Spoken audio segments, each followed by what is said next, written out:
are gonna have to leave there because my ward already got cleared. Come on, I wanted to talk about the crit changes, man. I didn't want to be stuck in an invade. Oh my god, the double root. Alright, there could be a Shen there. I will back off here. Alright, welcome back, gamers, to another episode of Aphelios ADC. This game playing Aphelios Misfortune into Kai'Sa Morgana. Thankfully, Kai'Sa didn't get anything from this. It was just Morgana that ended up with a kill there. There's a chance they could be starting on our blue buff, in which case we get ganked super early. I'm not sure what to do here. It's kind of impossible to survive a gank from this angle, especially because I can't even ward it. If Zac happens to just do the blue and flank us, for example. We're just gonna have to wait and see and be ready to flash if he shows up. Got cleanse in case I get rooted by Morgana here from the splash or anything. I'm not gonna push in the meantime. We're gonna let Kai'Sa push if possible. Anyway, so we're playing Aphelios today mainly because of the crit changes, the crit buffs. I would like to put Kai'Sa here, but I can't really if I'm trying to avoid pushing. Which I am. Yeah, so there's plus 10% crit on Infinity Edge now, which is immense for scaling. And 5% extra armor pen on Lord Dominic's. As well as 5 AD on Navori, which is not obviously going to affect an ADC like Aphelios.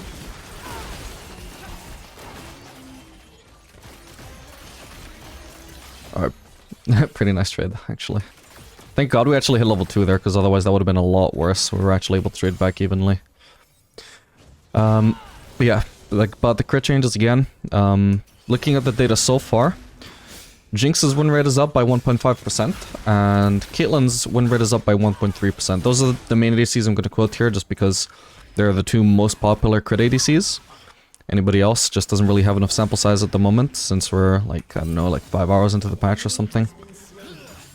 But they're of a sample size of like at least 20,000, so it looks pretty solid. It looks like we're looking at at least a 1% win rate increase for any ADC whose build path is like random ass crit item into Infinity Edge into Lord Dominic's. And 1% win rate increase, by the way, is huge. That is actually a bigger buff than most direct buffs are. These are only indirect buffs to every crit ADC. Usually when you see indirect buffs, it's usually by a change of like 0.10%, you know, 0.1%. So these were pretty big buffs. ADC, like crit ADCs should be in a much better state now. I don't know if it really makes ADC as a whole better, it just makes them more competitive with unhit ADCs, and I don't think anybody was really calling unhit ADCs, like, you know, actually in a good state as far as ADC goes. They were just like, yeah, maybe better than crit ADCs. Well, now crit ADCs are going to be, some of them better, some of them at least even with unhit ADCs. And that's quite good if you play crit ADCs like Jinx or Aphelios or Caitlyn or anything like that.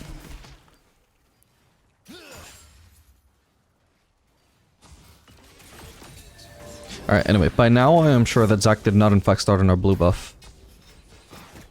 But I also have no idea where he actually would have started. I just know that Kai'Sa didn't leash. Morgana probably also didn't leash, she probably just based for an item. Oh, goddamn, I missed that.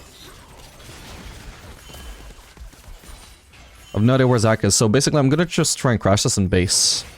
I could place a ward at this point, but I'd rather just save it. I'd rather just shove this in. And get to place that later on, since we're basically operating on -1 wards right now because of the invade. Didn't even notice that was running out. Okay, here we go. I just need to make sure they don't freeze. Alright, I'm out of here. Kind of awkward that I'm even basing in vision here, basically. They saw me walk into this brush at the very least. So if Morgana's smart, she is going to cancel my base here. Alright, she already wasted one tool. I'm going to ping my Misfortune so she doesn't touch the wave. Alright, and we're doing Kraken Slayer this game since we're facing 2 tanks on the enemy team. So that's the bold path we're going to go for. And the last Aphelios video is doing a lot of Collector Rush. That's really good if the enemies are like full squishy, and especially if they're all ranged. Oh, yeah, this is why we base, by the way. That's really good if the enemies are especially like all ranged and all squishy, because you're not going to get to auto attack them much because they're all ranged and you're not really going to get many chances to hit them as an ADC that is mostly either auto attack reliant. I wouldn't say he's particularly like an auto attack based ADC, like a traditional ADC. I really disagree when people call him that.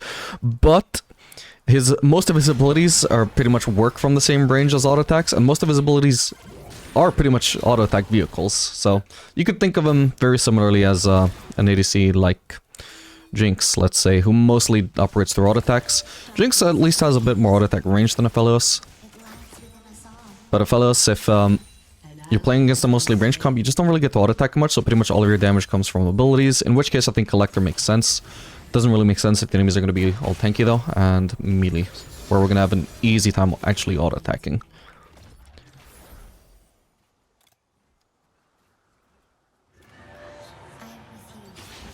Regardless of not wanting to do Collector Rush though, I'm going to start putting points at the E, because I feel like I've already got enough AD by now. Since the new season, points in E just always do more points and do more damage, I believe, than points in Q. I haven't really tested that, but it is my understanding based on what little I have tested. Basically, by level 5, I'm sure that points in E do more damage than points in Q. The only advantage the points in Q really has is better wave clear. That is pretty much it. Or better last hitting, more specifically. But wave clear as well. You wave clear faster if you're maxing Q. I don't think that's enough of a reason to really max it though, like all the way. I would definitely rather put a few points in it to help you last it early, and then just start maxing E.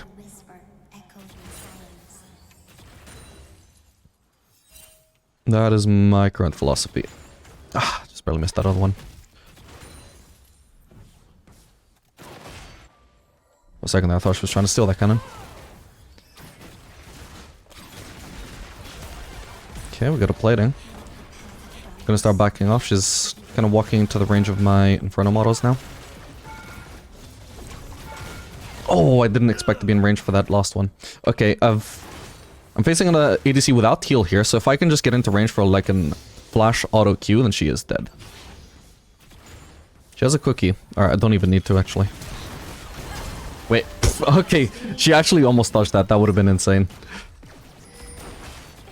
I'm not sure I needed to flash, that was just kind of pure panic, because, didn't expect that. Hang on, we can shove in this wave. Potentially we might get ganked by Zac, but we'll see, probably not.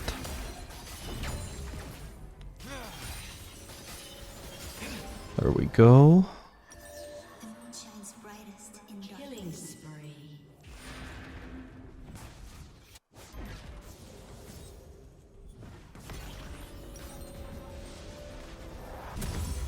Nice one. Yeah, I think here it just makes the most sense to do this, and we'll also get a refillable. Yeah, intentionally getting rid of blue there, by the way. Mostly because I'm actually intending to go on the blue-green cycle, at least for the early game. It's just better in the early game, in my opinion. I can transition into the other more traditional cycle later on. But also, it's just insanely convenient to get rid of blue there when I'm trying to wave clear, and I still have like 30 ammo left on my purple. Just doesn't make sense to try and wave clear with purple when I'm just okay with using the other cycle.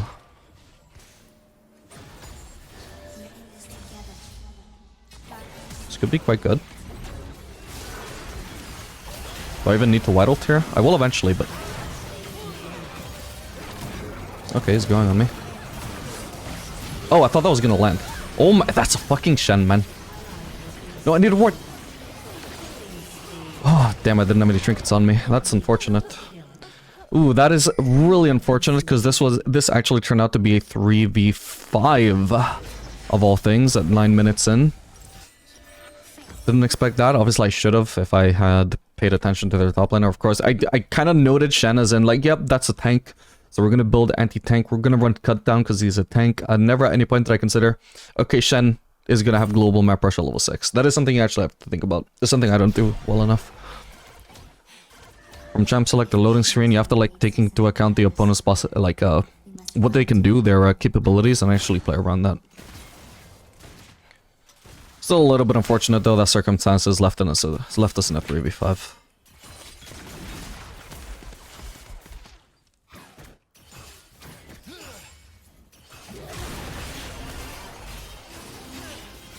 Still got the cannon, thank god. I want to hit them with the white there, but it's just not worth the turret shot. Okay, I do need to back off here. Zac could be warding, or not warding, ganking from there. I need to ward to prevent that. This is even still a little risky somewhat, but it looks like I'm fine.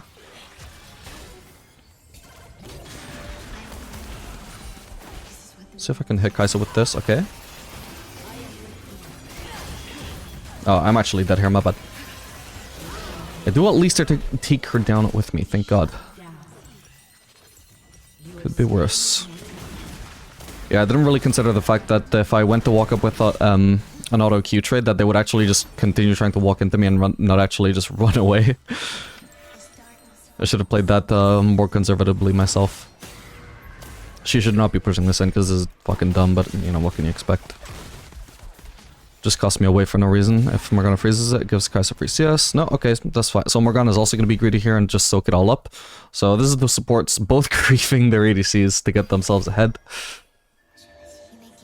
You know, that's why we don't call it support anymore, we call it farm limited carry. This could be a kill here. Let's see, Morgana. What are you gonna do here?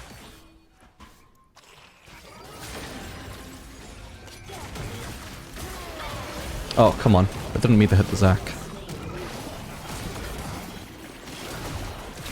I'm definitely dead here. Ooh, I almost had Zac at least. Or actually, I'm not even sure. Was his passive? I swear his passive was down, but maybe I just missed it. No, it was actually up the whole time, so I would have just got his passive. Damn. Still, if I managed to not get knocked up there, I think I would have been fine. Just needed to kill him before I could use this knock up. No, wait, what am I doing here? No, we're doing Infinity Edge. No, we need to test that ASAP. Plus, we're not going to want to do anything like Phantom Knights a second here, because we're going to want to do Lord Dominic's third as well, ASAP.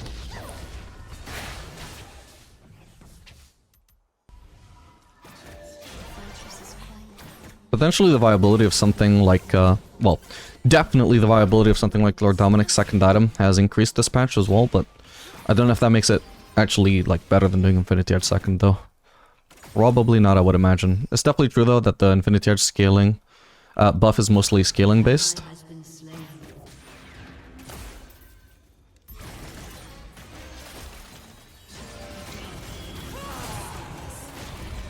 Oh, for fuck, come on! It wasn't supposed to be a Shen ult. I had that all under control. Why would Shen even think it was necessary to ult there when it looked like I was getting caught? Which I wasn't. I'm pretty sure I would have won that. Or at the very least started 1-for-1. But goddamn, that Shen ult just completely fucked me. My bad. Ah, that's so tilting, man.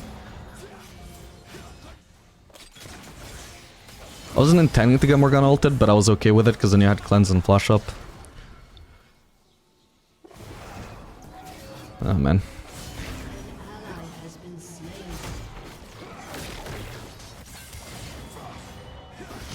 Don't want to flank here. Nice. I love that combo.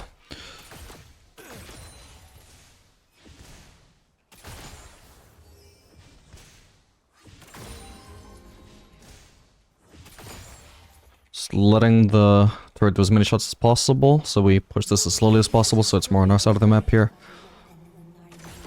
Keeps us slightly safer and also enables us a larger slow push.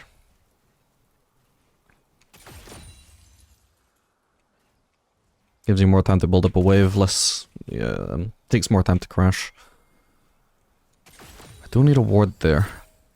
Thing is, I can't really ward right now without giving up CS, which is, you know, always an awkward thing. There we go. Is Zac? No, Zac is not there. I don't know about doing the Drake though. We can maybe shove in a wave and then try that.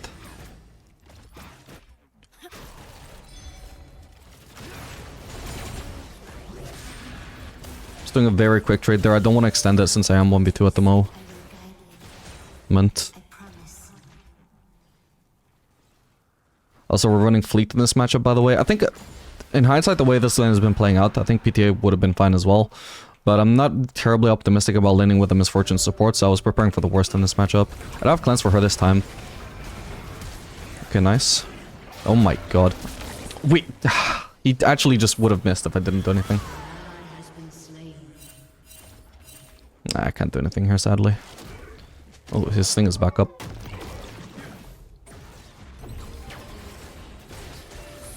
Okay, we got some damage. Yeah, it's a rough matchup at the moment, just in terms of... well, no matchup, just rough game. A lot of pressure from Zac, not a whole lot from... even a lot of pressure from the Shen too, and just not a whole lot of pressure from any of my teammates at the moment. Oh, my bad. My bad, I didn't expect that. If I reacted sooner, I actually probably could have turned that. I needed to Instantly root the Kaisa, sure. Or was she actually spell shielded? Probably not from the start, no. Yeah, instantly root the Kaisa, then red ult for the instant heal as fast as possible. In fact, maybe I should skip straight to the red ult, I'm not sure.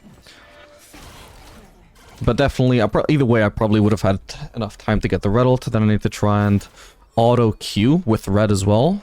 Because that is more DPS than just auto attacking, and it's using the auto attack before the Q is also a lot more DPS than just using Q. And that probably, with Kai'Sa being that low, I actually probably would have won that. That was partially my bad for like, you know, not acknowledging the possibility that they could do that Morgana could still be in the brush. And also, just not having the skill to outplay it, which it definitely was outplayable.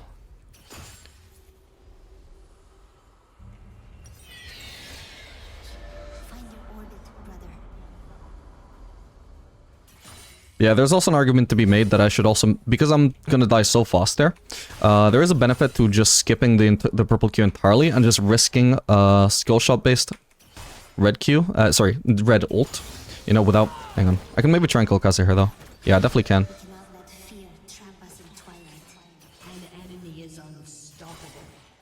I can triple up and combo here super easily. She's not gonna be falling for it though. She knows she doesn't beat me 1v1 under any circumstance. I'll just harass her then. Ooh, we almost got her there. Okay, she almost died. She had to flash away. Swap combos, man. Can't beat them. I actually didn't even think I could kill her if she was under turret, but I came really, really close actually. Alright, even though I didn't end up killing her, this is going to be huge for me. I get to force her out of lane. We take away some farm. I get to shove in a few waves. I get the turret. God bless Morgana for roaming there. God bless Misfortune for not having been with me from the start, so I get all the solo XP instead of having to suffer from reduced farm at XP while I get a solo play done. So that's not bad. I have a feeling Zac might be around, just the way Kai'Sa's posturing, yeah. She's either trying really hard to force a 1v1, it's possible, she might have ult back up. Or Zac is around and she's trying to be in range to follow up the engage.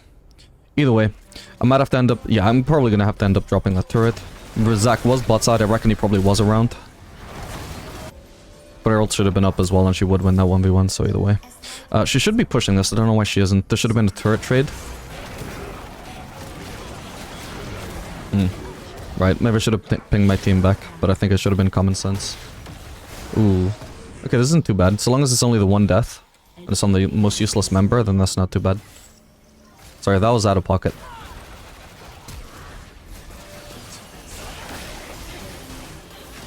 Jesus Christ, man.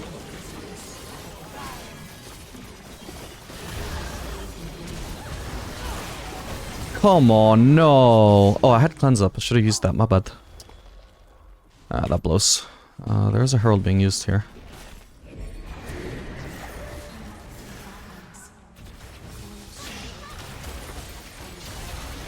Wait, I actually died to that? Oh, my bad. I should have cleansed that, I guess. I knew she had no E. Did she actually one-shot me, or was I already low? Well, I wasn't low, but I was missing HP, I guess. My bad. Whoops. Yeah, I should have cleansed. I also didn't think that was actually gonna land. What is her items? Is she fed? She has a full item. No, I mean, I don't think I should be one-shot here, but I guess it's my bad. I didn't know her damage properly.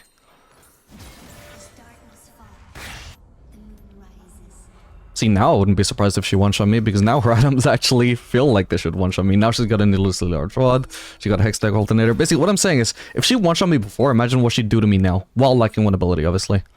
I reckon at this point I died to QR, even if I was full HP. Which is just dumb, but whatever. Ah, that's not gonna reach it in time.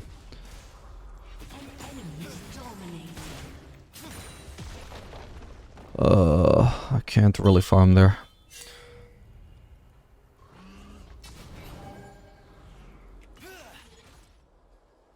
So we're gonna let that turret drop, unfortunately. Maybe I'll go for this herald, or sorry, this blue buff at least. I don't do it, the enemies might get it. Viego's on the opposite side of the map, so he's not getting it. Also keeps me bot side, so I'm actually going to be able to farm this wave when it gets pushed in, which is very soon. If this was being pushed in slower, I might also do the Gromp as well. Alright, by this point I'm not actually that bothered about having blue-green rotation. Whoop, I was gonna say she might be around. Should back off. Not think the wave. At this point, I'll try and set up the other rotation. I'm not really that bothered if I do end up with the blue-green rotation though. Like I think at the moment I would say we're in sort of the transitional period where maybe both cycles are fine, with not one really being better than the other. But late game I would say the standard cycle is just definitely better because it plays more around blue than just the blue-green interaction. Which is like really good in the early game, but also just super overkill late game. Could try and one-shot her here, but no, I can't. The rest of their team, like if I could literally get caught by a Zac E mid-combo, that is gonna send me up to die 100%. Dude, she's just farming. Dude, we're like in Emerald MMR nearly there. Like how does my support have 54 farm? It doesn't make sense. Whoa. She's getting shin ulted, right? No, actually, that was probably her shield. Her ult shield. Anyway, Teemo should go bot. And he is, nice. Hopefully he has no wave clear. I know I'm alone here. There could be a Zac here, but let's just risk this. She has no... For the shin ults! No, man, I'm so tired. He was paying attention, man. I think we're just gonna have to accept this is not our game. Crit buffs and no crit buffs. Speaking of the crit buffs, they only just now come into effect as I purchased this Infinity Edge. This was, up until now, completely buffless. We'll see if the scaling from the new crit buffs can carry us through this game. Karma's actually doing okay here. Teemo's not doing too hot, about the same as me. Misfortune skills like shit, so that's something we got going against us already.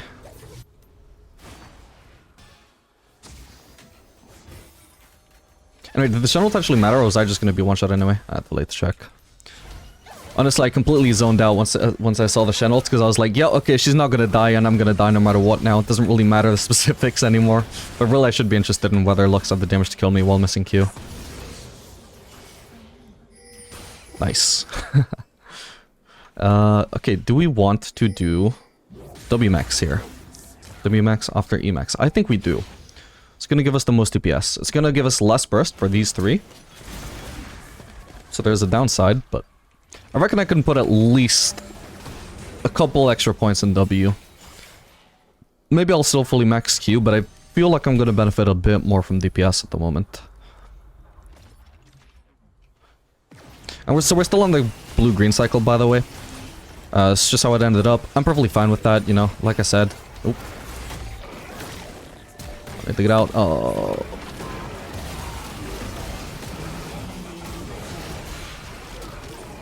Ah, damn it.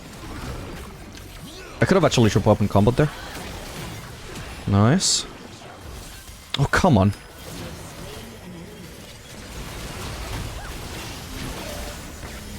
That was a Lux? Can we get the... No, there's no chance we get him. Wait, is there?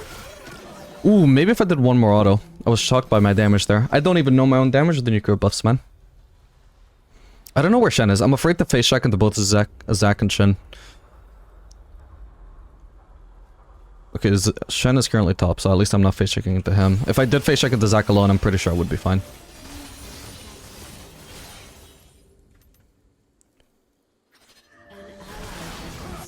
Let's try and gank this guy, maybe.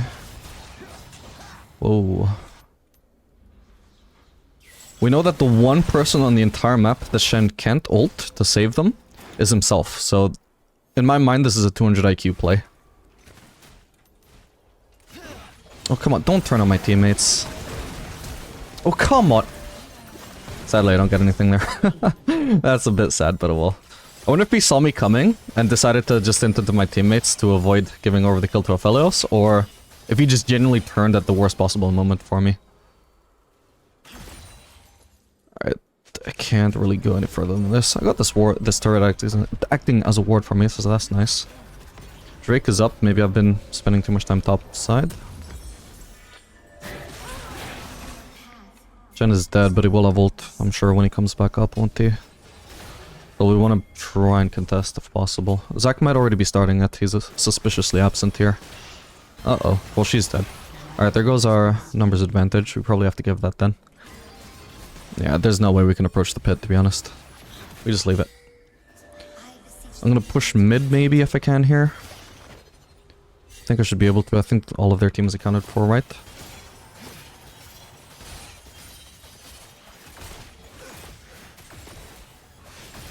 I really would like some farm. Really close to Lord Dominic's, which is going to be huge in this game in particular. We're going to leave him to die. I don't think there's anything to do about that. Don't need to use blue Q to kill either of these at this stage. I'll start spamming green again to try and get myself on the regular cycle. Ah, I missed. Ooh. Okay, if I'd been hit by that, I wouldn't have been dead. Yeah, I misunderstood where he was going to run after that. My bad. Shouldn't have risked that, a blind ult. Probably wouldn't have even have killed him. If I can get this wave, then maybe Wolves on top of that gets me Infinity Edge. Oh, I don't even need... Wait, are they gonna start the brand? Oh, fuck me, they are.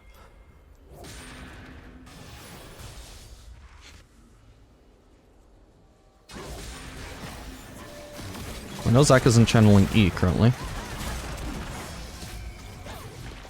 They have to stop this, surely. I think I got her. Oh, no, that just barely didn't reach. I can definitely kill Morgana here. Actually, I can probably kill both of them. Ah, but the Shen ult... Always, man. Always. I don't have vision. I need to back out. He could be using you on me. Oh, he's going on those guys instead. Can I join now? It's so awkward, though. I should have potted with my teammates. This was dumb. Oh, hello, Lux. Yeah, okay, I'm gonna have to fully back out here. Okay, looks like the fight is already over anyway. I think I'll just base here. Call me crazy, but I feel like I already feel the damage increase, even though I'm only on 1 out of 2 items at the moment of the buffed items.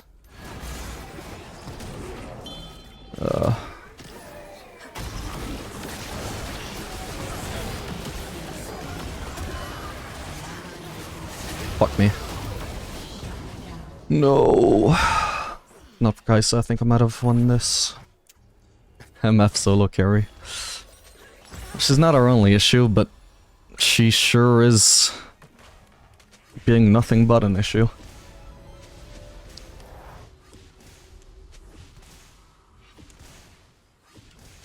Wait, what? MF solo carry. Why do you keep getting caught everywhere? Timo says, me? When they're literally talking about MF. Oh, because he was talking before, I guess he thought that was a response to him.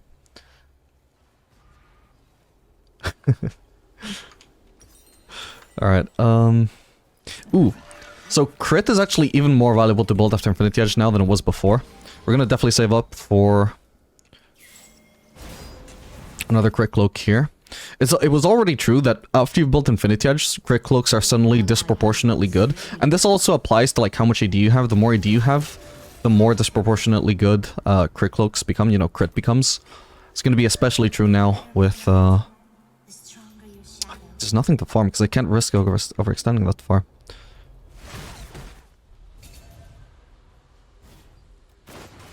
Maybe go Bob and then they get Baron, so I can't roll. But they're probably gonna get Baron anyway, to be honest. Our Teemo is dead. Oh, dude, Jesus, my bad. Need to stick with my team here. Ow. Ah, that's Morgana's. Well, this sucks. Anyway, apparently that's an AP Kai'Sa. Should have probably noticed that as soon as I saw the minimum, but I didn't think about it until now.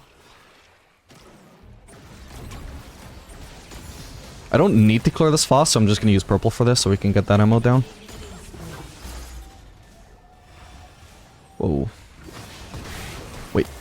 Oh, come on, Karma, you cussed out for both of us. Okay, I'm gonna base now. I need some HP anyway. And I got the quick cloak, so...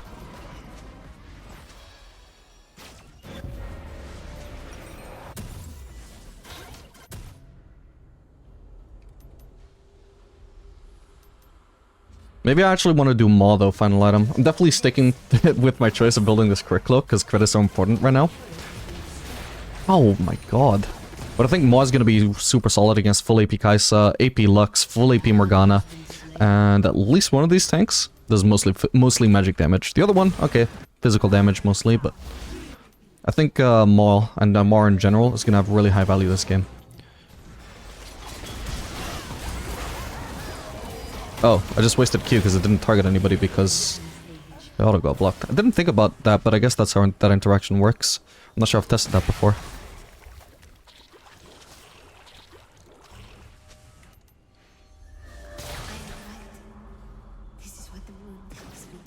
Boosted 100%. I think with Misfortune players, like Misfortune support players, I don't think they're boosted. I think they're a perfectly competent player that just decided to completely pick for fun. Something they know is horrible, but they just enjoy the playstyle.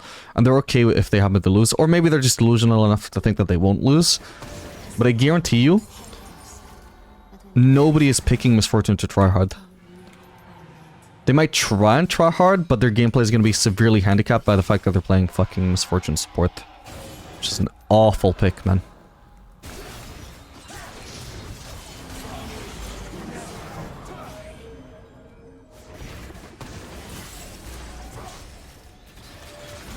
Jesus, that could have killed me if that landed. Fuck me, I'm dead. Should have tried to just immediately white altar. That was my one shot, I think.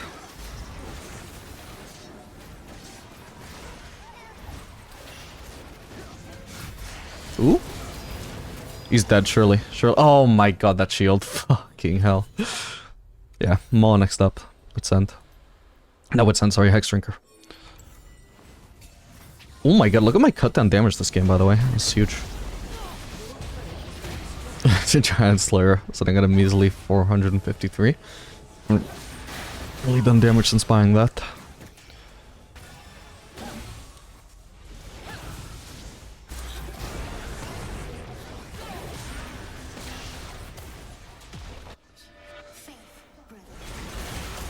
Oh man, blue would go so hard in this situation. Need to be careful to not walk into Kai'Sa's skull shots here. I might just be able to flash in and 1v3 here, to be honest. Oh, come on! There's no way to survive that, sadly. I could have avoided the Lux. Wait, not even ult, straight up her E, what the hell? What? 1000 damage from Lux E. Come on, Riot Games. That is absurd. I literally looked at the damage I took from just Lux, and I assumed it was a Lux ult that hit me. Fucking... honestly, I might have actually carried this game if not for Shen.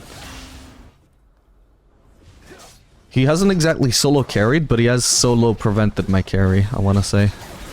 This game would look so different if not for every single one of his ults. I mean, props to him. They're very good ults. He has a lot of map awareness, clearly. Takes him no time at all to do them either. He's just instantly doing it. Oh, this guy's taking aggro because of Thornmail. Oh crap, I'm actually dead here. Even cleansing. I think I just killed myself with his Thornmail. It was either his Thornmail or his Sunfire kit that killed me there. Maybe both together, to be honest. Alright, my bad. I thought I would be fine if I just cleansed, but I basically a one-shot there. Yeah, that's obviously one issue that hasn't been resolved with ADC. Granted, I am at 5 levels? Is that 5? Is he level 18? Yeah, holy crap, I'm 5 levels below this Shen. So, I mean, I'm not expected to win that 1v1 anyway, but it's a bit pathetic just how non-close it was, you know? Is there anything I can immediately finish if I go for crit at him? I guess shield bow. Static shiv. I guess I could do either any of these. I guess I'll do Phantom Dancer. I need an instant upgrade here. I don't think I can really go for the Maul when the game is realistically about to end in like the next 30 seconds if I don't do something now. Obviously it's a long shot, thinking that I could do anything. But we can try. Did I need to sell Doran's Blade for that? I don't think I did. I think I just sold Doran's Blade for no reason. My bad. I started off thinking I was just gonna get Hex Drinker, then I obviously thought different. Maybe I should have done Rune Answer though. The Phantom Dancer is better against tanks. But we do need some wave clear here. I'm gonna go with wave clear a lane that doesn't have Teemo clearing it.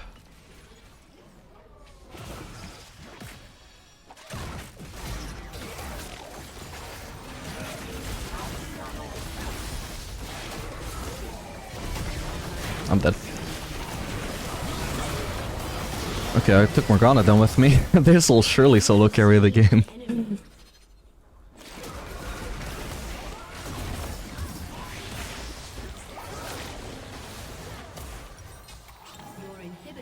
Yeah, even from the Zac you can see this entirely magic damage.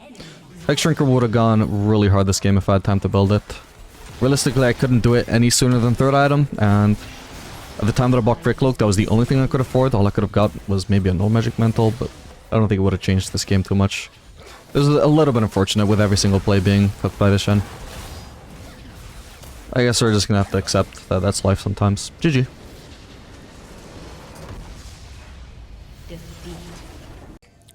Alright gamers, we are back for another game of Aphelios Diamond.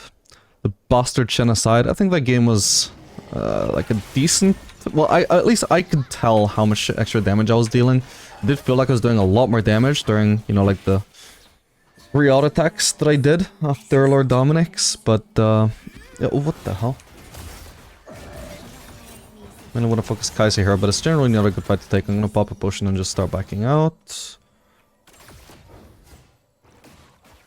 Alright, I need to make sure I'm not missing XP. I already missed 1 XP, unfortunately. 1 minion's XP anyway, but it's not too bad. Okay, that's some decent damage. I'm not going to greed for the PTA proc, because at that point I'm putting myself in range of Moran's abilities as well. Let's try and rush for the level 2 here. Well, at least I'm going to be hitting level 2 before them. Mark, I shouldn't be. Okay, we're definitely not beating them to level 2. Kai'Sa's wave clear is just a lot better than mine. They're also not hitting level 2 when they should be, so...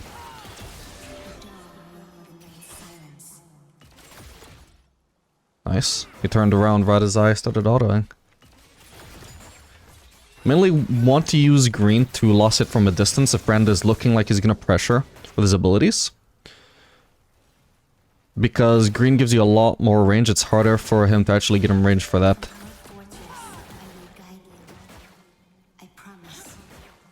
Red for sustain only makes sense if you're not at threat of you know, higher threat of getting hit by an ability. If you're using red. Anyway, using PTA in this matchup, since we're facing double squishy again, and this time we actually have a Maokai, something that's gonna all in with us. So we should get more value guaranteed out of PTA than in the previous lane where we were playing with pretty much a 1v2 lane. I don't count Misfortune as having any presence in the lane whatsoever besides the occasional poke, which is completely unrelated to whatever you're doing in the lane. It's not something you can play around.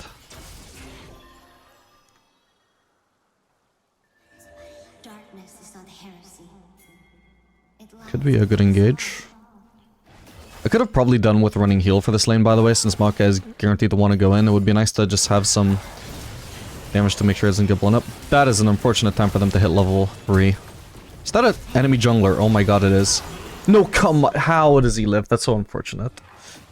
Oh man, that is rough. Yeah, that was maybe not the greatest time to all in, though, since I did just hit level 3. We could assume they were about to hit level 3 as well.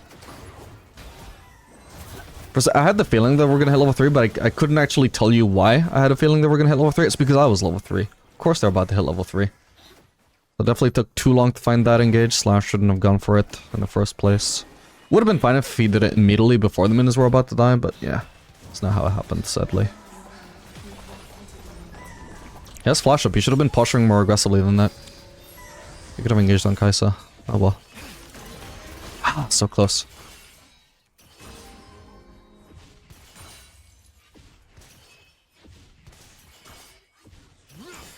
Suddenly the green mark animation is so long. It's a lot easier to use it to last hit if you're gonna do like Q auto compared to auto Q auto. Despite it being an auto attack reset, the second reset takes some time to go through just because of the animation being so long. It's good for fighting, not so adequate for last hitting.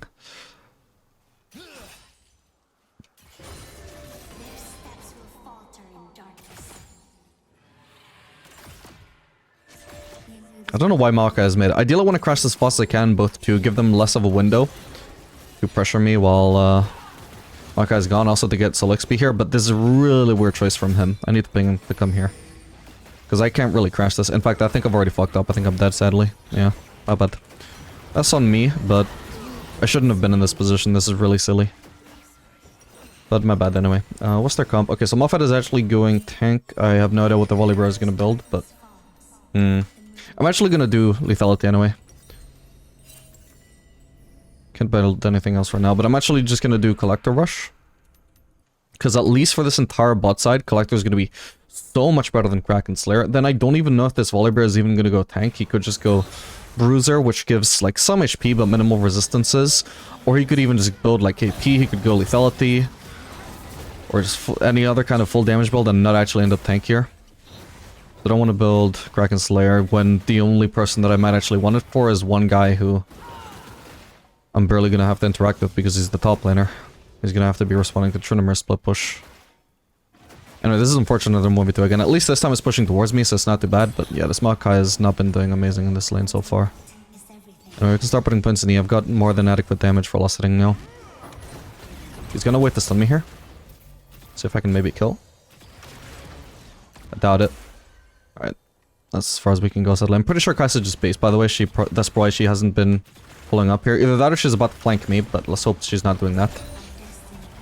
But I'm pretty sure she just walked into that bush to get a fast base. In base now. Oh no, she's actually there. Oh, she was doing Drake. Okay, that makes sense as well. Dare I say more sense? I should have stayed. Maokai was about to get here. In theory. Could have been our window to try and get Kai'Sa back for the early gank and the second unnecessary death from my part. Kind of awkward that Maokai has been like I wouldn't say like the sole reason why I died. I've made plenty of mistakes as well. And you know, the jungle gank, while unfortunate that the level up kind of ruined our all-in, the jungle gank was unrelated to Maokai. But he's definitely like playing the lane worse than me for sure. Whoa. Okay, huge. Can I kill this guy? Probably should have cleansed. That's fine though. Holy crap, that is so insanely lucky. I was not expecting to be ganked there. Ah, my Chakram's just barely ran out. I wanted to keep playing with like 15 or like I think it was gonna be like 90 Chakrams there from the minions. I didn't need them, but it would have been so insanely fun.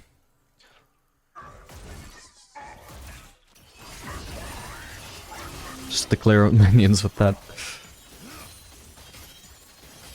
Alright, don't have time to go for the plating. Anyway, this was huge for us though, by the way. This is insanely good. Thank God that happened. That should turn our lane around pretty nicely. I should have cleansed, mainly just to get rid of the Brand Ignite. She could try and hit me with Blind W there. She should be trying it, because I could have died there, but looks like we're fine. I'm gonna prioritize finishing Collector over Boots, I think. Hopefully this isn't greedy, but I feel like the Collector one-shot potential is gonna be really useful in this lane, because generally, like in that fight I got a lot of auto attacks in, but generally it is really hard to have much time to DPS in a fight where you're against Brand, who basically one-shots you by himself, and then you've also got his ADC's burst to contend with at the same time. They're unfortunately gonna get a turret here, that sucks, but it is what it is. I think Maokai should have been here ready to engage as soon as I got here. Oh, my bad, I could have got this cannon at least. But yeah, unfortunate.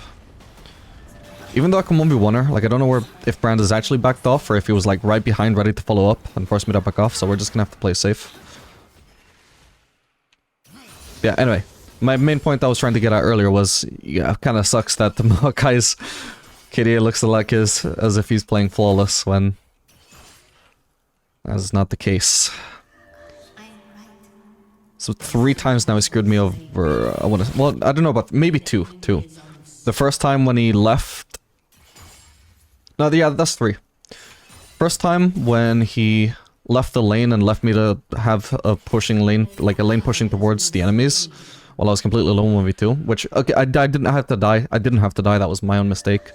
But you know, he left me in a shitty spot. Then second time he almost died under turret, had the base, leaving me 1v2 again, when he should have just been playing safe until I was there so we could pressure 2v2. I was just left again and let them get the free turret, which, by the way, they only had so much free turret because of that first time that he had the base while he was under turret. So, yeah, this lane has been really unideal due to Maokai's actions. As many mistakes as I've made, it's relatively inconsequential, I think, relative to how Maokai's been playing. At least in terms of that turret is almost entirely down to Maokai. I've had 1 death that I shouldn't have had, or was it 2? No, the gank was unfortunate. I guess I could have been paying more attention to Volibear's pathing, but I wouldn't say it was an egregious mistake. The second one was a lot more on me, but still caused by Maokai in the first place. Anyway, it doesn't really matter. The point is assigning blame. I'm about to get collector, so that's nice. Are the enemies topside? I think they might be. Kaisa and Brand should be headed topside with how the map is looking right now. Or at the very least Brand should be. But they're both here. Okay, so I guess I'm gonna base.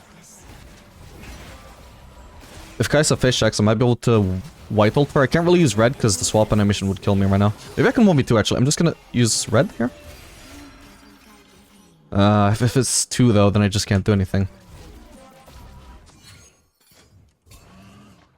Or actually, maybe I could have engaged on them with QR, green QR.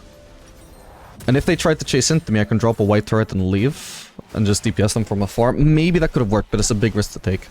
Especially because I hadn't even completed my item yet. This could be good though. Damn, if I knew Lilia was gonna be here, the best move would have been to flank. Just walk at them, walk at them. Okay, he didn't cure backwards for some reason, but... Oh, for fuck's sake.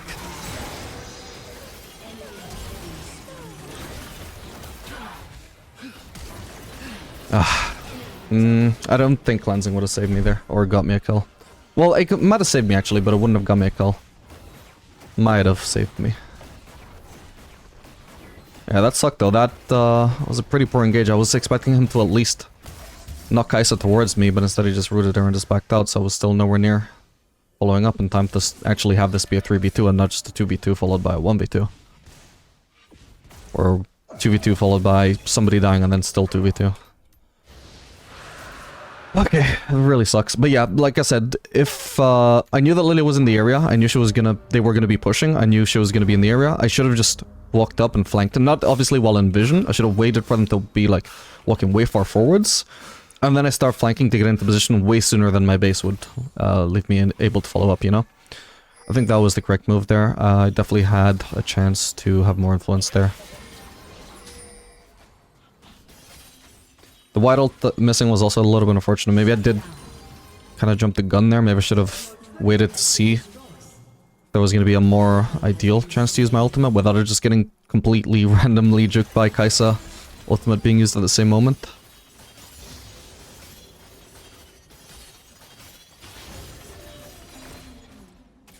Fight going on mid. Should I rotate? Looks like the fight is pretty much already over. I might be getting ganked though. That's the thing I gotta account for. I'm just gonna leave now. I don't particularly want to try and enter this fight. Okay, but now I do, because now I'm not getting ganked, but I'm also halfway to this fight, so I may as well join and see if I can do anything. Sadly, they have vision here, so Kaisa's not going to walk into me. There might be a volley bear in this push. Okay, nice. Fish checking was risky, but I wanted to say that it was probably going to be fine so long as my team were in position to follow up, which they were. Why I pinged in the bush, so they knew that I was going to go into the bush. They would be ready to follow up. Oop. This could be good. Ah, sad.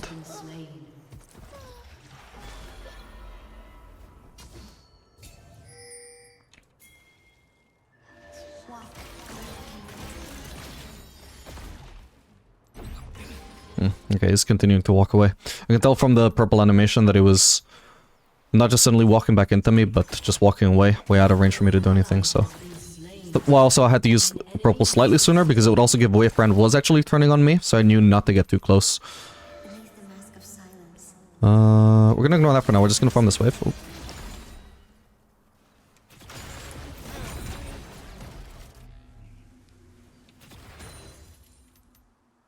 Do I want to keep pushing it? Nah, too risky, too risky. I'll get 1v1'd by absolutely anybody. Might be time to base here. Or do we want to go for this bot lane? Ooh, there was a Nico there. Probably a minion. I think he should be fine there.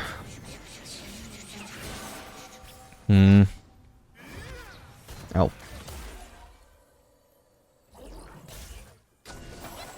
Okay, sad.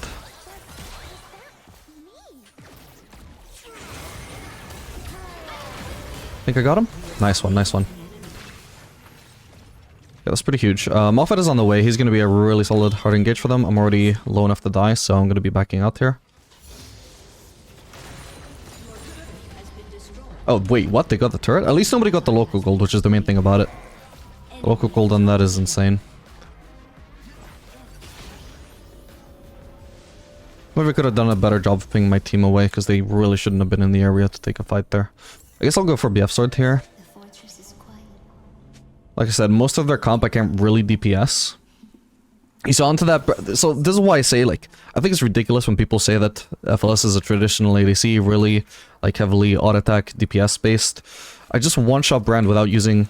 I used one auto attack to set up my purple, and then I finished him off with another auto attack. In terms of the actual right clicks I did in that fight, 2. Took me 2 right clicks to 100 to 0 Brand. What kind of traditional ADC does that, man? None. Oh, that sucks. Flash is enough for another 30 seconds. Thought I'd catch her anyway.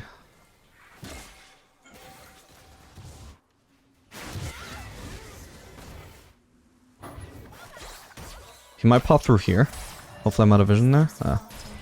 Probably got revealed there by Nico. Alright, I'm just gonna go on the traditional cycle this game. I have been using, I think, the traditional cycle for this entire game, mostly just because it just so happened to be that way.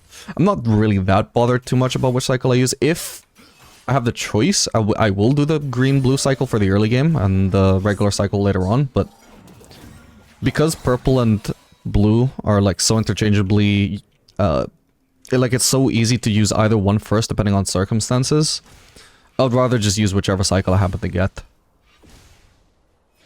I think that's the most important thing. The most important thing is just being comfortable with both cycles. Your team has destroyed a turret.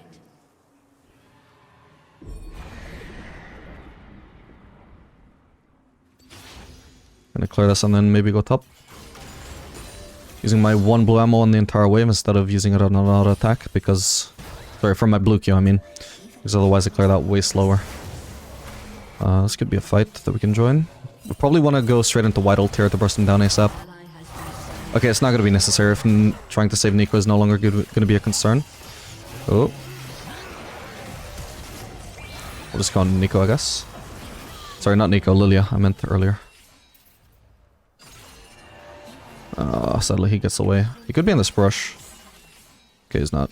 There's going to be a mid-wave pushing in here. I think Brent pushed that in. Somebody did anyway, and I can go farm that.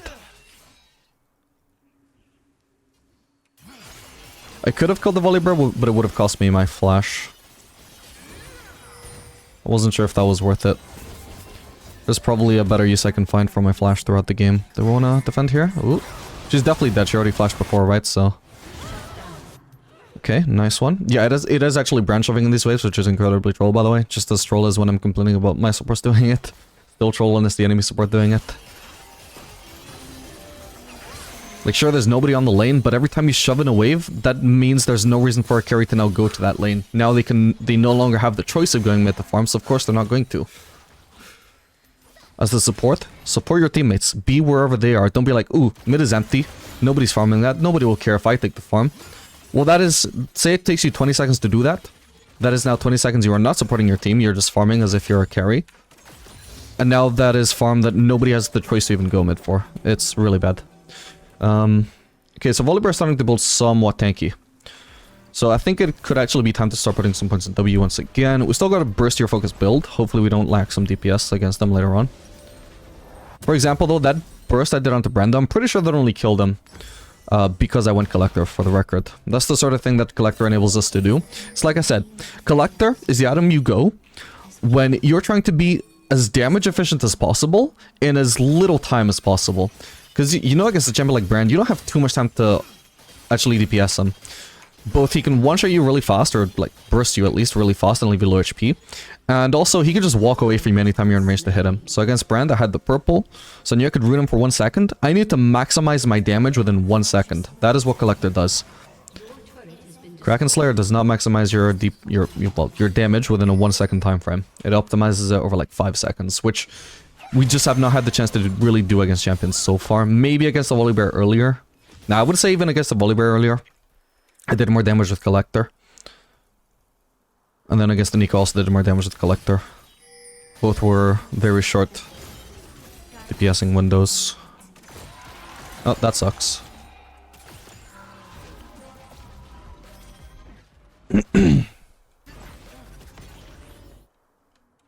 don't think they needed to get the Baron, did they?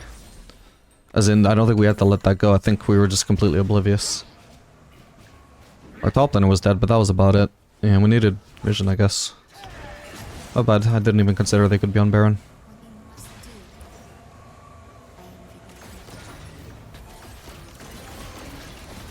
Oof, that was satisfying as hell. Didn't get the last hit, sadly, but...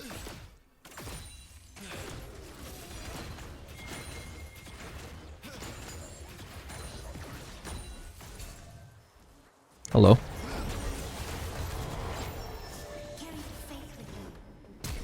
Ooh? Does he catch him eventually? He does. What do I want to do here though? Because Volibear can ult me, right? Okay, this is gonna be a double ult. Come on, he was so close to being dead there. We're gonna wait a little sec here. Alright, she's dead. Can I flash on Volibear to kill him maybe? His shutdown is big enough that I think it would be worth it. Alright, sad. I can't get him. I want to base then? I do. Oh my god, wait, they're about to fucking end. Straight up. Lilia kinda does have to chase him for the record. If she doesn't, he's gonna cancel both of our bases. I'll get a dagger just for the sake of having something here. I can sell it later on.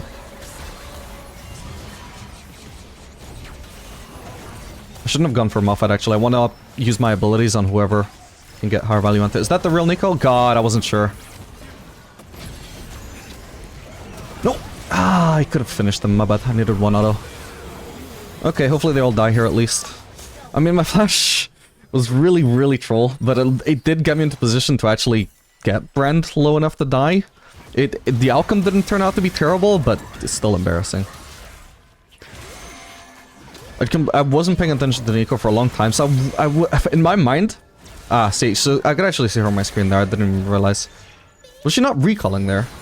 Wait, I actually thought that was a recall. That was a fucking dance. Wait, I'm trolling then. I thought she was recalling, which I know the clone can do. So in my mind, it was like 50-50, whether that was the real Nico taking a greedy recall, or just the trick you can do with the clone to extend the clone's duration. I decided to coin flip it. But obviously, the real Nico would have never just been fucking spamming her dance or whatever that was there. Not spamming it, but I don't know if it's her dance or just one of her taunt animations or something. But obviously, that was never going to be the real one. I thought it was the recall for some reason. Anyway, it turned out to be not too bad, but...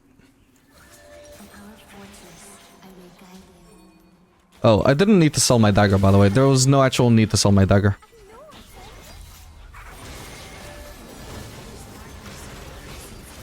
I could have just held on to that, because longsword is not necessarily a much better component or anything. We're about to die.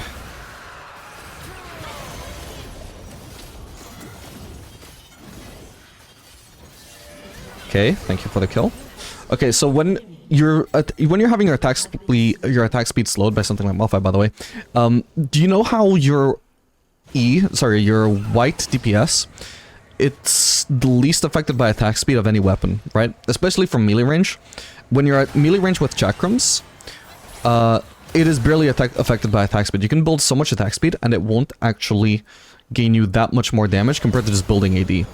So the fun thing is, that also applies to attack speed debuffs. If you get into melee range of Malphite, when he slowed you with a Z, or any other kind of attack speed debuff, it is way faster. You auto-attack way faster than you should.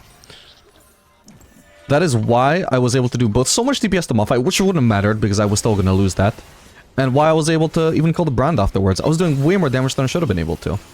This could be nice. Push it towards me. Huge. Nice one.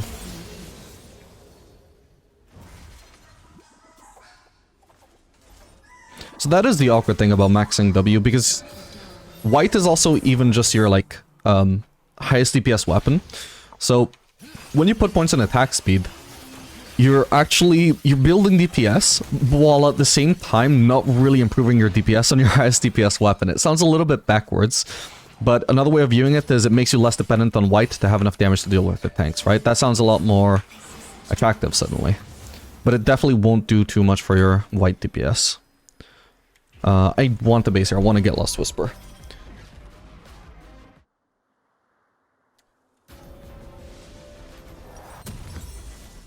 Anyway, how's the game looking, aside from obviously the disastrous map state?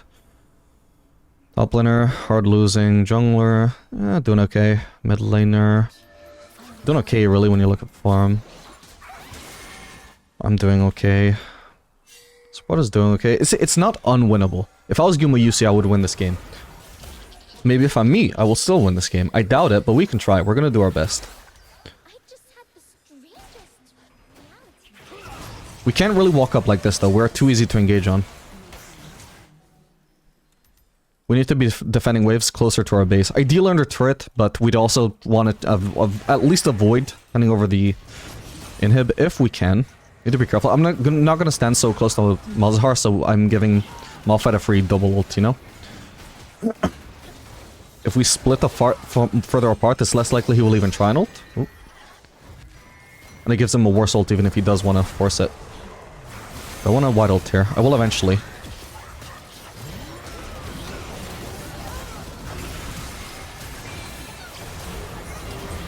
I should go on Volibear? Ah, my bad. I got stunned.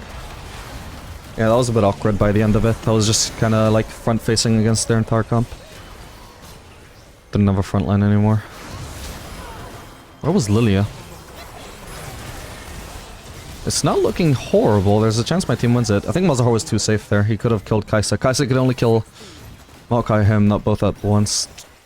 Okay, Trinimir's here. Doesn't have ult. Okay.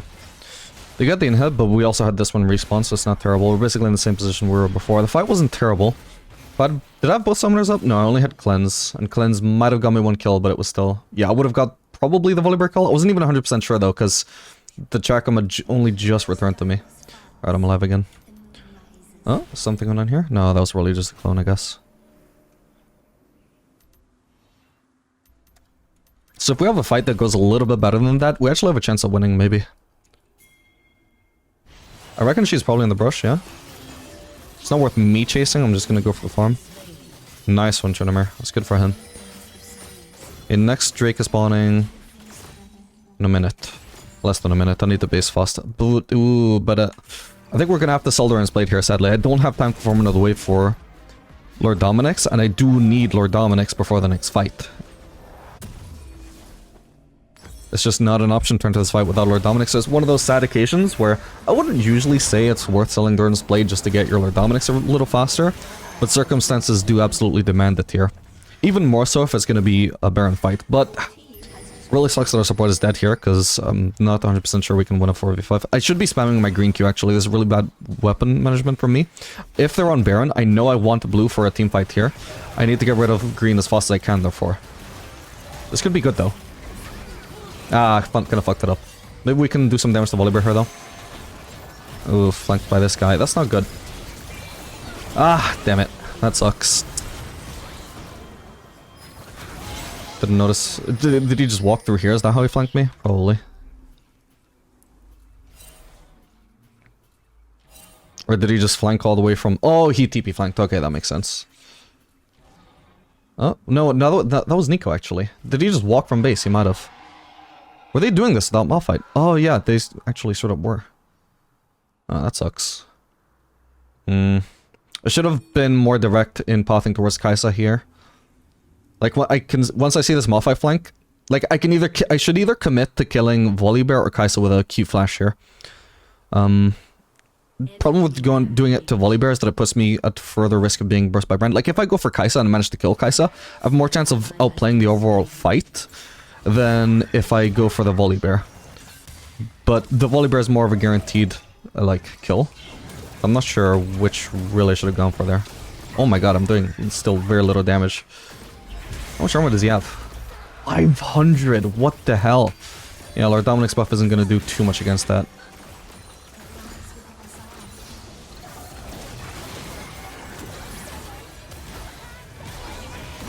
Okay, I might be dead here, sadly. Okay, did whatever damage I could.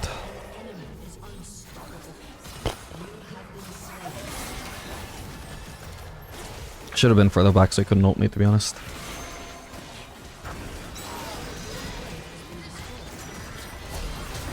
Yeah, 2 back-to-back card games, sadly. I will say, these haven't been really great games for saying, like, how good these crit buffs have been. Because I don't think I really got to do too much damage in these games anyway, it's just how the games were. Hopefully the next game will be better. GG. Alright gamers, we are back for another game of Aphelios the Diamond. This game playing Aphelios Milio into Draven Zyra. Last two games were a little bit unfortunate. Let's hope this one is a little bit better. So in this matchup, there's actually something funny that's been going on through in like high elo when you're playing something like Aphelios into Draven. So this is a matchup where traditionally the Aphelios player kind of has to run exhaust. This is something you do against like Draven, against Samira, against Tristana, against Lucian sometimes as well. And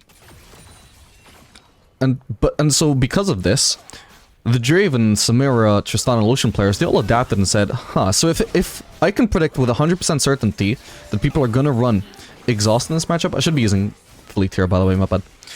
If I can predict with 100% certainty that they're gonna be running exhaust just for me, then I can run cleanse and counter that, and I can just snowball just as hard as I'm supposed to, because both of our summoners neutralize each other. And for years, this is like the standard where the Draven would run cleanse and the ADC would run exhaust just for both to be useless in hindsight.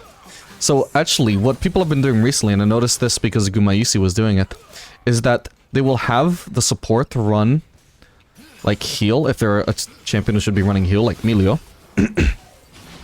And the ADC will just run barrier. Like, if I was here, I've chosen to go cleanse because... Sorry, yeah, cleanse because... Ooh. Wow, what the hell? Zyra also flashed. Like, can I kill her here? Probably not. Okay, that's not too bad. I literally got the first blood there. That was really bad from Draven. Well played from Milio, surviving that long. Dude, I was busy talking. I wasn't expecting that.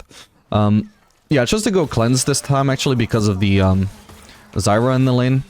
Also figured, like, there was also a Morgana mid, so I was actually considering, like, do I want to run barrier just for, since Zyra is the only person I could cleanse, and then suddenly they picked Morgana, so I was like, okay, I guess I'll just do cleanse.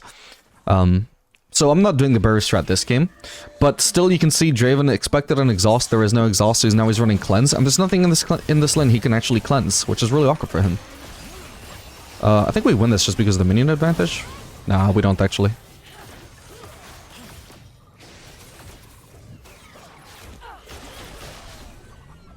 Close, close. I just want to do a very short hit there. I don't want to extend this. Nice, let's go. Well played, guys. That sucks for Draven, though.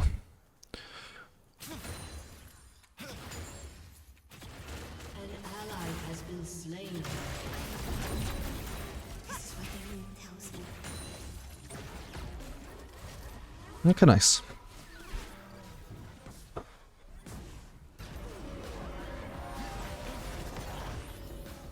So I want to do collector here. Nah. I think the main reason I'm not going to do it really is just because it'd be really awkward buying the serrated dirk and then suddenly having no gold I can spend towards AD, only like boots and dagger. I'd rather get as much AD as possible, which is going to mean Bone Quiver.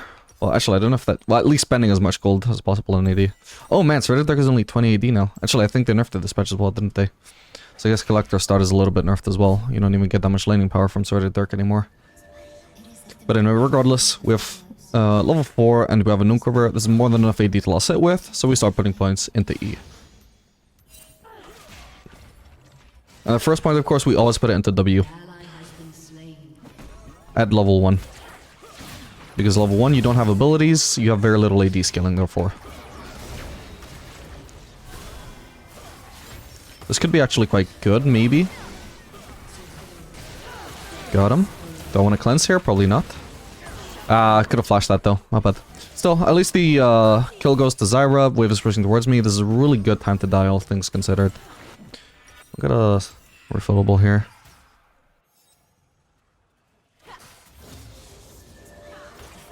Small shot down to her, at least that means it's not going to go to Draven. I'm actually going to die too. Oh, what? Oh no, apparently. Oh no, okay, there it is. I feel like his run animation bugged out or something. Because it didn't look like his stunning animation unless he just activated it.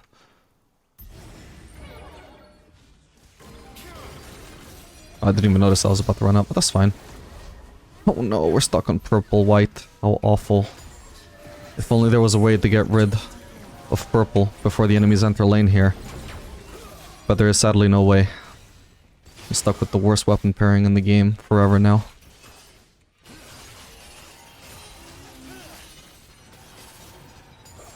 Holy shit, I actually got that. Wow, no way he actually got away with that. Oh, I got my pushing in the wrong slot, by the way. That sucks. Maybe if I had that going from the start, I could have just flashed into him there and killed him. I think I definitely should have won that, to be honest. I should have just flashed in to melee range. My chakrams probably don't do as much damage individually as his axes do right now. You know, with only 4 chakrams especially, but with the amount of attack speed I have, would have been easy. Nice one. Oh, perfect.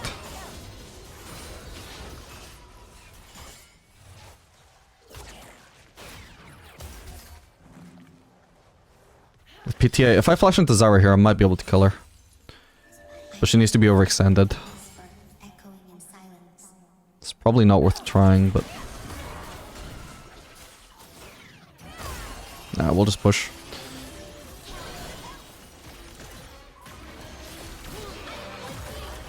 Okay, she's dead. I did not expect her to walk into me like that. I wanted to try and one-shot her with basically that sort of combo. I noticed that the combo did a lot more damage because I had chakram set up from the red Q on the minions. That's sort of what I wanted to do. I wanted to flash into Zyra. Auto red Q. Red Q sets up a bunch of chakrams, and I green QR her, which benefits from all the extra chakrams we have. Do we want to do static shift this game? We certainly do. I don't think we need Kraken Slayer this game. I just think we need a little bit of DPS for these guys, I suppose, but I don't really need anti-tank here. So we'll go to Static Shiv, by far the best choice at the moment, if you're not actually facing tanks. I mean, we could also do Storm Razor. It could be nice in some games where you need to kite. It would be good against the Aatrox in particular. I don't think it's that necessary against the rest of them, and Static Shiv will just try and help me snowball better, which is definitely especially a possibility despite facing the Draven, because of how ahead I already am. I can just auto-attack her, no need to use a Q or anything. Maybe I should have done auto-Q, try and secure the kill. Because obviously you can't trust other Q teammates to leave you kills, but it's fine either way. Definitely lead with an auto-attack though, just to make sure that I can actually get the assist. If I use a Q and miss and then they die before I can auto-attack, well that's a little bit awkward, isn't it? I'm just gonna hold on to white for now, because I can use that to bully Draven once he gets under turret here.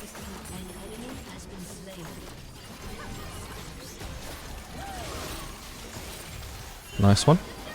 And he's dead. I think he's trolling at this point. Maybe he wasn't trolling getting hit by those. Maybe he just thought he could clear them fine, or clear the turret fine. Or he didn't expect the damage, but yeah, he was definitely trolling by the end of his death, I'm sure. You can kill Zyra here as well. Ideally, I should have probably ult up. Nah, I don't even need it. Nice one. Nice. Alright, we'll get rid of green here, because purple is going to be much better for clearing the wave with blue. There we go.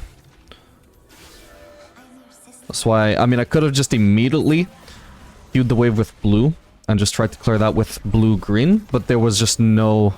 It would be a slower clear compared to getting rid of green first. Okay, nice. We're on pace for a really fast Infinity Edge this game. It's crazy how the first 2 games were kind of a struggle in the lane because of, like, first time the Shenalts and then the second time just some really inopportune Maokai either roamings or base timings, as well as that first Volibear gank. And then we suddenly go into this game where, like, it's just an absolute fucking stump. Like, there's no in-between, apparently.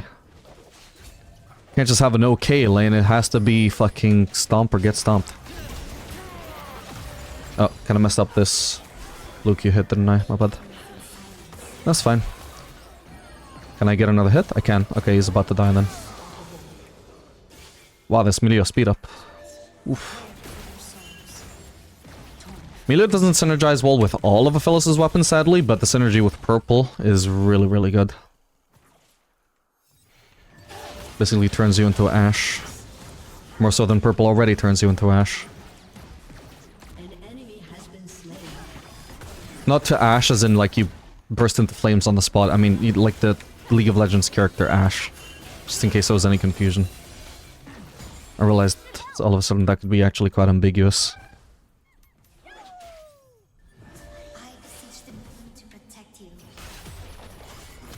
Alright, we'll just do 2 hits, get the plating. I'm gonna back out again because I don't know for sure that Morgana actually left or if she's gonna turn around when she sees me under turret. I want to wait for Morgana to actually appear in vision before we go too aggressive here. Also don't have 2 great weapons for fighting here. It would be fine if I had ult. I don't have ult though, so let's just get rid of purple here. And there we go. I think holding on to purple... Yeah, definitely holding on to purple there would be perfectly fine if I actually had ult up because then I could threaten with the... the combo that I did on Kaisa before, I think the purple Q into white ult combo. Shame we don't get the Drake. It's definitely useless if you don't have ult, because... Oh, I mean, it could be good if you actually wanted to use purple to set up a play, like, for your team, and then you can follow it up with red-white, but if you're just fighting... You know, a lot of people talk about, like, how powerful weapon Aphelios is when you utilize the 3-weapon combos or 4-weapon combos. 4-weapon combos are actually usually a DPS loss compared to just auto-attacking. Same for 3-weapon combos. Like, you don't gain damage out of using white Q. Sorry, purple Q. Compared to just starting off DPSing with red-white, you know? The red Q, okay, sure. That's an ability that is worth using over DPSing with white. But aside from that, you gain way more DPS from just starting to DPS with white as soon as possible compared to using something like purple Q. Purple Q does no damage at all. You get the benefit of a root, that is all, but roots don't win you fights, always. Unless it's against a melee champ. Does nothing against Draven though, for example. I suppose I could deny him an axe, but it's not, you know... It's not a secret OP combo to winning a fight, unless you can easily transition it into white by ulting, of course.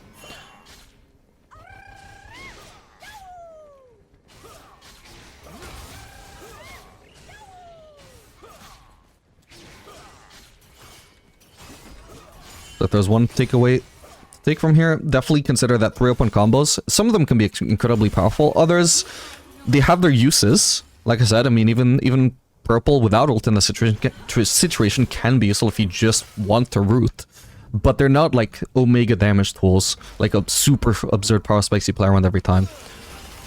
They have their uses, but they're not that strong in all purposes, you know?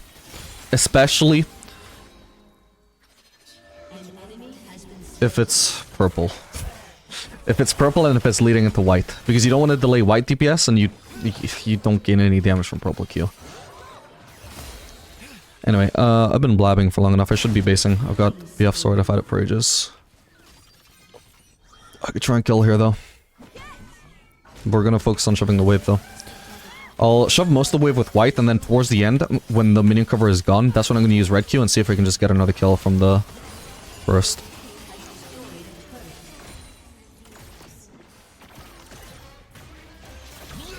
She's probably dead here. Yeah, nice. That's even without Collector, man. That is absurd. Nice, and we have the white DPS. Perfect. That was super good. Draven flashed, didn't he, as well? They weren't even trolling that time. Oh my god, this Draven has died so many times. Oh, he actually has a full item. I'm actually surprised. I would have thought he would be a lot more behind than that. Like, in components, he actually wasn't even that behind here because of how insanely long I just spent fucking rambling. I'm not actually basing. Alright, we got E fully maxed now, and now we're actually gonna start maxing... What the hell? I'm gonna start maxing Q. If their comp is actually tanky, I could start putting points in W. Like, you can start putting points in W whenever your E is maxed, I would say, but I don't think it's gonna be necessary here. Even their melees, their somewhat tanky champions here, are not actually that tanky. I really don't care about maximizing my DPS here. And I've already got some attack speed from Static Shiv as well, so compared to the Collector game, it's really not that necessary. I just want to maximize burst here.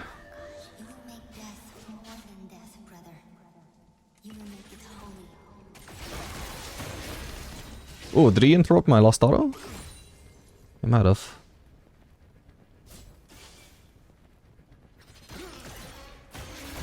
Wow, nice one. Feels a bit silly killing him with just that, but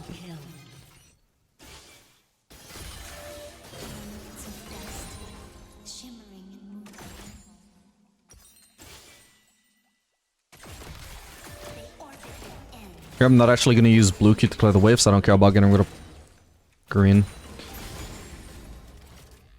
I can just use blue auto attacks. If you're just using auto attacks, it doesn't matter what your offhand is. If you're going to use blue Q though, then late game or like mid game, or I don't know exactly how to describe it, but after a certain amount of items, purple is the best for clearing waves with blue Q.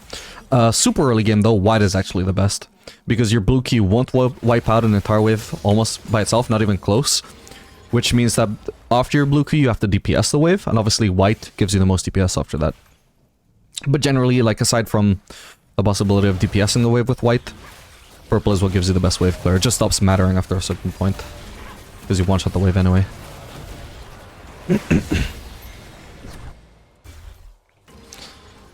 I can just keep holding on to the blue-green cycle for now. I'm not that bothered about getting rid of it here. I feel like I can put in some good work with it. I can one-shot this guy, for example. Yeah. Kinda meant to dodge that, but fine. So I was clicking the minis by accident. Oh, a plant I didn't see.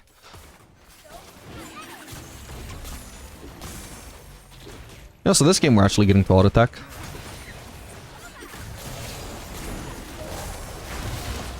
Whoa. Oh, she stole it. Oh, you're kidding me. Damn. Okay, can't even steal her raptors. Sad. Oh yeah, we have an Alistar top for some reason. He's not doing too hot, but the rest of the team is, so it should be fine. Alright. Although I'm not trying to get back on the standard cycle, I still want to try and use purple here a bit more than blue. Because purple is good for nothing except kiting. Could be good against the Aatrox, for example, but against the rest of their team, I'd much rather have actual damage-focused weapons. Like, it's definitely not going to be ideal in a team fight to have this weapon combo. Now that we've got purple to a point where I can almost set it, like, get rid of it super easily, all I need to do is 4 auto attacks in the queue. Now I can get rid of blue whenever I want. And if I do get rid of blue so much sooner and I end up with like 30 purple ammo, it's not the end of the world. You know, red-purple is one of the weakest combos as far as viable combos go. You'd rather not be, it's fine to have it in your rotation, you just don't want to be sitting on it for too long. That's why I recommend getting purple down to, say, 14, 15 ammo, something like that. Oop. Nice one. Oh, I never rooted her. That's sad. Ah, I shouldn't have bothered. Even if I kill her, it's not worth using my cleanse, and I could have just taken the red, for example. Oh, wait, no way she lives. I mean, I can ult her, but it's a bit sad. Did my ult usually come up? I suppose I could have used it ages ago if it was up.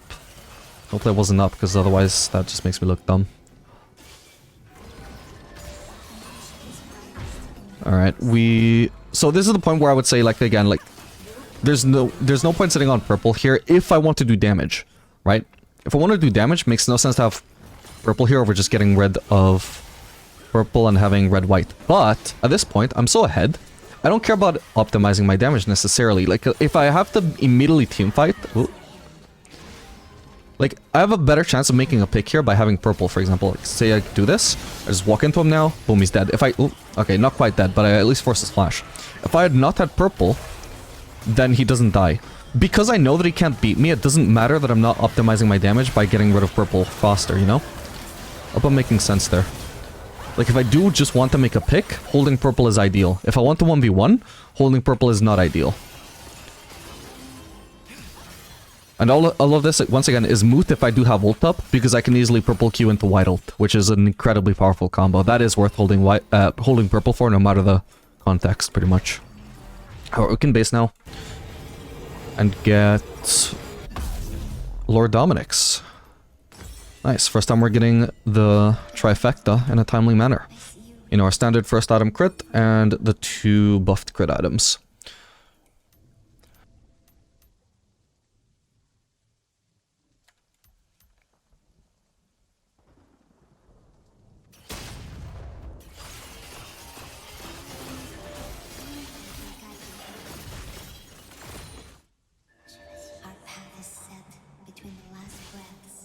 For a second there, I forgot that guy wasn't a support and I thought he was freezing away from me. If I can land one auto on her, then it might be worth comboing her, but I can't land it. God, I might be dead now.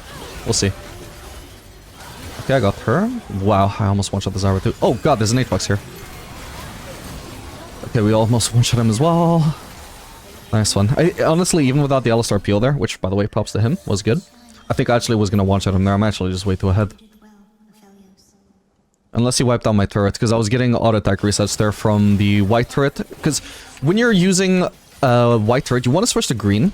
Because, say, like, every time you proc your white turret mark, right, with the green mark, you can't auto-attack again until Calibrum returns to you, right? But if you're holding green instead, even though your offhand effect every time you're proccing the Calibrum mark are with Calibrum, you can, because you're holding green, you can auto-attack before it's returned to you, which means you can do auto-auto, pause, auto-auto, pause, auto-auto, you know, completely absurd damage. Compared to doing the same thing when you're holding white, which is auto, pause, auto, pause, auto, pause. It's almost doubling your damage. And that's what happened with Aatrox there. I was doing those double autos. I honestly think he would have just been completely one-shot even if I got no peel. We can showcase that exactly here. I got 2 white Qs in me for this Baron. Speaking of Baron, by the way, it's like super good for burning Baron. Watch this. Auto, auto, auto, auto, auto, auto, auto, auto, auto, auto, auto, auto. Okay, now my white turret has run out, so I'm not doing double auto anymore, but do that again. Auto, auto, auto, auto. It's kind of hard to tell. If you're doing it like isolated in practice tool with a practice dummy, you can see, oh, yeah, wow, he's doing double autos. I hear the sounds. You also, if you also pay attention to the damage, you will see that there's like 2 different instances of damage popping up. Wow, this Vi is really good with Drake control. Hopefully won't be able to get this one.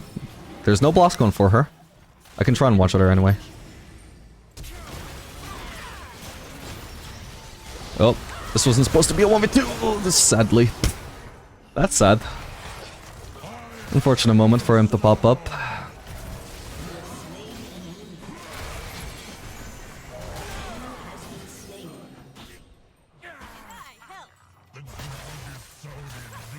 Anyway, honestly, this game I'm actually too ahead to even notice the damage, because I feel like I've just one-shot them with any combo anyway.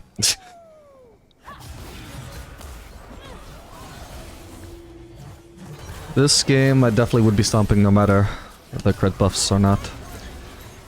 I feel like the previous 2 games were actually already a better showcase. Not because they like came anywhere near to helping me carry those games. Like I said, I didn't actually get to auto attack much during them, but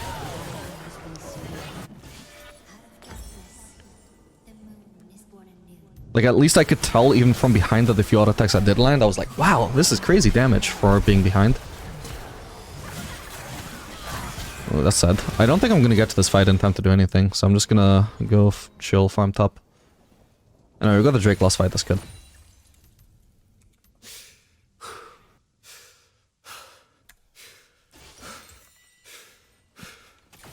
Phyllis breathing like he's running a marathon, as if I'm not doing all the work here.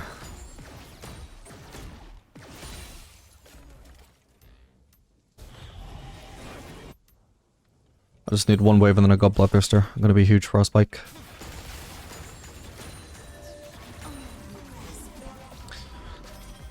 So yeah, although there wasn't really enough sample size when I checked, by the way, for Aphelios as to how the crit buffs affect him, I expect him to actually be affected definitely more than Caitlyn, maybe even more than Jinx. Jinx is like a pretty huge beneficiary from Infinity Edge, even as far as Infinity Edge ADCs go, because her rockets are 110% damage, which means they straight up get more damage out of crit than other ADCs do, than their auto attacks do. Aphelios has the exact same thing going on with Blue. His auto attacks do 110% damage, not 100%, which means he just gets more damage out of each crit. This guy's about to get one-shot, literally 2 autos. Hang on. I'll get back to my point later. Oh, I could already tell this is gonna be huge, fuck me. Nice. Yeah, okay, now I definitely feel my damage though. Like, even onto minions I can see, like, wow, this feels like I'm full build already.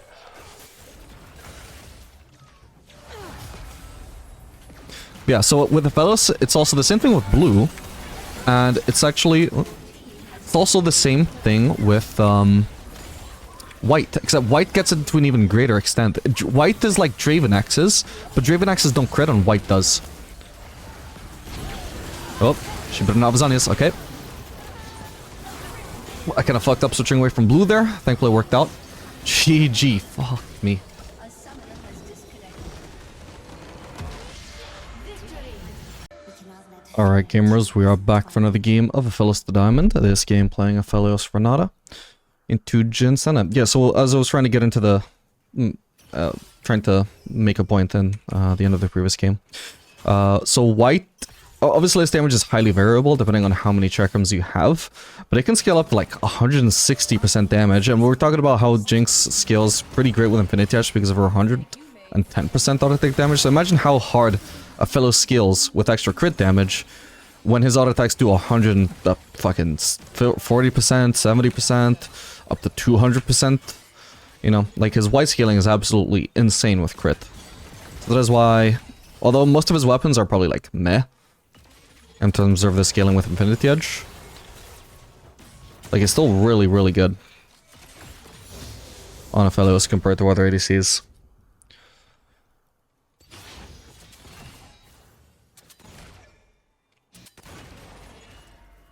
And then you have both white and red having the capability to crit as well, whereas most ADCs have zero abilities that scale with crit.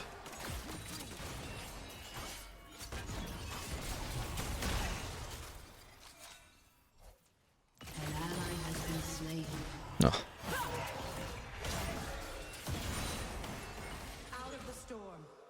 Gonna try and freeze this here. There we go.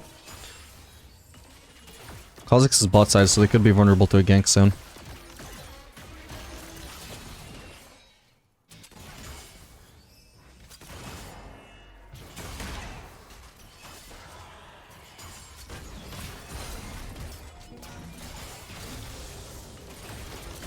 Ah, come on. Didn't notice the minion there. And I targeted the wrong minion. Okay, not too bad. We do have Kha'Zix here.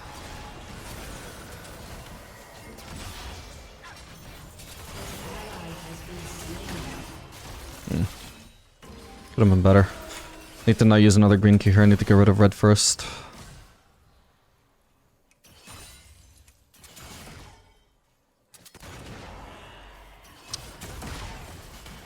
Oh my god. We should have Kha'Zix coming in for another gank. I'm not sure if they've even warded. I am gonna have purple set up soon.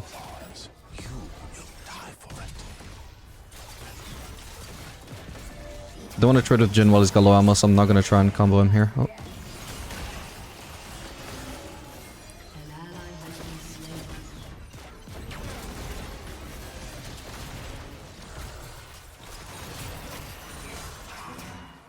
Oh, my bad, I wasn't looking at the cannon, I was focused on the W. Wait, what? Wait, I didn't even notice him. What? Okay, I did not need the ghost. What?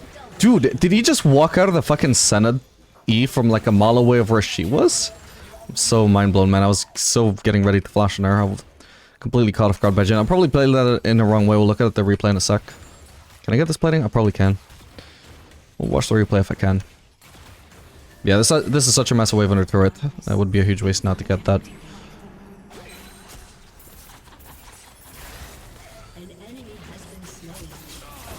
Yeah.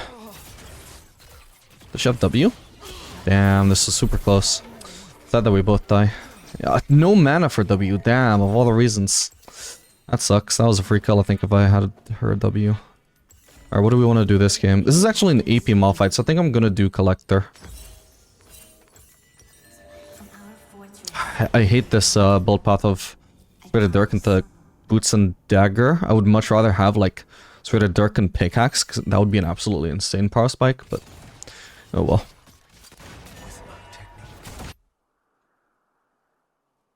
In fact, could it not be worth now actually to do double longsword and Pickaxe instead of the Serrated Dirk? Surely that is way more damage, right? I need to check that at some point. Oh. Alright, I'm gonna intentionally try and get rid of blue here since I have the choice.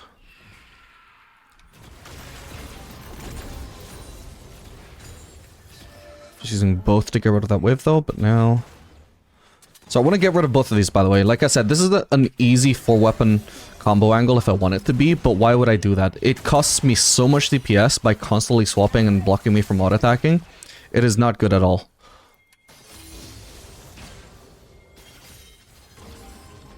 What I can do though is hold on to this a little bit.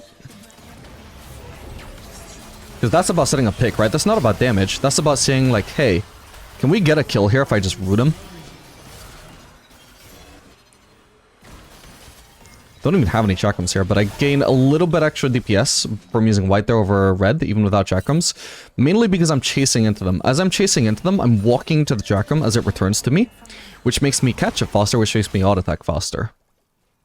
That would be probably less true though, if I had berserkers, or at least, you know, a lot more attack speed than I have now. Because my regular auto-attacks, my non-white auto-attacks would be doing so much more DPS, but or, you know, they would be so much better. Whereas the white chakram is... white DPS is more limited, but at the moment it's a lot higher than what I could achieve without it, even while not being in melee range. Okay, I'm gonna... up a ward there. Evelyn is already 6, this kind of sucks. I don't quite want to base here. Although I could base for pickaxe, which would be nice, but they're also kind of low, so I want to abuse this, but it's kind of awkward not having any vision of Evelyn. I would also have liked it if Renata backed out of vision, instead of letting them know that we're still here, because Renata wouldn't be staying here unless I'm staying here. I might be basing here, though, so I'll give it a few seconds. If they're recalled now, then... if they don't appear in vision now, rather, they probably just recalled, then I still have plenty of time to shove this, after deciding that they've recalled. Boom. Don't really have time to go with this plating, so we're just gonna base immediately now. Oh wait, oh, this wave didn't actually quite crash as fast as I thought it would, my bad, but it's still fine. I could try and crash it, the only risk is an Evelyn gank. I'm trying to be really cautious until I know where Evelyn is on the map. I'm not gonna go for available here. Doesn't feel necessary. It's still, like, well, it's within the time that I would say is acceptable in the game to go for refillable. But... I don't know, I'm not feeling like it's gonna be worth this late. I'm gonna just take these golems, actually. Auto, auto, auto, auto. Auto, auto. Actually, if I knew I was taking golems refillable, might have been worth it then. Ah, we're fine with just fleet. Man, fleet makes such a difference when you're farming these and trying to do it healthily.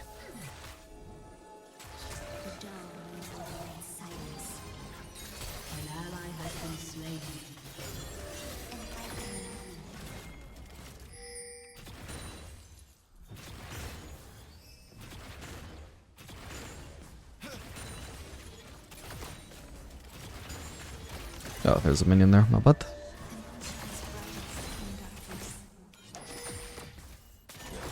I have really strong trades right now with blue-green.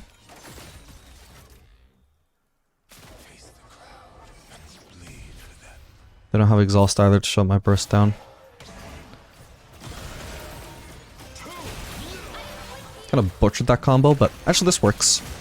Oh no, my Q just barely didn't reach her. Oh, that was gonna be an absolute one-shot if I reached there.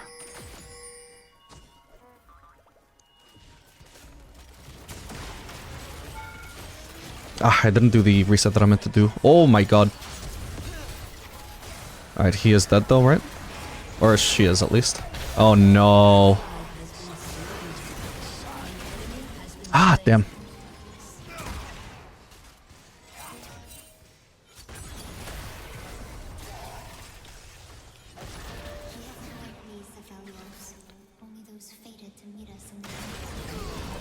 That's supremely sad. Fucking, did he level up from that? There's surely no way, because I thought my auto attack didn't actually go through, but it did. So he leveled up. It's the only way he could have had. Oh man, I don't even know why that went through, by the way, because I should have just died before I could auto attack, right? Oh man, look at how much burst I did. That was like 3 hits of damage. That's sad though. If I just managed to, ooh, I'm gonna already leave base. If I just managed to do like 1 hit before he went in the brush, that was completely free. I should have done green Q though. I think green Q also would have killed him, right? Yeah, 100%. Then I wouldn't have needed vision. Sucks, man. And it would have been too out of sight for him to turn on me once I was in the brush. I definitely misplayed that. This is unfortunate as it was. Oof. Very crucial that I use the right weapon here or I'll mess up my cycle. There we go.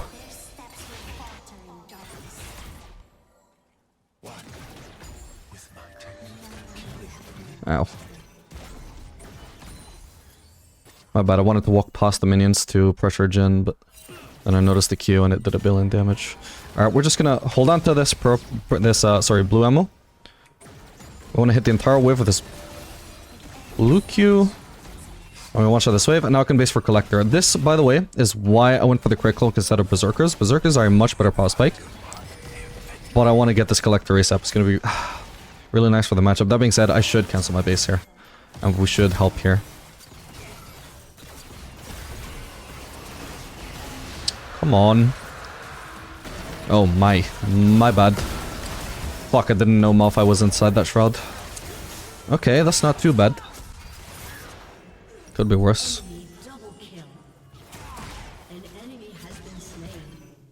Kha'Zix. Wait, yeah, we didn't have a jungler with us. Why would we stop the Drake then? To be honest, I completely thought... I assumed by default this Diana was our jungler. No, Kha'Zix was topside. Like, of course he wasn't part of this. Like, it doesn't make any sense. You can't blame him now. Like, we contested that Drake knowing Kha'Zix was topside. We can't blame him for that. He didn't know they were gonna start Drake. Whoa, hello. What the hell? She's probably dead here? Whoa, wait, what? Where is she? Fuck me, I should have... Oh, come on, I'm so tilted, man. Please at least die. Fuck! Why did she go all the way out of vision, out of sight? Oh my god, she's so fat as well. What the fuck? I completely misplayed that though, but that's super sad the way that played out, man. Fuck me.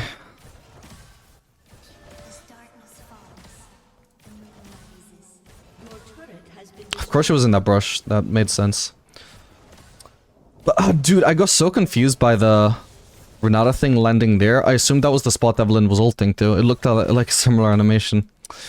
Man, I'm so tilted. I had perfect weapons for killing her there as well. I just couldn't fucking see her at any point. First off, she was invisible in the brush. Then she was charming me, so I couldn't target her. And then she ulted over the wall, so she was invisible again. Then I could see her, but suddenly I was one-shot. If I could have just seen her, so I could root her and red ult her, I wouldn't have died, and she would have been one-shot. Super sad, man. Yeah, the whole thing caught me just so off guard, though.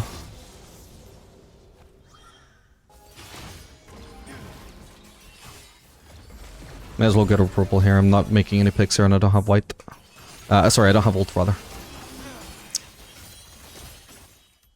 Could we maybe dive this guy? I think we can. This jungler is like... This is way too early. I don't even have red cube right now, but... Alright, nice. Senna? Okay, I guess this makes up for the Evelyn gank. Nice one. Jesus. We need to wait for that wave. Because I could path around. I'm kind of leaving myself vulnerable to an Evelyn gank here, but also partially the point. I want to try and bait something here while we got the Renata W up. And enough mana for her to use it. She's the top side anyway, so it doesn't matter, but that was the reasoning. Taking a lot of damage though, fuck me.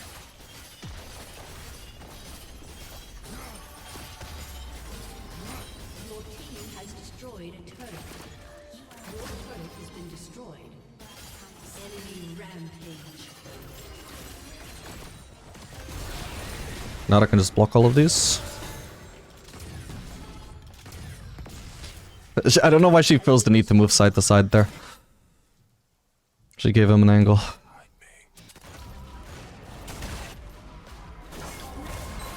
Doesn't matter, we should probably be basing here anyway. But if not for that, then I could be trying to push them and kill them. Meant to get berserkers here, there we go.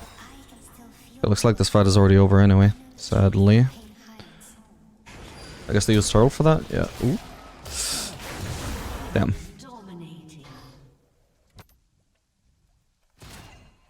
Okay, I got a lot of burst for this guy now. Hopefully I don't get ganked by fucking Evelyn again. Famous lost words, huh? What? That was an auto attack that killed me, right? Or, sorry, charmed me. That's just unfortunate. To be honest, I should have given up this turret. It's not that it's predictable for Evelyn to be there, it's the fact that I am 100% dead with no counterplay if she is, and she could have been. So I should play around that. If I don't have Renata, I can't farm. That's how I need to assume the situation is. That's sad though, because I maybe had a chance to outplay and just one-shot her if I didn't get charmed. That's why I flashed, and I got charmed by an auto attack of all things. Not even a skill shot, as far as I can tell. Oh, that was her E actually, no, never mind. Still a bit unfortunate, but... Pretty sure she was doing our, golems. That's why she didn't actually dash towards me. I couldn't tell that that was her E, because it wasn't the dash version of her E. Because she'd already used that on the golems.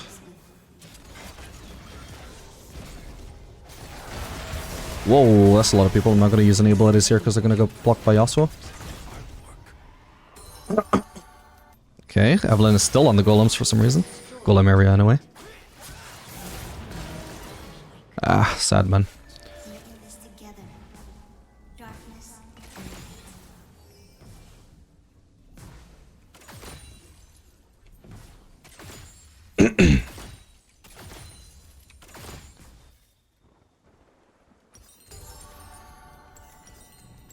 Your team has destroyed a turret. I can't. Oh. By the time I reach that wave, I get like halfway through farming it before Evelyn can reach me, and then I die. So, in fact, this is like greedy being positioned where I am. I need to be all the way back of the turret. There's no sense in being there over here because Evelyn one-shots me there. Unfortunately, like, this game is completely out of my hands, unfortunately. There's nothing an ADC can do in this situation against Evelyn. This is literally how I have to play. All I can do is sit at turret. Even if my teammates were with me, like, I need all of my team there. Even just Renata by herself probably doesn't save me. Now Evelyn not having ult, that's really good. Maybe that's enough.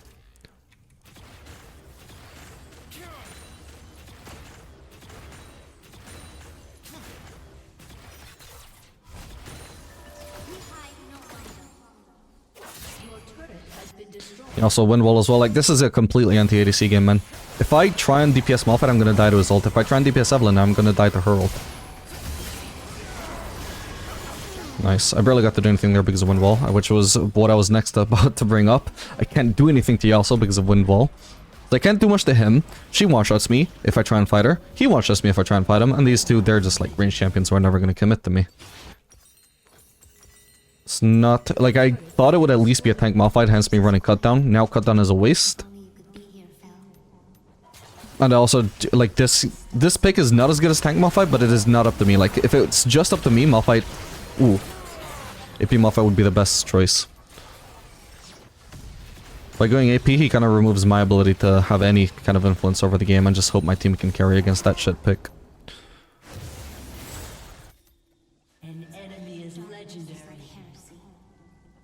Which is shit mainly because it doesn't do anything when it has ult on cooldown.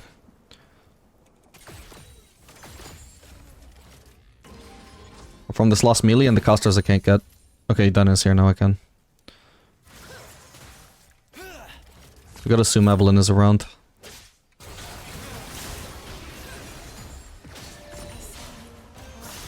Oh right, she's not our jungler, she's the mid laner, no wonder she's farming.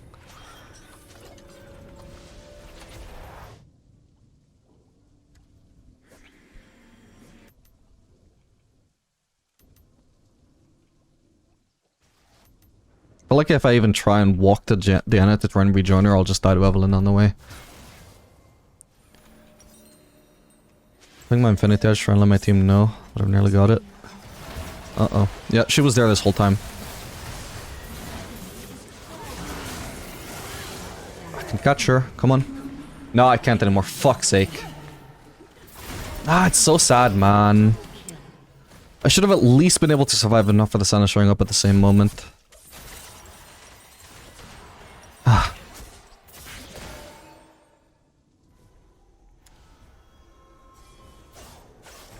Unfortunately, these are the games where the buffs just don't make a difference, because in a game like this, the game is completely out of my hands. Other ADCs might have a slightly better chance to do something in this game, like Ezreal, for example, wouldn't be quite so vulnerable to Evelyn. Same for Vayne. Vayne is actually a really good pick against Evelyn. But as Aphelios, as any immobile ADC, the damage just doesn't matter. Like, my damage doesn't come into play at any point.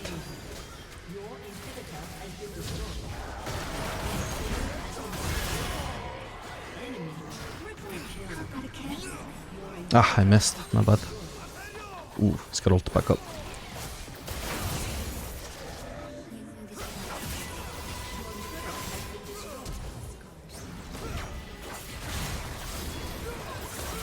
Still don't have Infinity Edge.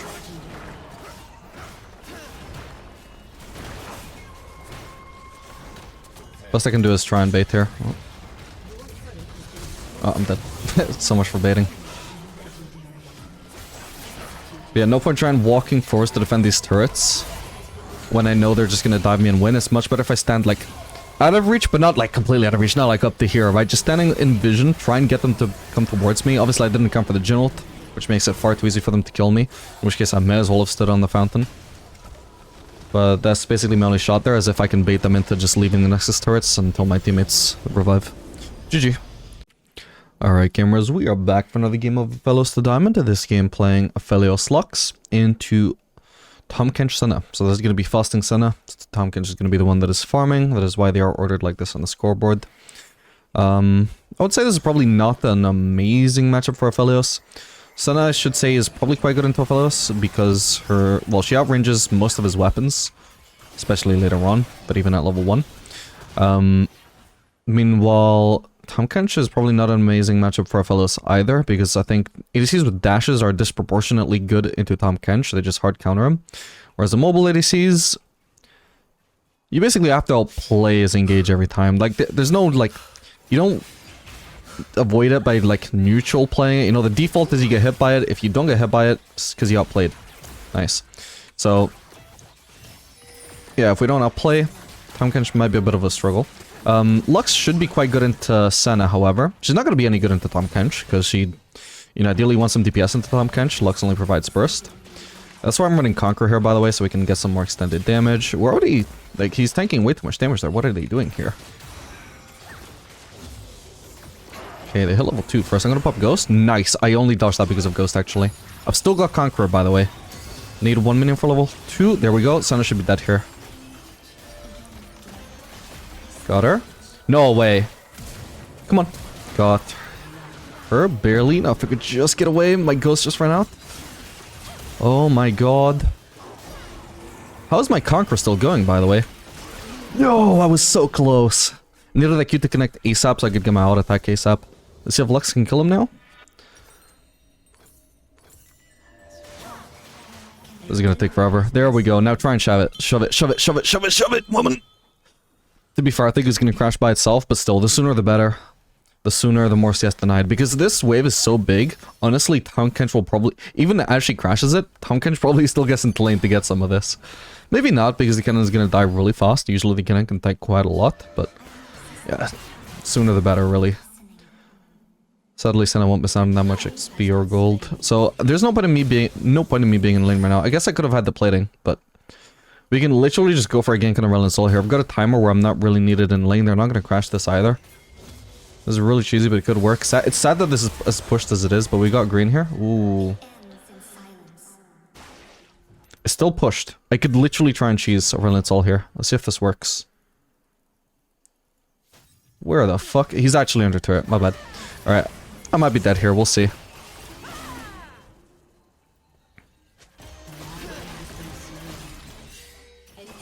This is surprisingly decent.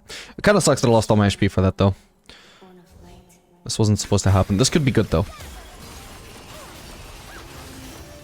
Oh, this is unfortunate, though. Ah, the weapon swap. I should have probably not autoed. Ah, my bad. Gonna take boots here so I can get into the lane faster. Yeah, so this is an awkward situation where it actually would have been better for me not to auto Q for once. Because you see, I've got 11 ammo here. If I red Q Vi when she gets rooted here, I don't swap, and I can just auto purple Q, and we're good. She gets rooted, she can't even dash onto me, she's dead. But instead, look at this swap. It completely prevents me from killing her. Oh, hello. Yeah, so awkward situation. I ideally shouldn't have even been in it. But I could have played it better. I could have killed that Vi, I swear to god. It was a good play, I just messed it up. Anyway, I've got enough AD now, I think that I can just start putting... what's it? The E...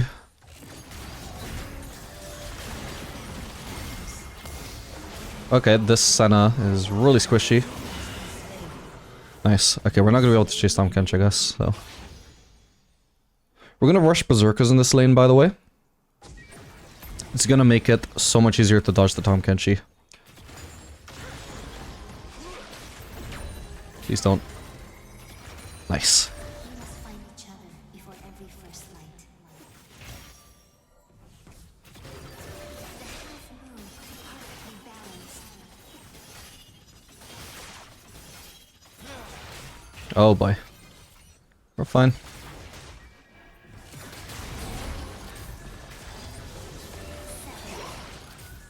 Alright, nice. Mainly wanted the plating.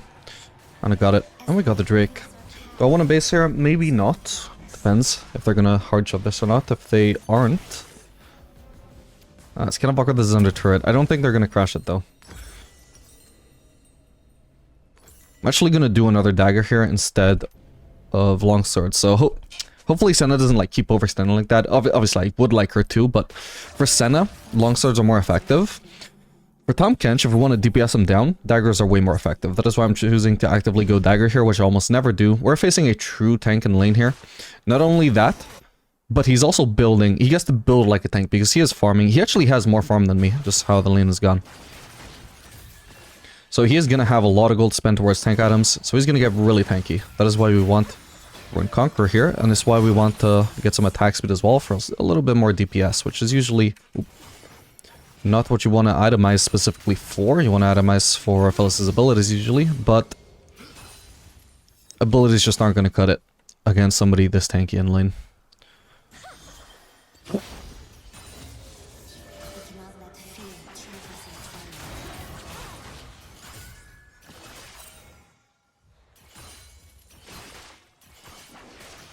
in He disrespects way too hard though. Like, the only reason we got snowballed a little bit from that level 1 was because of how much damage the Tahm Kench just tanked for no reason. Same for Senna, but mainly the Tahm Kench.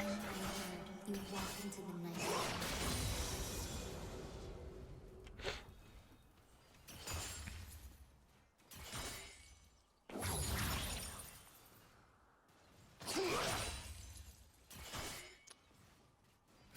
Okay, first things first here is we need to place a ward.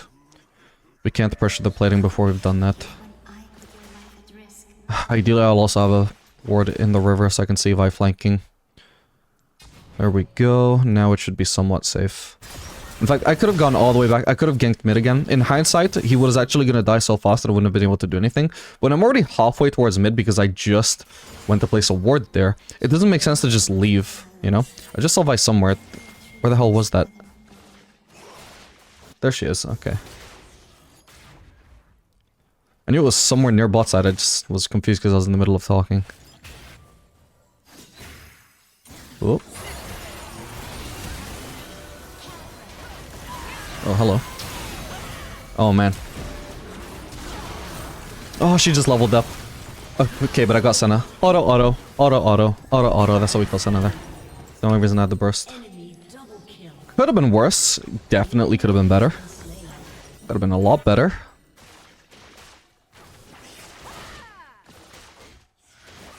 Did I maybe grief my positioning a bit there? Oh wait, Vi was already 6, wasn't she?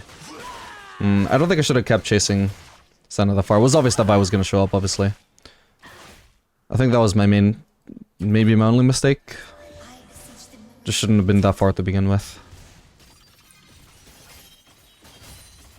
Kha'Zix wants to chase, fair play to him, but I should just be in position to try and DPS Vi if she does punish Kha'Zix, rather than being in position to also be punished by Vi, you know?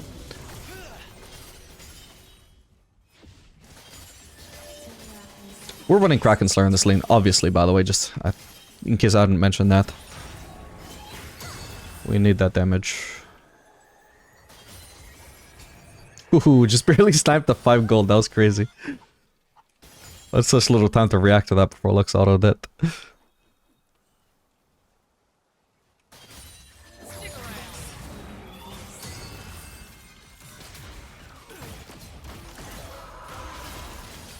Nice.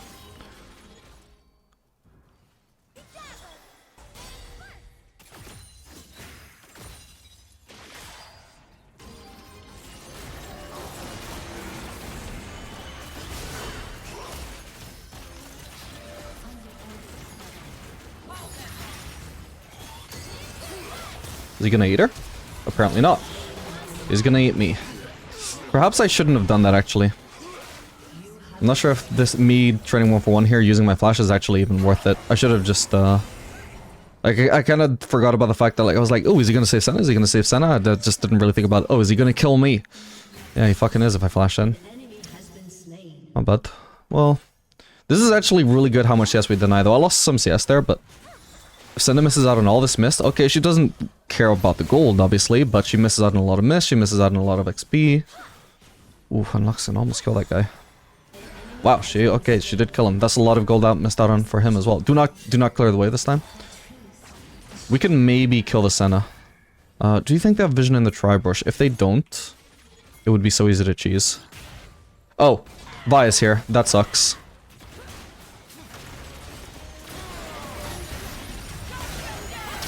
I'm doing as much burst as I can. But it's not enough. I did a lot of damage though. That was blue Q for melee range. It's a bit unfortunate though because I can't really abuse my auto attack resets for melee range. For example, with green Q, I could do Q auto.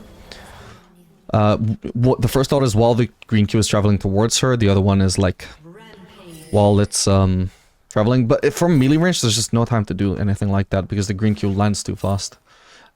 Same thing applies to the blue Q. Usually I could do blue Q, auto. Oh, two of them are manual autos. The other one is just from the green Q, the blue Q, sorry. But for melee range I can't do it because it hits too fast. So I missed out on a lot of burst there from being in melee range, but obviously I couldn't help that. Oh, I wasn't paying attention, but...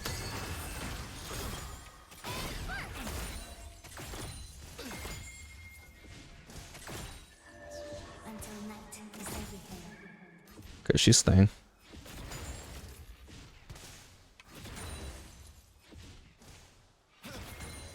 Just keeping this as far on us out of the map as possible. I reckon Tom Kench is still here. Let's do what we can to escape here. I think I'm probably dead, sadly. They're gonna kill Senna, hopefully. Surely not. No way. I'm actually gonna die here and we don't get anything for it. Because my team completely abandoned me there and Tom Kench just tunnel visioned on me, so... Oh, come on. He should be dead, surely. Kha'Zix might have to wait for... Oh! For a Z. Nice.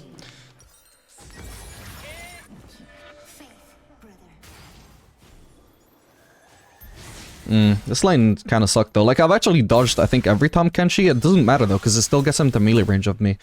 See, any ADC with a dash can not only dodge a Z for free. Is it a Z? Maybe it's his W. I think it's his W, actually. Yeah, it's his W.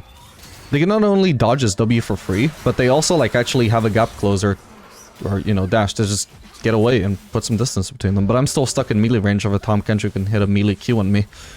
And then he lands 1 or 2 autos on me and I'm dead.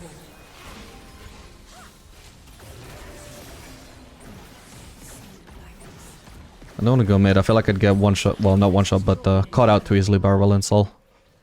There's somebody in that brush? Yes. Ideally, my team shouldn't be letting Tom Kench freeze here, but I can't do anything about it by myself, sadly.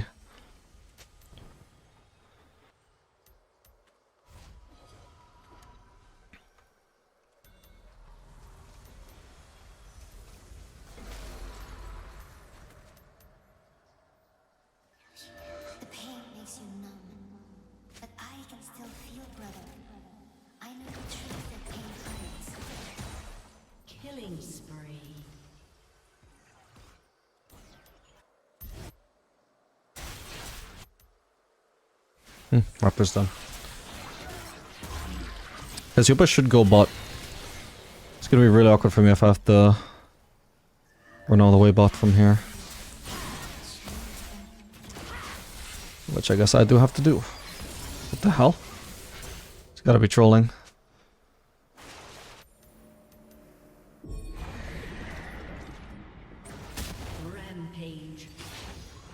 Actually, can I risk this? I don't know where Vi is. She could literally be diving me. Okay, she isn't. But this turret is definitely down though.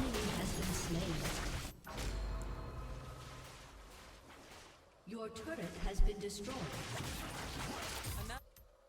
Your team has destroyed a turret. Your team has destroyed a turret.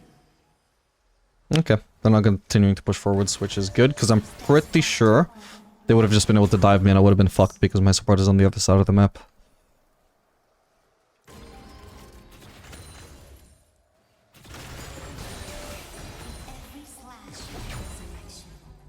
Need to try and get rid of purple as fast as I can here.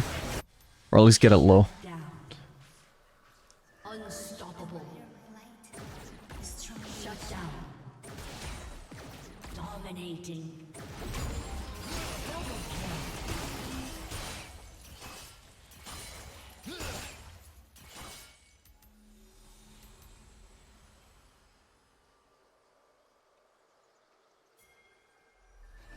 Even when I close my eyes, I'll never look back.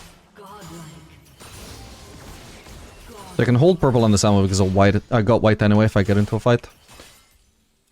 Sorry, it's not about white, it's about ult, whether I've got ult up or not, because ult is what allows me to use white immediately without any delay. If I can just swap from purple to white, so long as I have 10 ammo or less on purple. Or they're at least near enough that range. If I have to do a couple of autos before using purple Q, and sometimes it might screw me over, a lot of the time it doesn't really change much. So you do not have to feel. But you are not a weapon. You are my brother.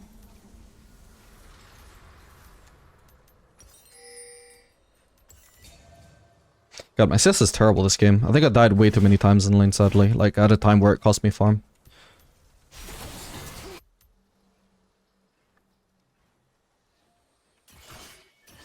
And one shines brightest in darkness. Shut down. Legendary.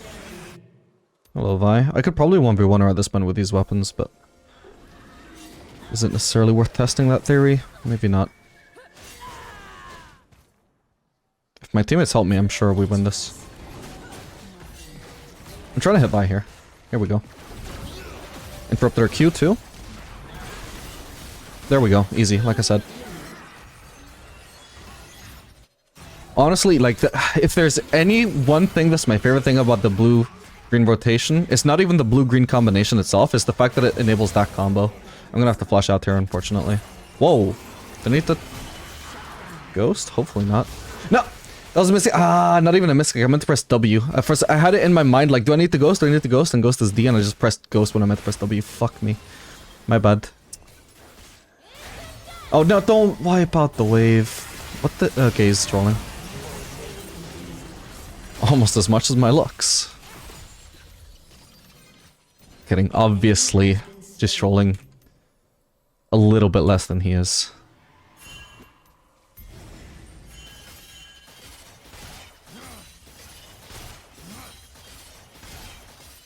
Weird time to troll, though. An ally has been slain.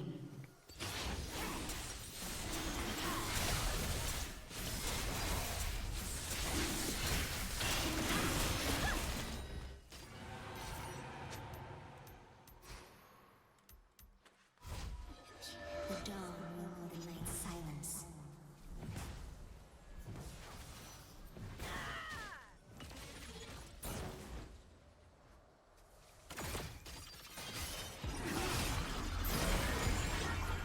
See, now he's back to not trolling. This guy's so weird. You could just run it down into me, but no, he's only half committed. Do not look back, Aphelios. I wonder if that's his way of soft griefing, is just like occasionally running it down, but not doing it all game long, just so an automated system can't pick it up. Maybe he only does it when ult is up. Do you think an automated system detects, ooh, whenever this guy's ult up, he dies? You know, I don't think it would be quite the same as just running it down. Not sure a system has the means to detect that. At least not until AI picks up. What the? Oh, dude, I thought that was a skill shot being thrown at me. Just Baron. Oh, can we do this? It's a big risk, but you know what? We see Vi. I've got good weapons for burning this. Should be fine. Auto. Like, if you pay attention, you can actually see the green projectile being thrown out before I then go into this pattern. We cannot touch the moon.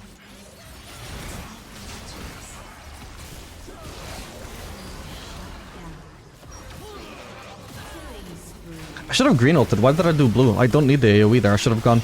Like, the green ult would by itself kill Senna, and then I can use the mark on Verlin Sol. I don't think that would have killed him either anyway, to be fair, but... I don't know, as an Aphelios player, I just should have known better, man. I suppose... If she had heal... No, but then I still could have finished her with green. It didn't make sense to use blue there. Anyway, I could switch to the... traditional rotation whenever I want now.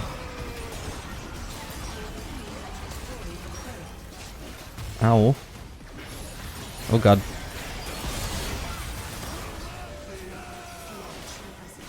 Fucking hell, his healing.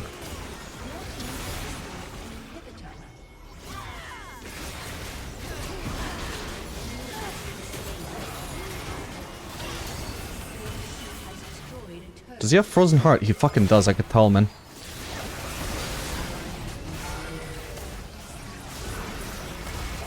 Oh man, I do no damage to that guy. What the hell? Because I haven't finished my buffed item. My bad. No, we don't really need losses for that much this game. I mean, it would help a lot against the Tahm Kench, not so much against the rest of them.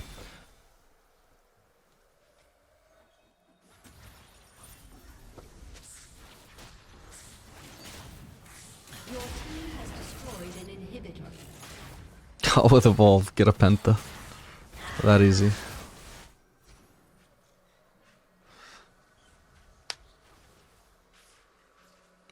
For the record, by the way, even though you only see 43 healing on Conqueror, that doesn't mean it's not worth it.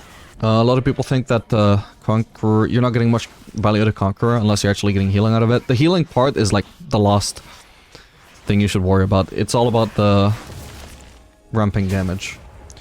It means, for example, that I can hit Tahm Kench a little bit and then turn on to Senna. For the record, Conqueror actually never out DPS's PTA onto a single target. PTA always kills a single target faster than Conqueror, no matter how tanky the target is, right? Straight up. You're also not expecting to get a lot of healing onto any single one target. That is not what Conqueror is about, right? Conqueror is purely about getting a lot of damage in extended fights, not necessarily against just the one target. Hang on. Nice one. Not necessarily onto any one target, but for example, because Tahm Kench is so tanky, I could realistically hit him a lot of times, right? If I hit him a lot of times, I'm getting a lot of Conqueror stacks. Then say, ooh, Senna mispositions, or Senna leaves herself like it gets hit by a Luxie, or I just suddenly have an angle where I can hit Senna because Tahm Kench is backed out or something. What the hell, man? Then what do you know? Suddenly I have 8 Conqueror stacks to one-shot Senna with, as opposed to having my PTA having been soaken up by the Tahm Kench. Ooh. Oh, so close to getting both of them. Nice one though. GG.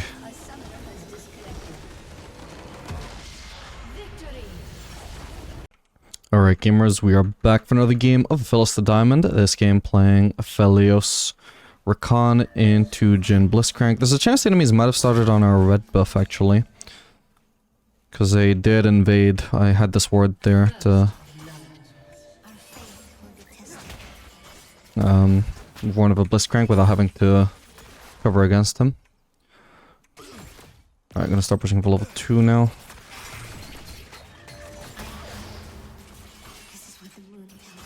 Already have position on the wave since they, I guess, leashed and we didn't. Honest, my team didn't even die. Thought somebody was dead there for sure.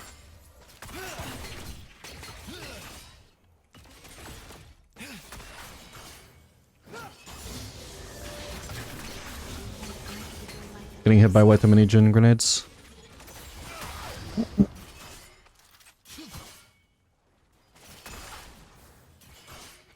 Ward in there is kind of useless, by the way. A ward here would be way more useful. It's kind of obnoxious how far he gets to walk up here without getting punished because I don't have a ward. Oop, my bad.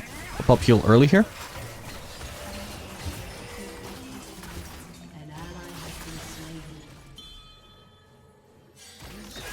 Way more useful to go for Jhin. Bliss was the, like, easier to hit target there, but much rather risk hitting Jhin there, and I did, so that's nice.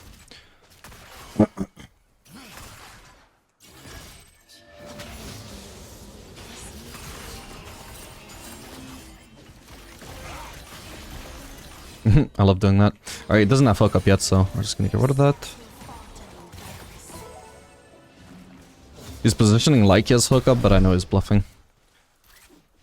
Anyway, one small detail to note, by the way, I started the video pretty much while we were doing it, but when you're entering lane against the Blitzcrank, I don't have a ward, buddy. You can see that on the scoreboard. But yeah, when you're entering lane against the Blitzcrank, you want to wait until the wave is coming up, so you can just hide behind the wave, so that if Blitzcrank happens to be cheesing there, you don't just, you know, get hit by the cheese for free. That way the hook gets blocked by a minion. That's assuming that he didn't set up in the bushes early at level 1.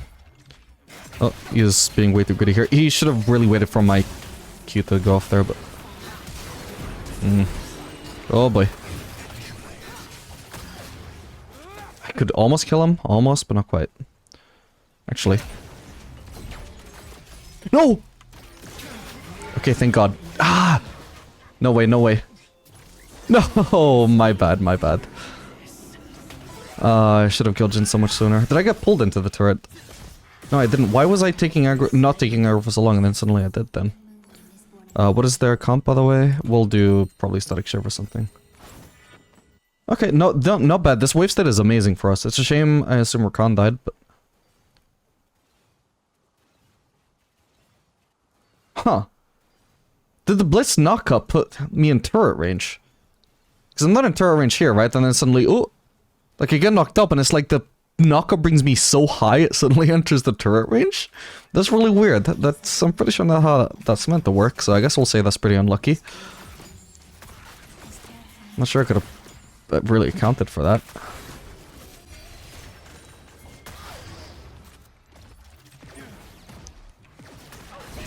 There should be a Rakan knockup. There we go. Did it a bit late, but should still be the same outcome. Okay, he's gonna escape from me.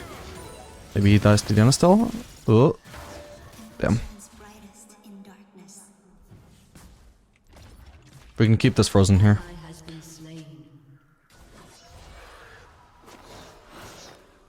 Dragging it upwards so I can escape from the minion aggro.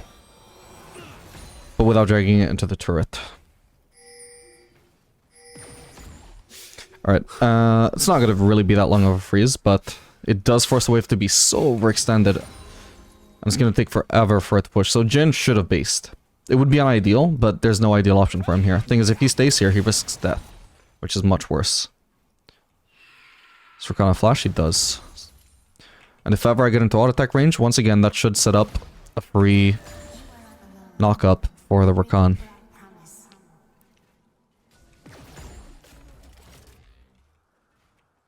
So I'm just gonna hold on to purple for a while because of that.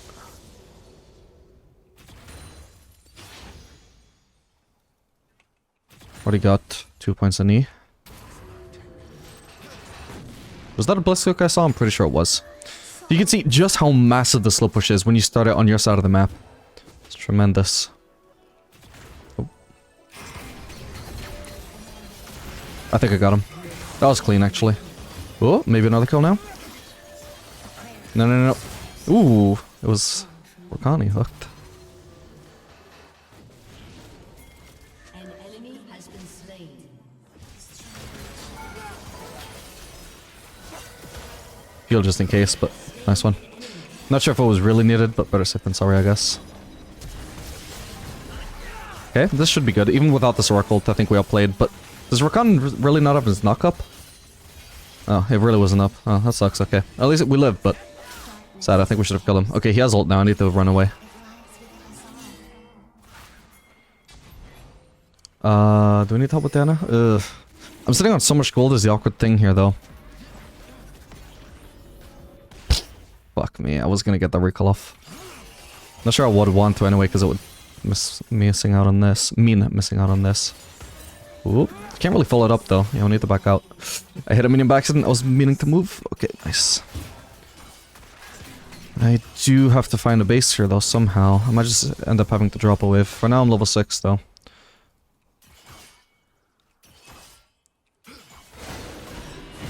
I'm on the way.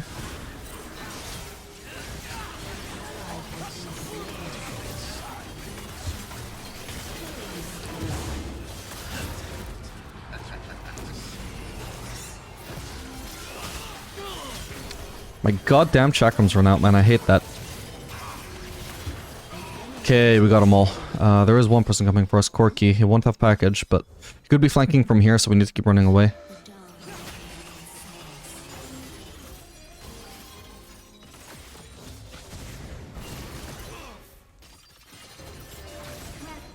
Ooh, didn't mean to walk into that. He's about to get a big rocket. Bit greedy from Corky, I'm not gonna lie. He got him a kill. What do I know? Surely that was a positive outcome for Corky, right? Ah, the other thing is it does. Like, he just wasted so much of my time.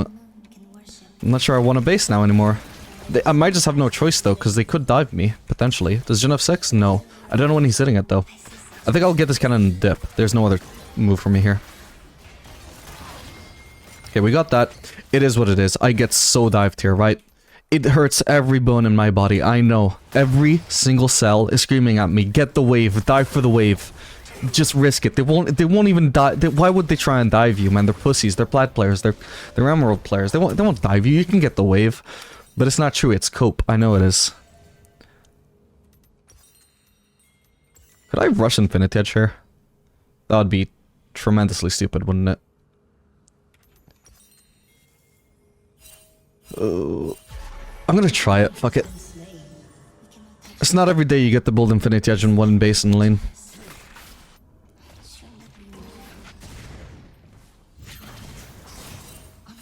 Plus it's the new and improved Infinity Edge. Whoa, whoa! Okay, flash for flash, no flash on the blitz then. By the way, once again, fucking stomp or get stomped, no in between. It's crazy.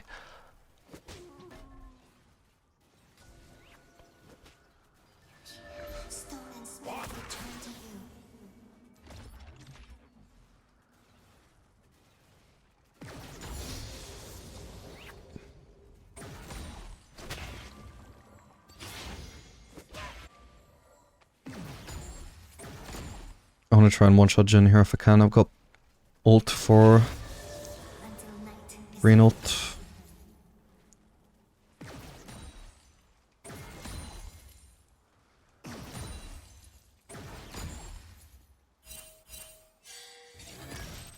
Nice.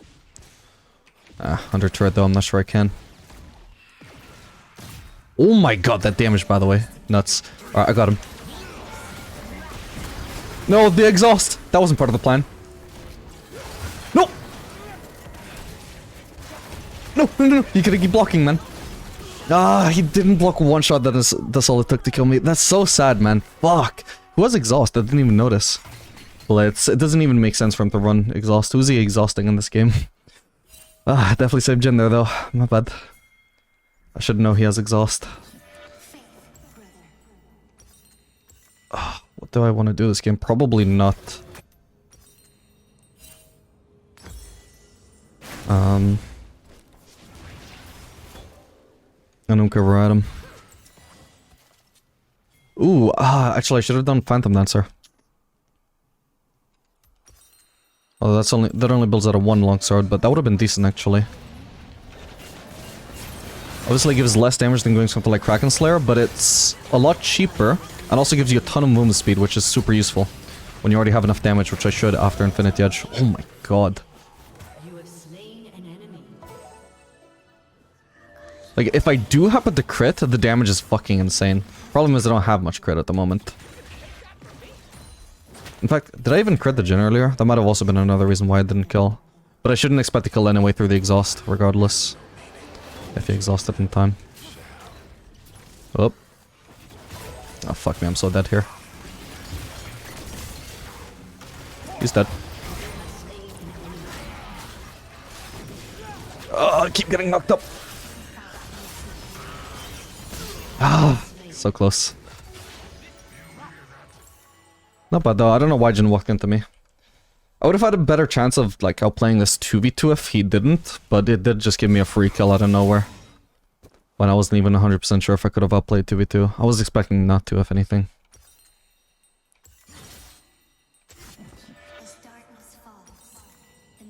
Alright, I got so much burst right now. Getting bad cooldown on my R? Ugh, unfortunate. Didn't have R either, did I? Nope.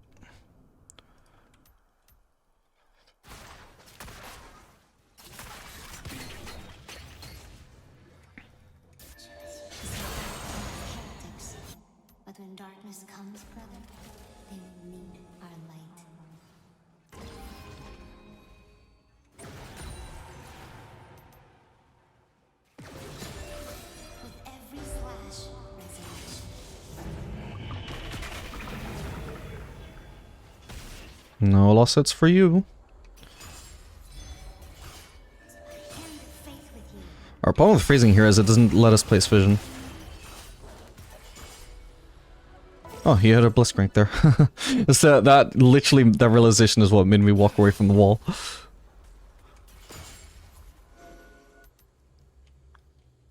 Alright, with a slow push, I actually have a better position to actually help out Rakan while he's warding. A freeze would be ideal if we already had vision, maybe.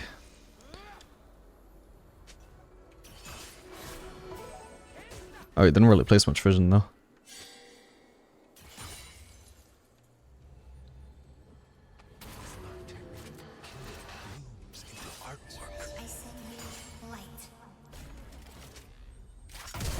What the hell?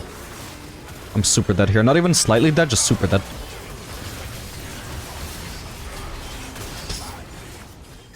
Sad. What am I meant to do there, man? There's no counterplay to that combo for a flashless ADC. With no mobility. Man, that was tense for a fight that I knew wasn't going to result in a kill.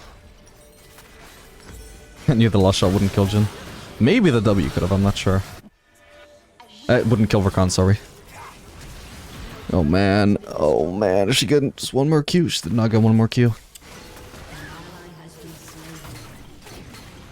Is Soraka being chased? I think she is, actually. She blasted him away with the blast gun.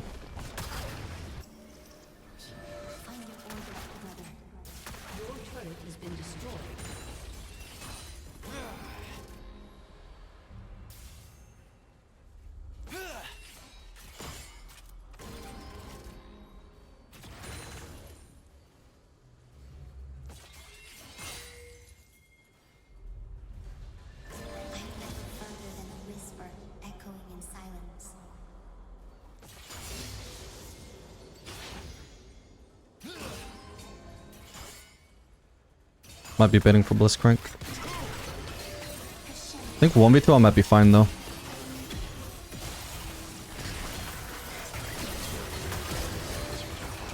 Come on, I need to Oh, come on. I should have been using green there. I wanted to focus the Jhin though. I needed to focus Jhin. I should have flash queued him. I should have literally flashed to place the turret closer to him. Because I'm not sure I can win the fight if I focus Blitzcrank. I would have, if I had done it from the start, I would have at least killed the Blitz. I'm just not sure if I would have won the fight overall. But I guess I needed to risk that. It's just, dumb, man. An ally has been slain. Yeah, my bad. Oh, hang on. I don't have my quick look here. I wasn't really utilizing the auto attack resist there. I'd forgotten that I switched to white because I wanted to DPS Jhin. Oh, but... Nah, I wasn't even... Yeah, it was kind of a mess, to be honest. I initially switched to green to try and do the double autos on Jhin, thinking my turret was going to focus Jhin. Nope, it was focusing Blitz, so it wasn't doing any damage to either one of them. So then I was like, oh, fuck, then I guess I gotta switch to white to DPS Jhin. And then it was like, what? No, but then I need to focus Blitz now if the turret isn't focusing Blitz, and that's just how I ended up on white instead of green when I should have been doing, like I said, like double damage to Blitzcrank from that. Oh well. Unfortunate.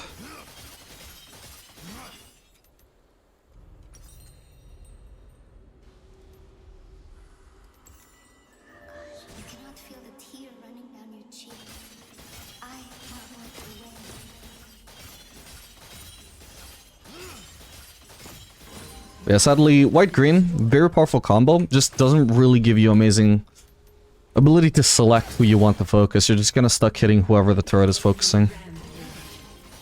It's as simple as Jhin walking away while Blitzcrank walks in to completely screw over my aggro there. My target focus.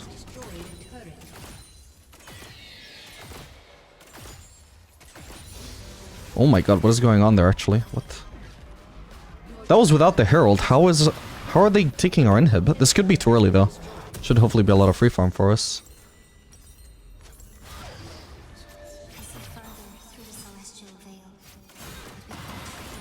Alright, we need to put some points in attack speed now.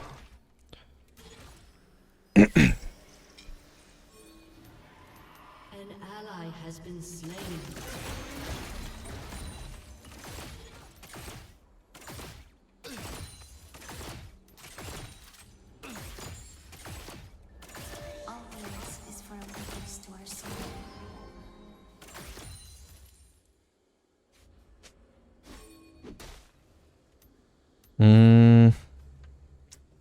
It's awkward, the Olaf situation, but we're just gonna have to let him get a threat, I think.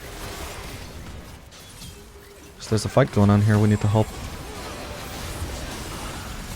Come on, that is so sad. He was about to die to my next auto. Oh, and I'm running out of ammo too. Some of these fights are honestly just so unfortunate, just coming down to the most minute detail. Bot and jungle lost too hard. What? Bot lane, the ADC that based with a whole Infinity Edge in one base lost too hard? You kidding me? Look at the CS diff. Oh my god, Rakana's doing terrible though, I just noticed. I mean, not really if you count for his assists, I guess. It's not actually much worse than me.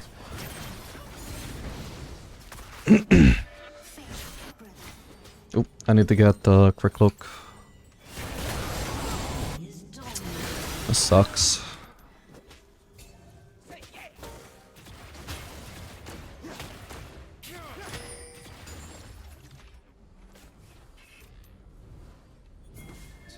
The fortress is quiet. If only you could leave it. The stones in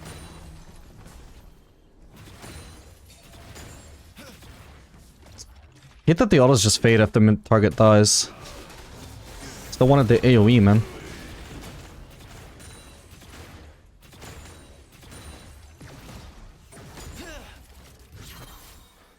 beneath the mask of silence. I knew a true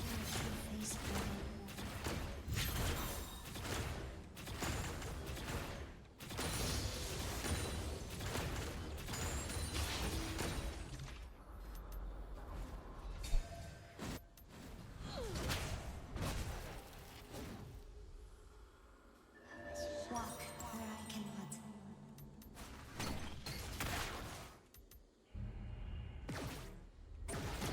Gonna get rid of purple here, make sure I don't have that on low ammo during a fight and force myself to have to reset and fight again. Enemy rampage. Our path is set between the last bullets taken by our enemies.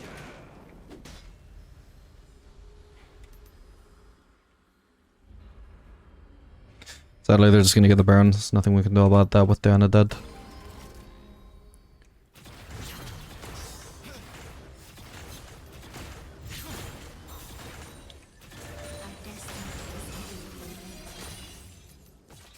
Are they not on it? Yeah, they are.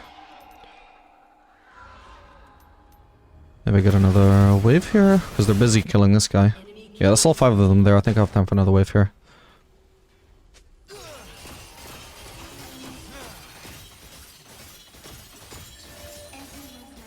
is ceremony.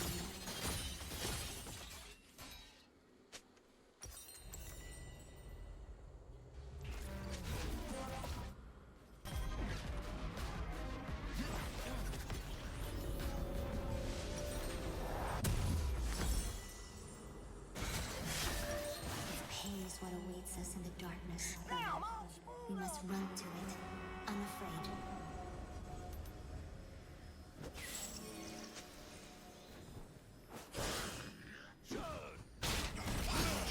I'll heal if I need it. Nice.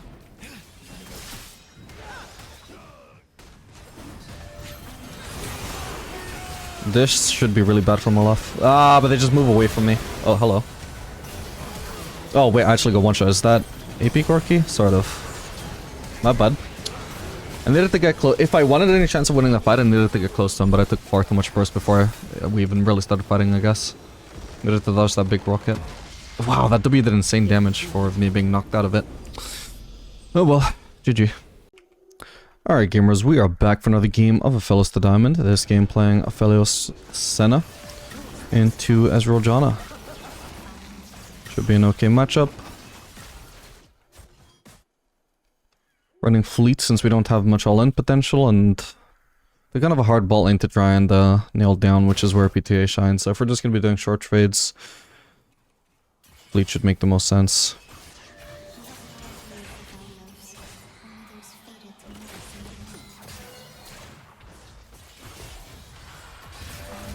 Gonna place a ward in there so she can't keep pressuring from there.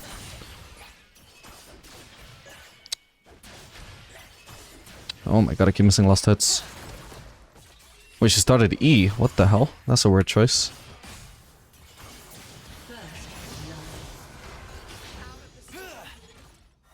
It's kind of hard to pressure Ezreal though, unfortunately, because anytime I try and position to go aggressive on him, even if I'm behind minions, it just takes him shooting the Q like just to the side of the minion, and for me to have a better hitbox than the minion to still get hit anyway. Just makes this a really annoying matchup for Aphelios. Basically, I win this lane by not interacting as little as possible, as much as possible, basically.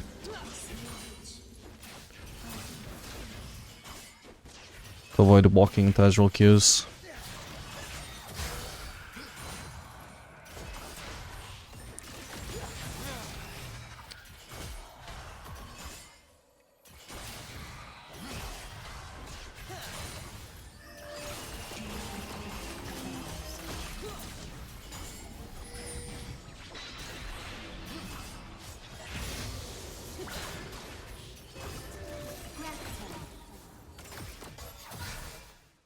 Now the point in Q.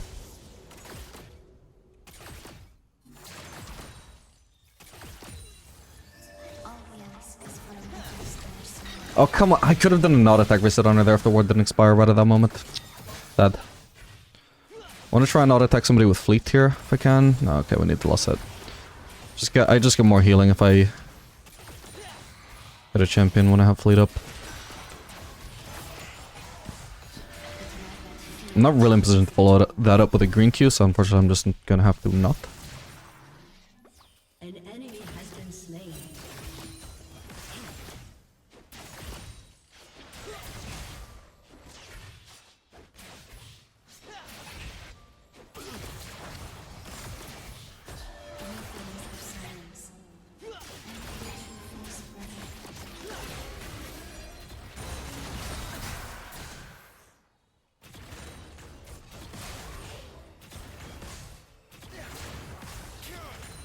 Oh, I got hit by that. What the hell?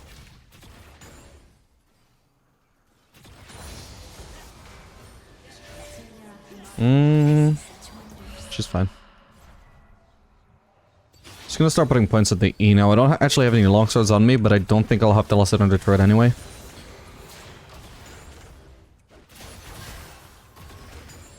Because I got blue right now, so I've got more pushing potential than Ezreal for once. Got a ward here. Alright, this game they have 3 melees, so we should be able to get quite a lot of auto attacks this game, hopefully, so we won't do Collector again this time around. Probably also won't do Infinity Edge, but no promises. First item, I mean. Oh, come on, that was such a huge knock-up, I couldn't even get him to retaliate.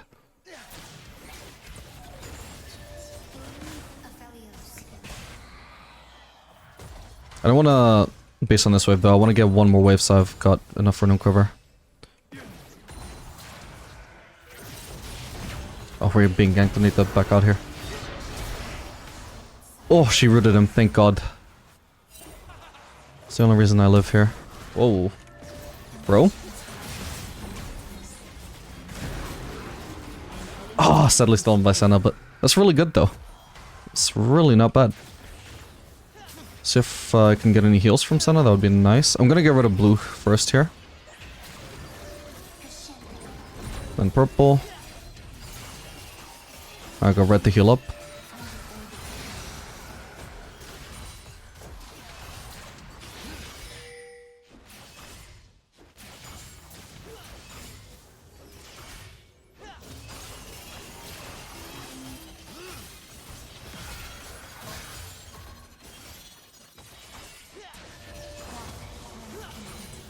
You can see as soon as I don't have blue anymore, I just suddenly get pushed in by Ezreal.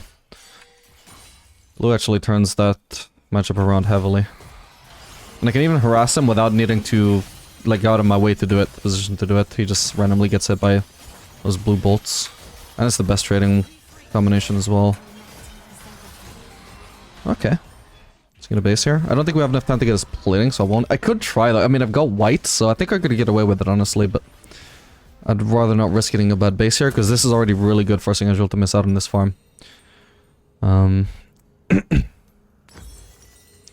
this and this. I don't think we want Kraken Slayer this game, so I'm not quite decided on what I want. Probably Static Shiv, I would imagine.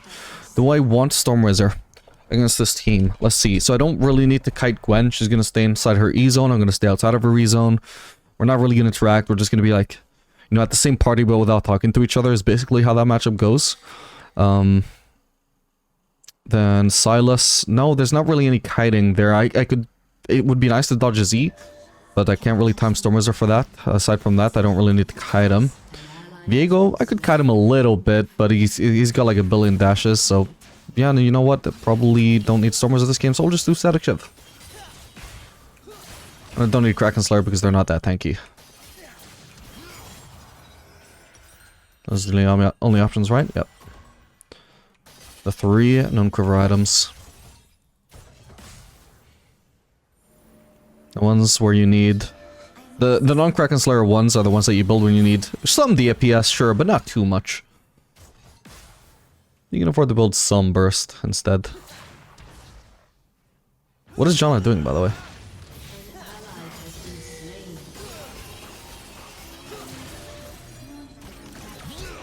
Wait, what? Wait, he actually flashed? Why? I even missed the Q. What's... Weird. I wasn't even gonna one-shot him even if I did, though. That was a weird choice. Oh, what's going on there? Senna should be roaming already. I don't know if I want to give up farm for that, but she could easily turn the fight around. She can even ult. She just doesn't even know, I guess. She's not paying attention at all. Oh my god, this Senna. Just kill the Viego! Oh my... Okay, at least it was a 1-for-1. I feel so bad for that Belveth, though. Holy crap. Ooh. She tried to predict it. That was really close, actually. He has no ghost now, so he's dead. Or sorry, he has no E, and I have ghost, so he's dead. Don't need to do anything fancy here. We just auto-attack him. And we let Senna get in her auto-attack. If I did not delay my auto-attack there, she was gonna steal the kill. I literally had to do a little break there because I could see her positioning for the auto. I was like, yep, we let her do her little auto-attack, and then we finish him off. That was not an assist auto-attack, that was I want this kill auto-attack, even though I put in 90% of the work. All she did was blow his flash with W. Or blow his, E with W, rather.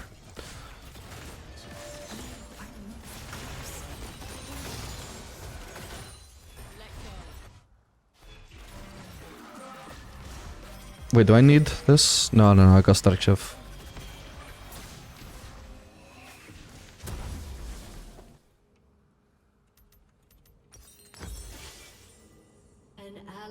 AFK farm mute all. Did she die again since then, or what? Janna's still top, Jesus. We'll just come top. I mean, Ezreal lost out hard on that. At a certain point, you just gotta accept. If Janna is deciding to set her ADC behind, to set Urgot behind, that's just the choice he has to accept. There's no counterplay to that. There's no like, oh, if she does this move, then we can easily counter it by doing this. It's like, nope, like she's setting her ADC behind, we're fine with that. It's not necessarily the correct macro call for her. It's just a really annoying move for Urgot. And you gotta accept that. Absolutely, Senna, though, did not handle Janna's absence well. Like, especially she should have run to that fight, but... She's also not really looking out of the map for opportunities to ult.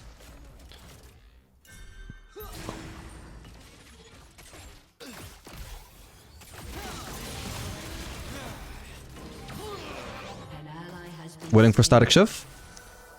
Ah, but he healed. But he still dies because we wait for the Static Shiv, man. You see the importance of that? God damn. You can also do that with Kraken Slayer too if there were minions nearby. Say I have 0 stacks. I hit the Q and I go auto attack on one minion, another auto attack, then boom, Kraken Slayer on the green shot.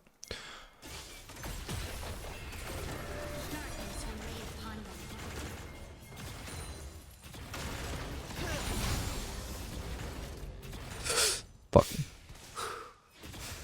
Whoa. Fuck, I'm not even in a position to help my team now.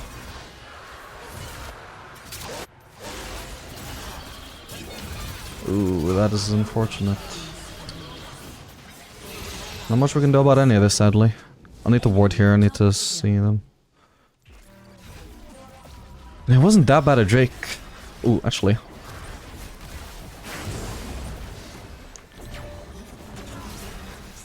Fuck, I shouldn't have done this, I don't think. Yes, I should have. Nice, and a shutdown. Small one. That was risky, though, considering he could just hide away in stealth. Aphelios.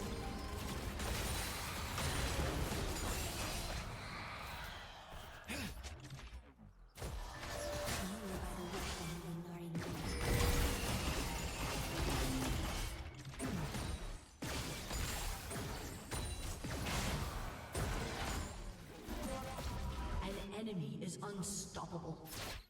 Janna again.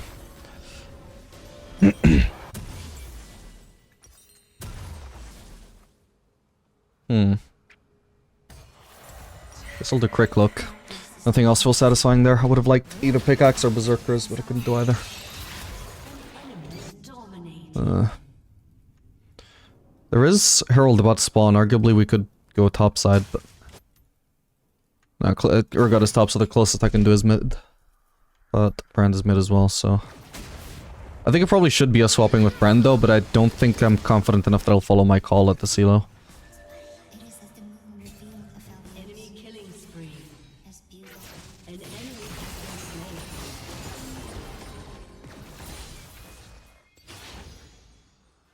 I think I can catch Azrael with purple ult.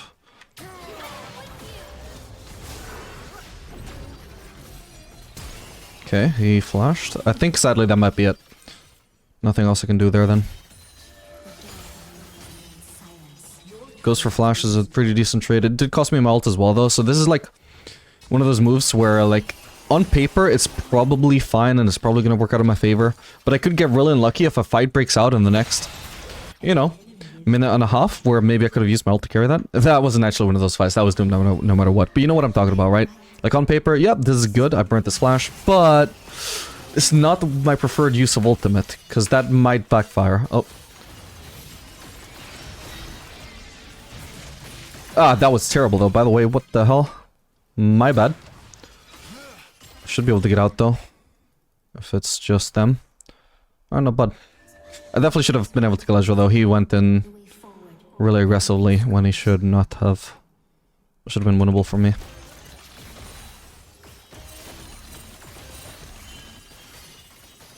Looks like I'm fine now, Janna went roaming again. Plays so weirdly, by the way. Seems to be working out for her team, though. Like, even if the roams aren't worth it, it looks like Urgot just tilted off the face of the earth. Whether it was worth it or not. And sadly, you just can't, like... account for that, you know? Like, on paper, these roams are not worth, but in reality, like... if it leaves us 4v5 because somebody refuses to play the game, that's not good.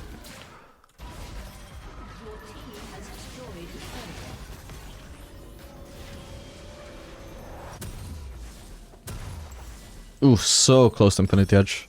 Ah, but this is so unsatisfying, no matter what I build here. Oh, man. I always no matter what I build, I still leave a huge amount of gold unspent. I'll do Infinity Edge so I can get the bigger power spike soon.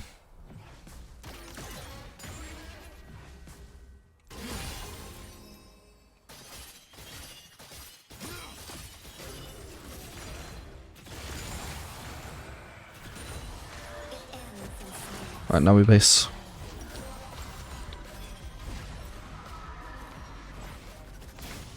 Rake is spawning in 40, so I need to be there for that at the very least. Awkward not having boots here, but there's definitely more damage.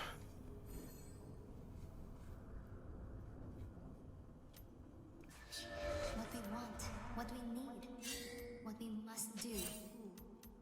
I envy the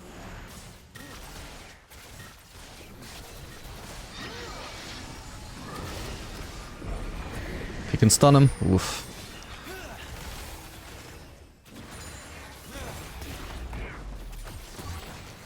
Nice one. Could maybe one-shot Viego here if I land QR on him. No, fuck. Oh, hello. There's no direct peel, sad. The moment he's on my screen, I'm dead if I don't dodge the E. See, he misses the E against Brand. Why couldn't he miss him against me? Yeah, my bad mostly. I say mostly, entirely my bad.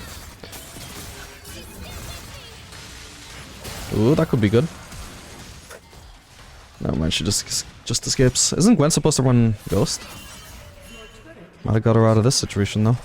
Oh, damn. I have to go mid.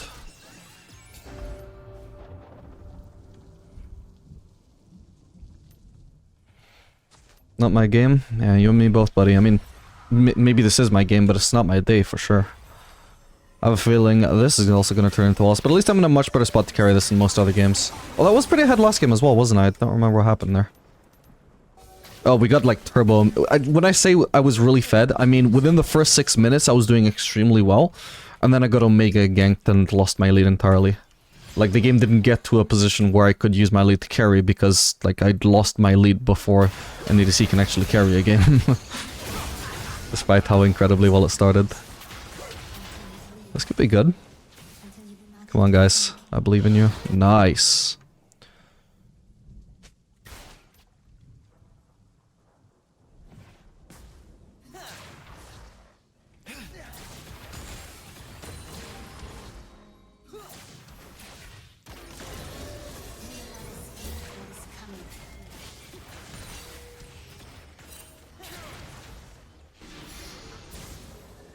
From our fortress, I will guide you. I promise. God, I'm cutting so hard.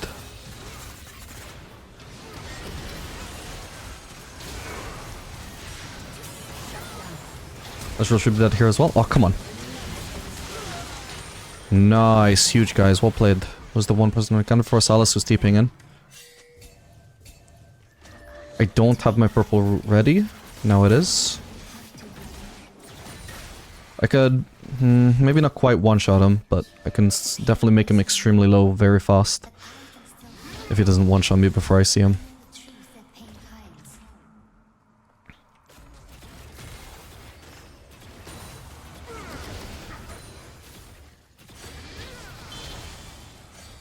So he clears this entire wave and then goes bot when he could just be running bot and minimizing the amount of farm he loses out on bot lane.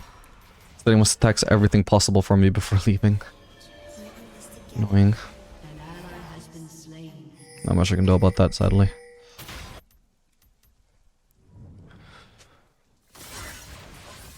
At least they're not denying me farm. If I had a division, maybe there's a chance I could cheese her.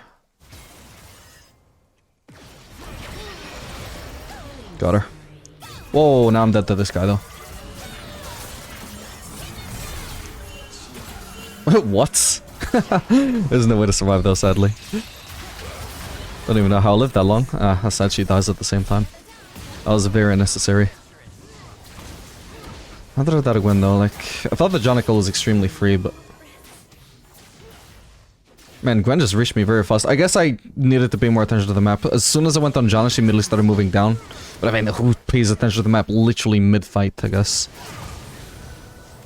I should have just pathed towards the left though, just because I knew there was enemies on the wave, and they could potentially reach me there because of the slow from Jana.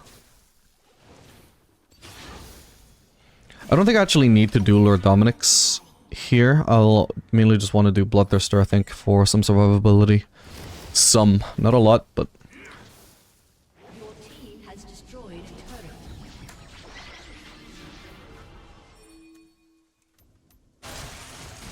Ally has been slain. You walk the path of darkness, but you do not walk it alone.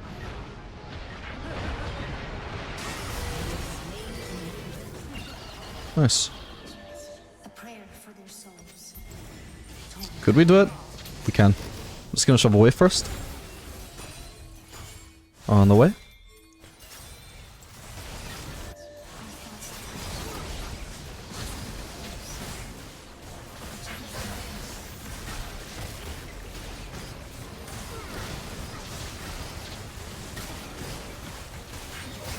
Holy crap, we might actually win this game. Well played, team.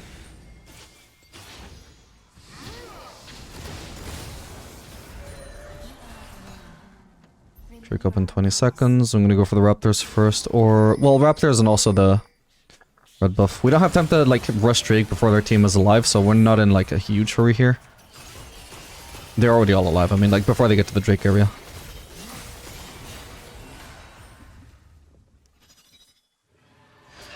Careful, Brent.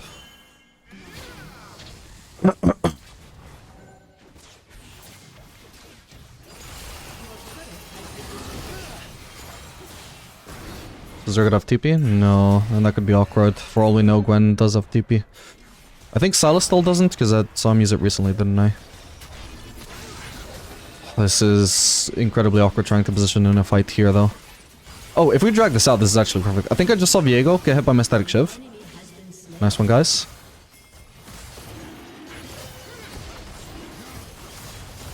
Nice. God, I'm so slowed. Nice one. Just gonna push.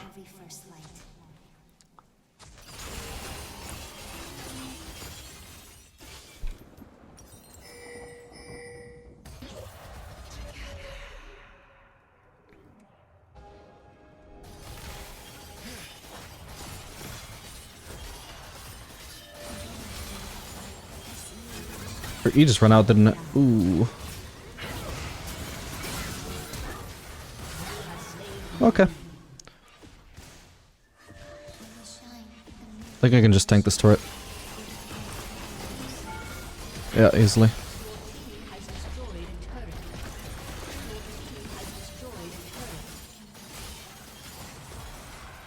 Are they gonna be too busy defending against Sturgot and Brand?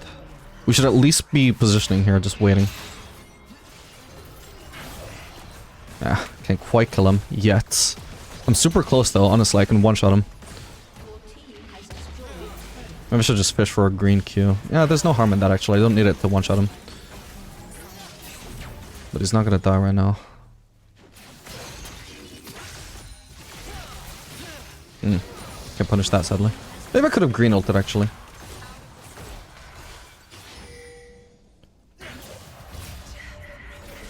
Okay, they are too busy defending against top lane here, so this should be a free inhib.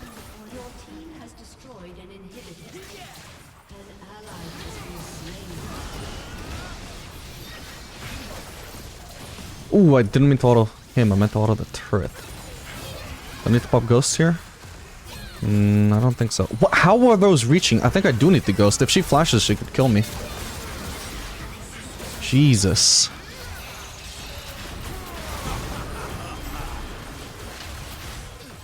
Got him. No, why wasn't that a crit, man? I mean, oh, fuck, I guess I only have 40%, not actually 60%. Ah, I just needed a crit for it to die there, man. Even then, I'm sure it must have been close. How much HP did I leave her on? 60. A crit would have been so overkill, but a non-crit was so underkill. Like, goddamn. That's sad. I think I still don't need Lord Dominic's here, to be honest.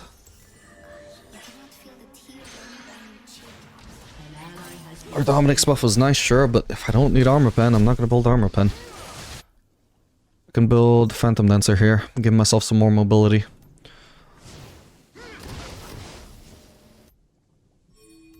Honestly, the more DPS we do with Infinity Edge anyway, I swear to god, the more worth some attack speed on Phantom Dancer is.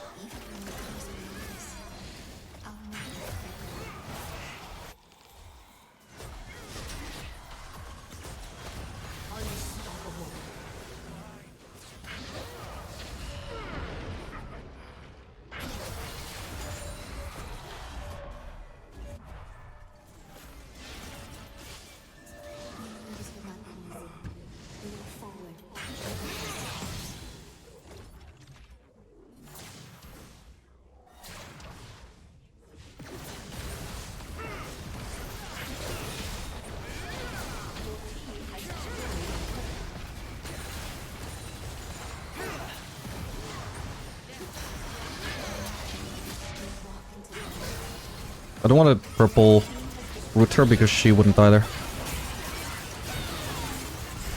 Was actually Not meant to swap there, my bad. I didn't realize I was running low on... Was it purple ammo there? Presumably. My bad. Wasn't too bad. I did trade 1-for-1, but with my shutdown, that wasn't worth. Yeah, my bad. I should have been using blue there to not get too low on purple ammo. Should have been a Cullen Silas. I meant to blue RQ. Okay. Definitely could be worse though. We could also do Phantom Dancer. Runans, I mean. I want to do that instead. Thing is, Phantom, I really love the movement speed on Phantom Dancer. This shit gives you, I think it was 37 movement speed. Let me check in a sec. Aphelios should have 370 movement speed with Berserkers. So, yeah, then you add... Then you get the 407 with Phantom Dancer, meaning it gets 37 movement speed. Like, 37, man. Like, what? That's like Boots. It literally gives you as much movement speed as Boots. Fucking insane.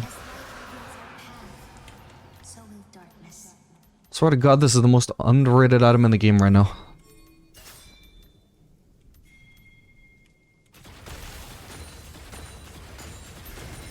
The attack speed isn't half bad either.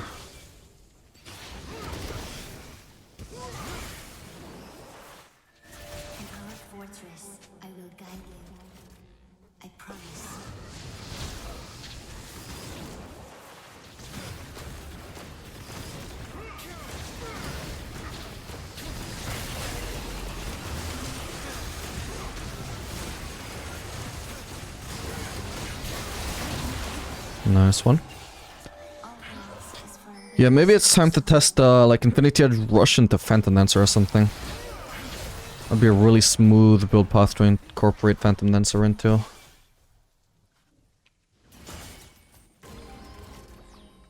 As a core item.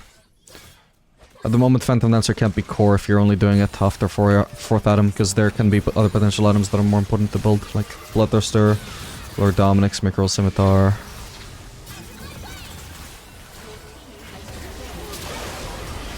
Oh man. Alright, they didn't really try and defend there. GG.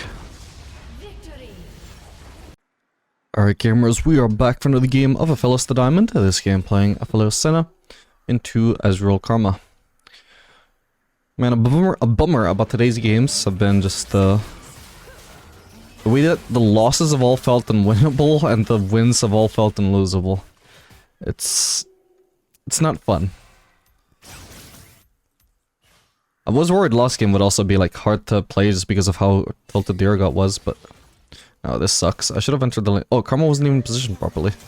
Then I can enter the lane. Although they should be punishing it harder. Oh my god. I hate leashing.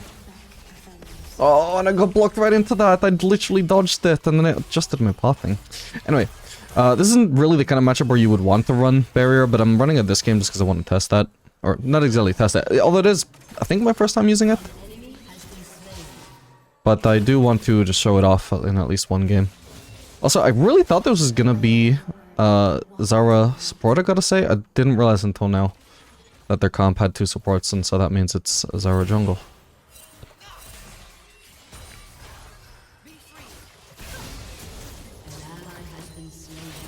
And also, one thing I might test this game is Infinity Edge Rush into Phantom Dancer second.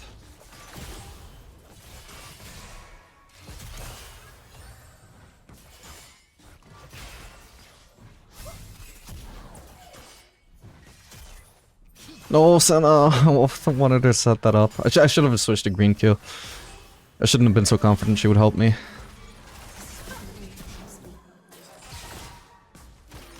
Like that, except this time she did help me, so I miss it. Oh, there's no winning, man. I swear to God. There's just no way of playing around your support when you have no idea what they're gonna do.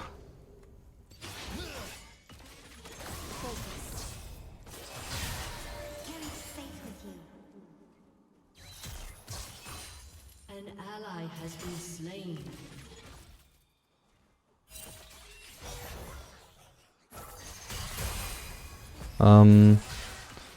like if Senna would move to the fight. We should probably both be moving to the fight. It's doomed already anyway, though. Yeah, that was probably a time to be moving to help, not trying to be Zedril, who's not gonna die because he has E.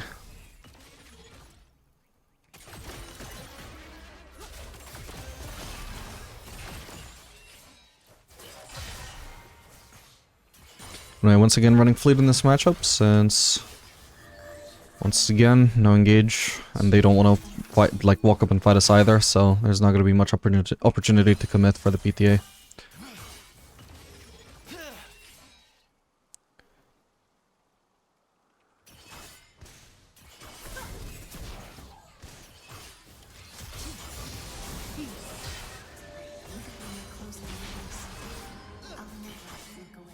If I could just base on enough gold for BF sword, by the way, that would be perfect, just to get that purchase out of the way.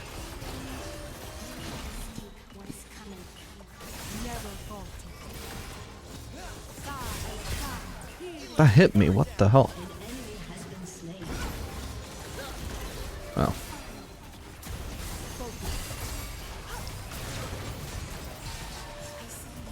Okay, Bearer blocked a lot of damage there.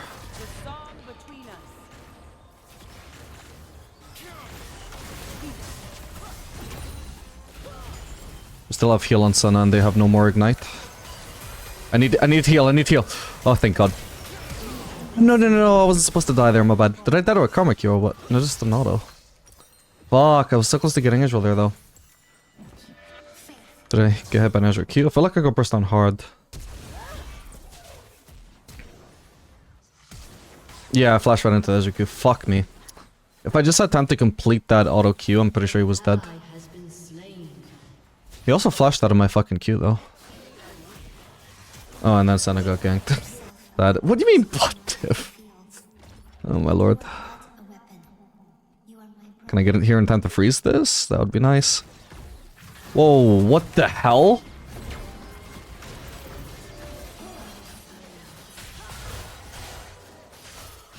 Nice, thank god.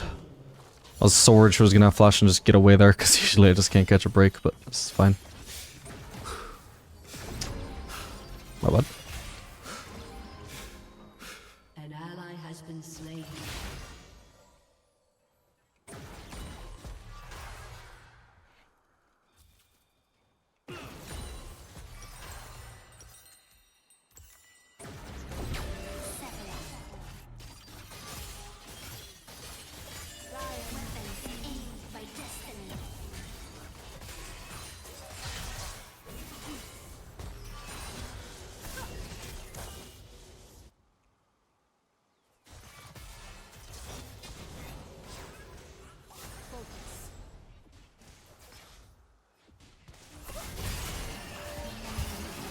Nice one.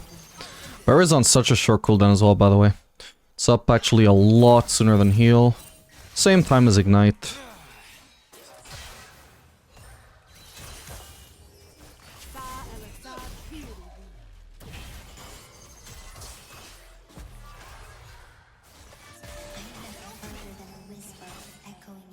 More often than Ghost as well, I assume.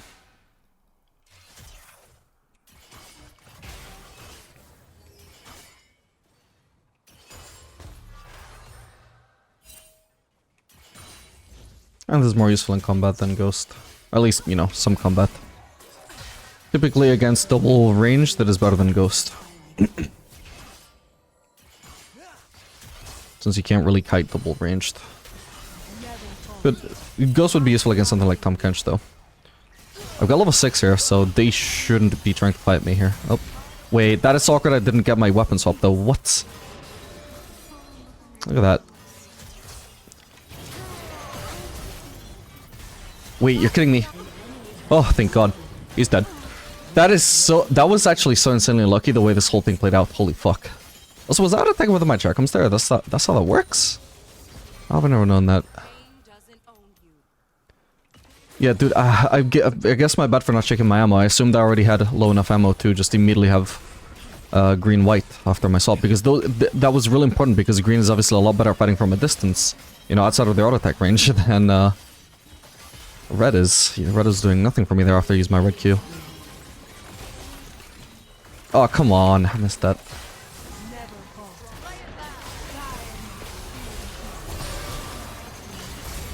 I got Karma.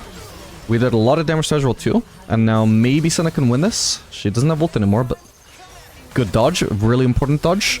I think... What happened there? Was that her passive animation or was she picking up a miss there? I'm not sure what happened there. That looked like she should have won that. Damn. Let's see that. It kind of looks like she should still. Nah, I think she just ran out of time. I think it was actually just her auto attack animation being interrupted by immediate death. That sucks, man. That was so close. It's not too bad though, considering I was literally leaning like without my item completion there. Oh man, Azul is about to... maybe he doesn't complete Essence River, I'm not sure. There's a decent chance that he does though if he got a double kill. I'm not sure if he did.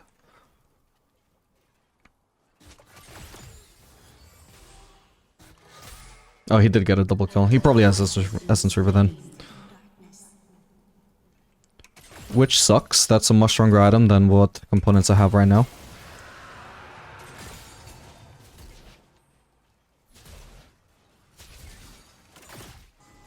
Did he get a shutdown at any point? I'm kind of trying to do the math here on how his... Oh, no, it's because he literally has too much cost than me, I guess. That makes sense. I thought we were even, but... He's just got all the kills in his lane and I only have assists in my lane.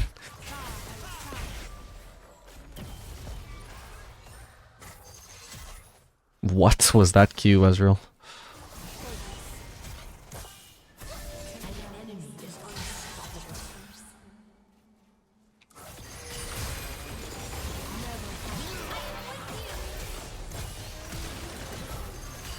Okay. Not too bad. He's probably gonna try an ult here. Should be trying to ult here. Yeah, there we go. No, come on! That was meant to be a blue auto. Okay, thank god she died anyway. I was kind of tempted to just flash on Ezreal as well, but if she walks into me without me having to flash, I may as well do that. Because flashing into Ezreal is not guaranteed, whereas that was. Close, man, close. We see Zara topside as well. She was on Herald. Whoa! Okay, I guess the job done. Nice one. Oh, such an unnecessary heal, though. But we're really strong now, and I'm gonna have enough gold for Infinity Edge. This is going smooth as hell. Infinity Edge would be so awkward if we didn't have enough gold. Like, if we didn't base on enough gold for Pickaxe and not enough gold for BF Sword and like any of our bases, that would be so fucking bad.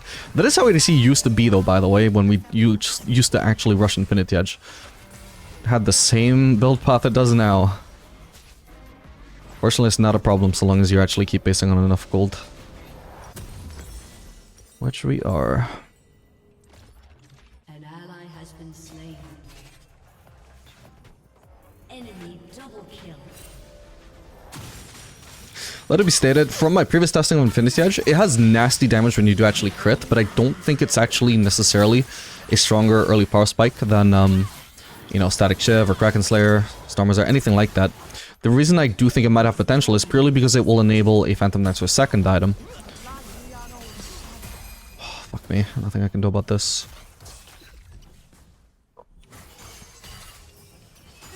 Nice, got that. I've ult up in 10, I don't really want to fight before then if I can avoid it. It's a bit sad because I could just abuse them right now, whereas they might just base immediately after I leave. Or after they shove in this wave. But their balling out ranges is so hard. Like, look at this skill shot juking game I have to play. Well, there's not a chance I can retaliate because I don't have an engaged support and I don't have a support who outranges them either. My support doesn't do anything in the matchup any more than I do. It's super annoying. Actually, maybe I could flank though. This is really cheesy and super risky. Nah, okay, they have vision clearly. You can see her positioning because she didn't know what I was trying to do, but she was positioning upwards like she was trying to punish me when I came back down. I'm holding on to purple here because I need a tool to actually lock Ezreal down.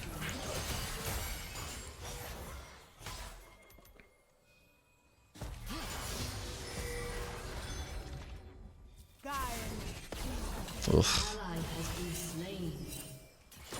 Is Ezreal basing or what? Yeah, this matchup is just so much worse than the previous one, even though it's like 75% of the same matchup. Just because Janna, well, yeah, Janna was so much worse at playing Casual's win condition than Karma is. Which is fine because Karma outscales, Janna outscales, and Karma is a really good pick for the early game. And pulls off, right? But for me, it just really sucks to lane against this. An enemy has been slain. Whoa.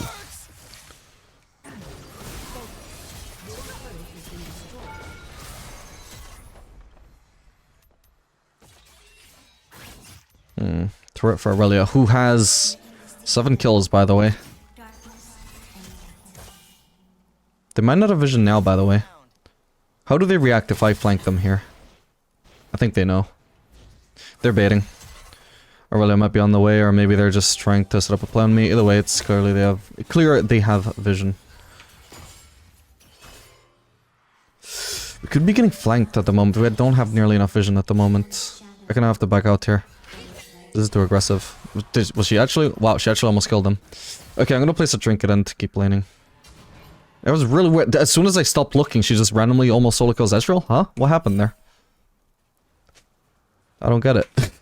Why couldn't she have done that while I was actually still laning? I'm your sister. I'm listening. Alright, we should get a turret now, I hope. I'm gonna hold on to my red ammo because I can do a lot of Drake damage with this. Hopefully I'm safe to shove another wave here. Nah, I don't need to actually. I'll at least get the turret, I guess. The cannon.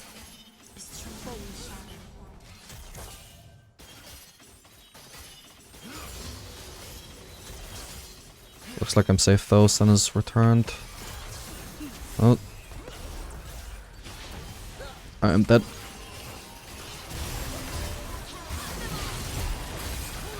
I should have used White Ult, actually, my bad.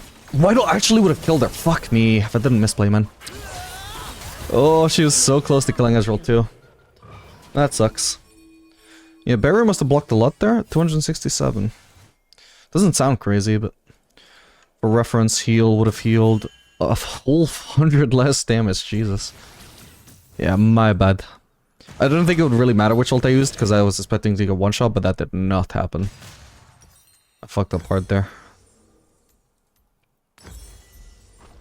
It's kind of awkward though, obviously, because you want to be holding green while DPSing with white to do the double auto attack reset DPS hack.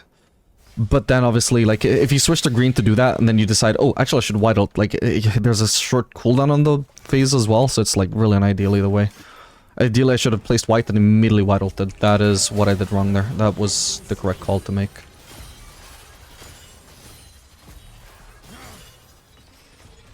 Anyway, we got Infinity Edge, we got Phantom Dancer.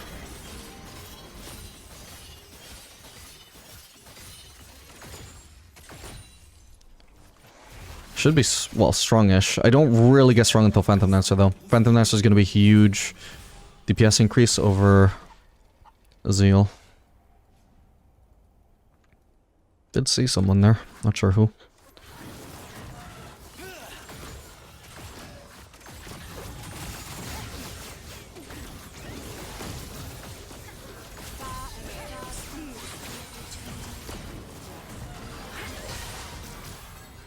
Would be nice if Aura would go bot. She's so instantly behind though. She doesn't stand a chance, but what else is there to do? Because I can't go bot. If me and Senna go there, we might just get double one shot. Diana's priority needs to be... Nah, never mind. Turret is gone anyway. Otherwise, Diana should have been pathing towards towards bot, sorry. Not bothering with her silly little camps.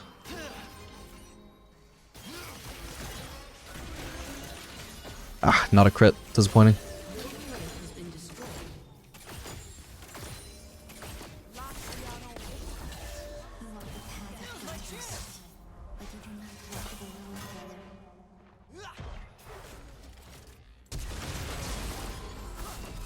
If this crits, he's dead. No! Wait, what? Oh my gosh, she killed him, thank god. Yeah, my bad. I didn't realize Aurelia was gonna be there.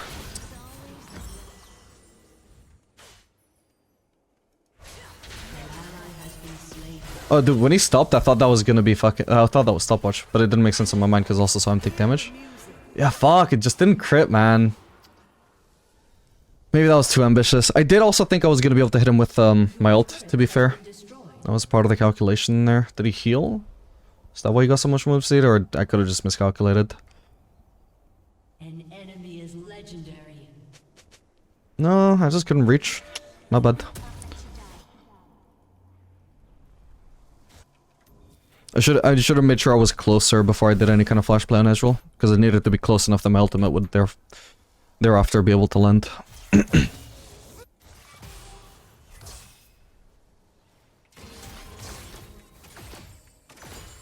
It's just so annoying, like if I don't make a flash play, this matchup is just so fucking like interactionless. It makes me so bored when I play it, honest to god. Maybe I just permaban Ezreal. He's by far not the worst matchup for Aphelios, but it is by far the most boring. It's like I said in lane, like if I ever try and poke him with my superior green range, it just leaves me open to get hit by Ezreal Qs. Whereas if I play it completely interactionless, not trying to hit him at all, then I don't hit him, but neither do I get hit by him. Which is the only way to guarantee not a negative outcome. It's just so lame. Because obviously, even if I do manage to land the occasional green poke on him, if I'm getting hit by Ezreal Qs in return, he just wins that trade.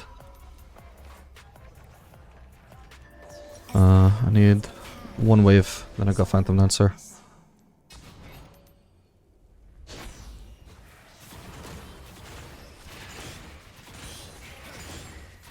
Don't need this for Phantom Dancer if I'm gonna get the wave anyway, but it just needs something to do while I'm waiting for this wave.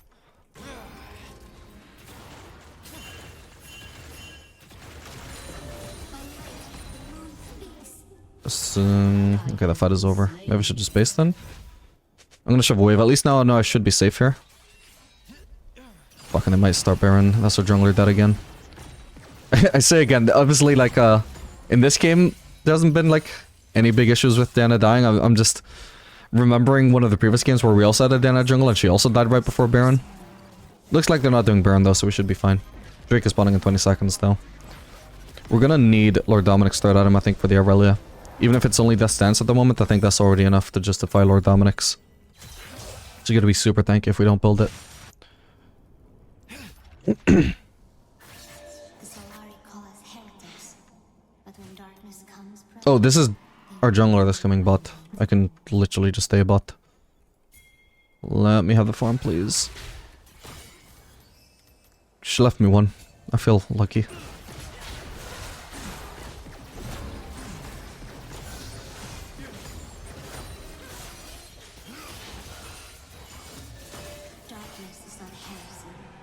Right now, I also still feel like this is probably a worse power spike than the usual build, because it's just so reliant on crits while I only have so much crit, right? Only 40%.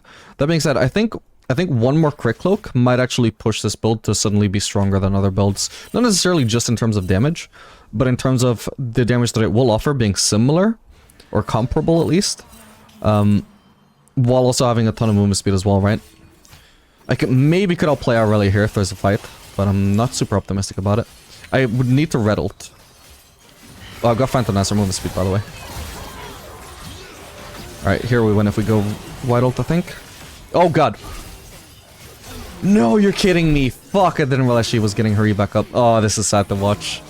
Oh no, man. That's so sad. At least she should die to Diana now. Right? Oh my god. Oh. Okay, she got a kill, but at least that's a huge shutdown for Diana, right? Hopefully that makes her a lot less... a lot more useful. Sorry, that's probably a better way to phrase it. Because the behind Diana is not any good at all. Up until then, she was very behind.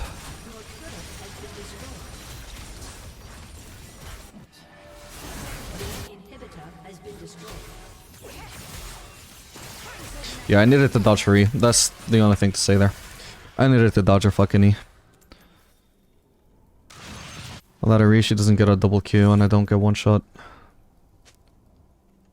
And she got so much healing from that as well. Huge mechanical misplay there from me. Did I even have flash up or did that only just come up? But if I did have flash up, then it should have been like incredibly free as well.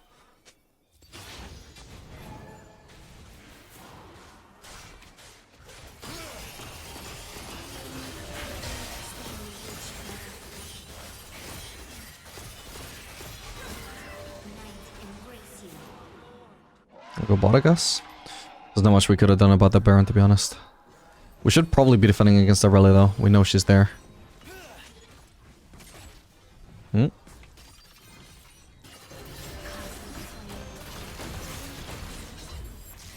Okay, that's TP. It's gonna be from Urgot.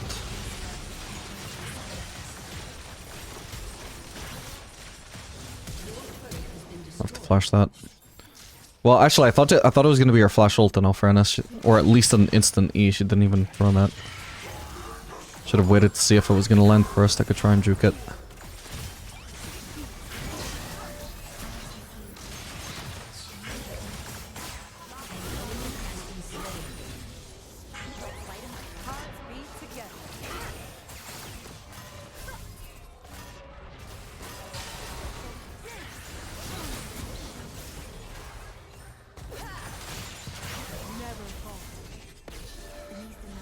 Oh, I'm getting hit by fucking... Ooh? Malignance, I was gonna say. Dude, the movement speed actually enables me to deal so much damage though. Like, I can literally feel it when I'm, like, hiding towards people. I literally get more auto attacks out of it. Like, if you were to test the raw DPS of this build against other builds, it's obviously worse, but, like, damn, I actually might be doing more damage with this build than I would with other builds. Not really any point basing until Last Whisper. It's a shame the Last Whisper build path is still so terrible.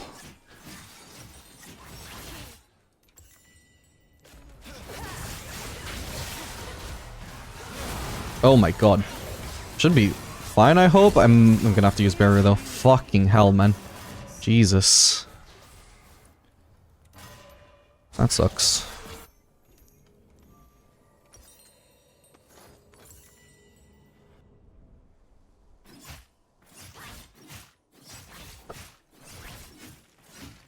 Yeah, no, it might just take... Even though this scaling seems better, it might just take too long for this build to get online. I might have gotten a couple of extra kills on Tazriel if I had more damage that wasn't reliant on me critting.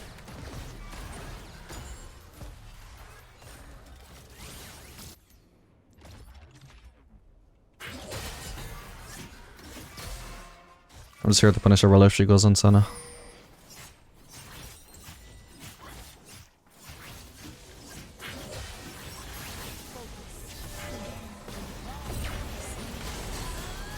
Wow, I do no damage. My team needs to be defending against this, by the way. This is incredible. Okay, we just gave this up then. That sucks. I don't know why they did that.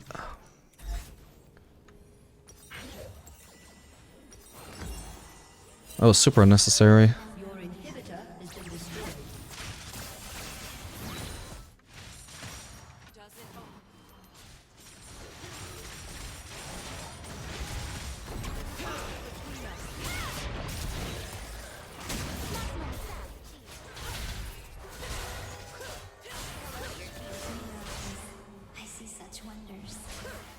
Please let me farm. I'm not... There's no chance we win this game until I get Lord Dominic's, I swear to god. I need to use a lot of purple. I can't be team fighting on red purple at the moment because it does no damage at all. So I just need to spam purple key on some minions. But their team is just way too tanky for... And me, like... Well, like, both too tanky and too ahead for red purple to work here. Guys, that's our last inhib. Oh, for the love of God, man.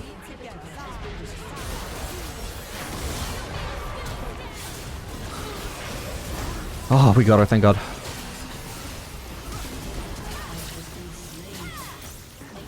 Huge. Well, we could have done that before they got the inhib. Okay, at least one inhib respawned. So we're still in the same spot as before, not any worse.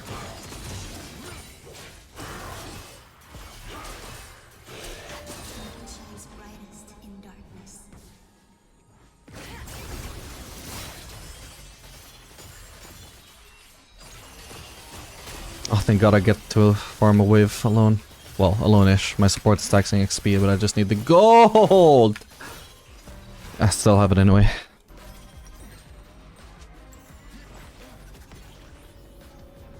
But yeah, not much has changed since the lane phase, by the way. When I pointed out that the lane was mostly even, but Israel had all the kills and I only had assists, I still only have assists. That is very inconvenient if I want to 1v9 in this game. Kills are just another form of resource allocation. Your support having 2 kills while you have 2 assists is like the same as if your support took like fucking 40 farm, you know? Maybe not that extreme because you do get, you know, half of the gold value from an assist, but, you know, it's the same concept. Granted, maybe not a great example because in Loyal it is very much normal for your support to take 40 farms, so maybe it doesn't sound too unusual to you. Apparently it doesn't sound too unusual to me now that I think about it, considering my previous experiences running these series. But trust me, to a high-low player that would sound disastrous.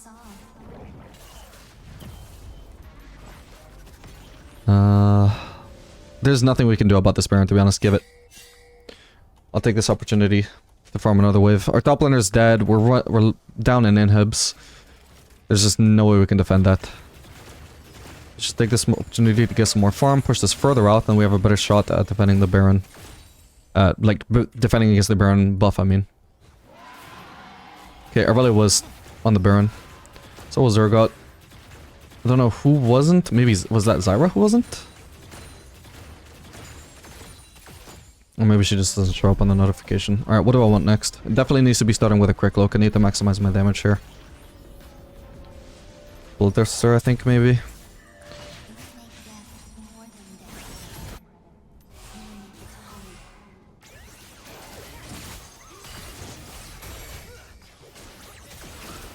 Nah, there's nothing we can do about it.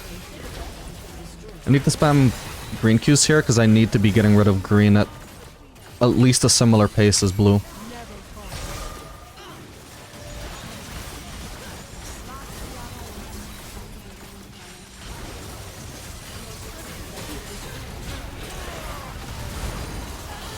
Yes, I got someone.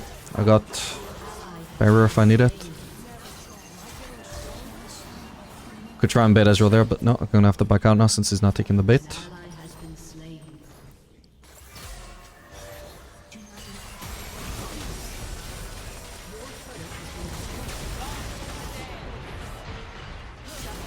Oh, my bad, I've got barrier, not ghost, my bad. Okay, Senna's putting in some work at least. No! Why does she have enough range to do that when I flash away? Damn, that blows. We tried our best. GG.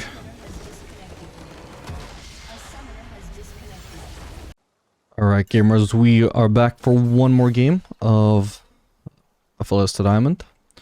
This game playing Aphelios Ashe into Varusana. I don't know. I was being asking for vision. That's not necessary. I want to try and abuse the fact that we're not leashing, and they presumably do seem to be. That's good enough. Running fleet once again, not my favorite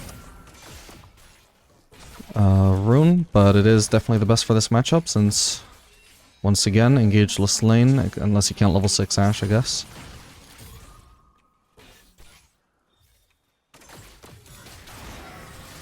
Whoa, what the hell? I didn't even notice until now they have Shaco. That's a big issue I have. Fucking. Well, it could be worse. Fuck me. Yeah, okay, I guess I can't really push into Shaco. Forgot about that part. Because there's no counterplay to his ganks besides not being pushed to die to them. An enemy has been slain. Sadly, my wasted is kind of fucked now.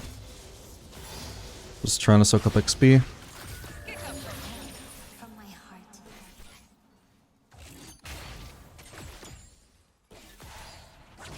Can try and use green Q to steal that. Nice. Not steal it, but this could be quite good for us. Presumably he's gonna have red Q, well, Q up, rather.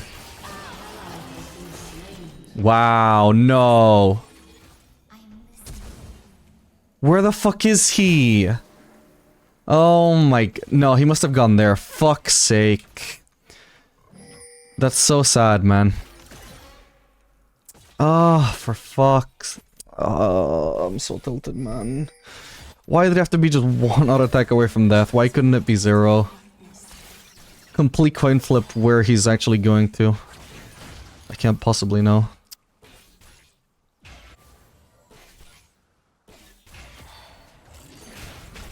You know what I could have maybe done, I suppose, was actually hold on to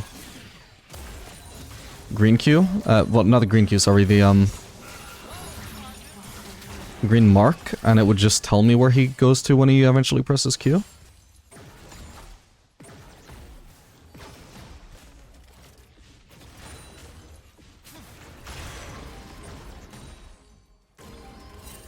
He marked through violence, born of shadow, born of light.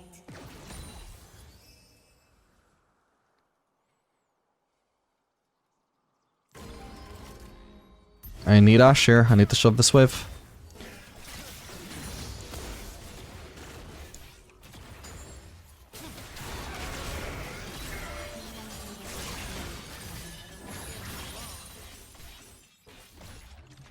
Should have extended so hard there for a second. I was worried Shaco might be there, otherwise I'd punish her positioning.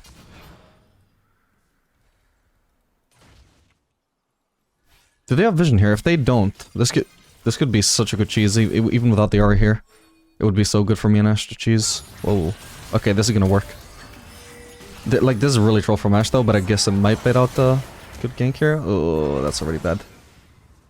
That sucks, man. Honestly, I think the correct call wasn't even for us to try and bait this. Like I said, even if it was just me and Ash without the Ahri ganking, we just sit in that brush. If they don't have vision, which they didn't, they have to ward.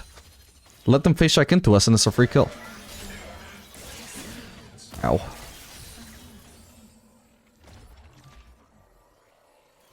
We see Shaco. I can only play aggressive for so long before I have to respect Shaco again. I'm pretty much dead now. I have to shove this in base. I might get that Shaco, it is what it is. Yeah.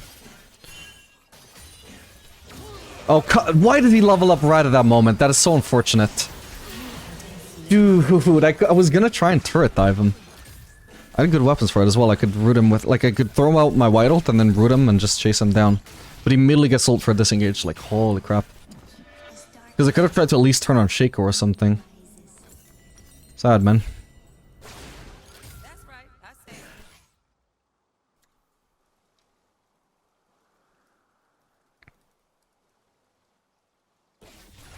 Hopefully they're just overstaying here, we'll see. Ashe is level 4 though, she doesn't have ult or anything. I don't see how we're gonna kill them here. She's already half dead too. Potentially overstaying for the plating? I need to try it. Oh, he has also got cleanse, fuck me. Yes, I got him, let's go. Fucking Eco Flash to try and steal it. Granted, even I wasn't 100% sure if I would get the kill. Alright, I'm gonna loss it under turret. I'm not gonna chase Senna just to try and get the kill when somebody is guaranteed to get it, even if I don't chase or not. Nice. I got the assist still, so that's perfect.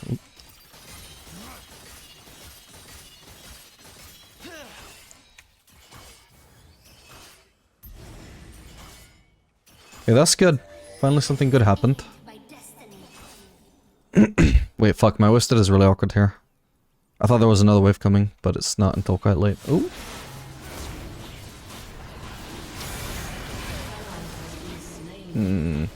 There's nothing we can do here.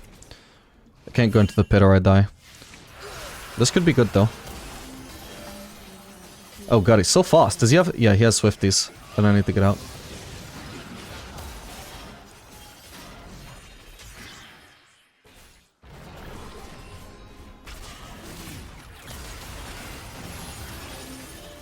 Ah, almost got the ward as well.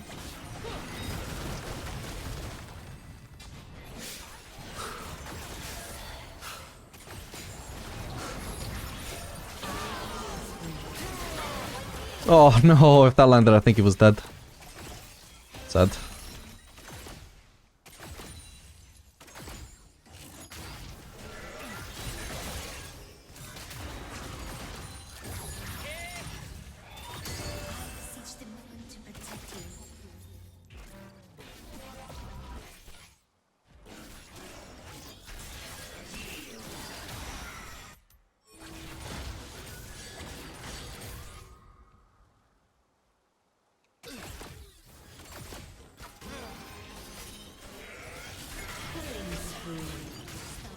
Just up, messed up some of us. Yes, we still got it though.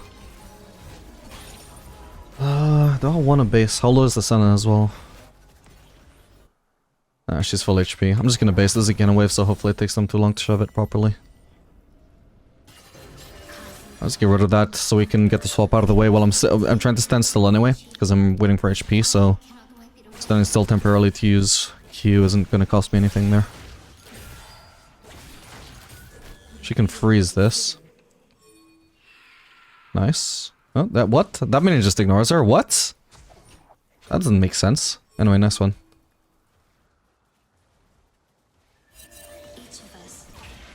Oh, she killed that way too early. I wanted to freeze here, man. Now it's a slow push. Would have been fine if she also didn't let that one caster slip by. She should be basing here because they're about to base. How much gold does she have? If she has like 500 plus gold, she's being insanely greedy by staying right now. Look at her HP as well. She's not even full HP and Senna's gonna arrive in lane full HP.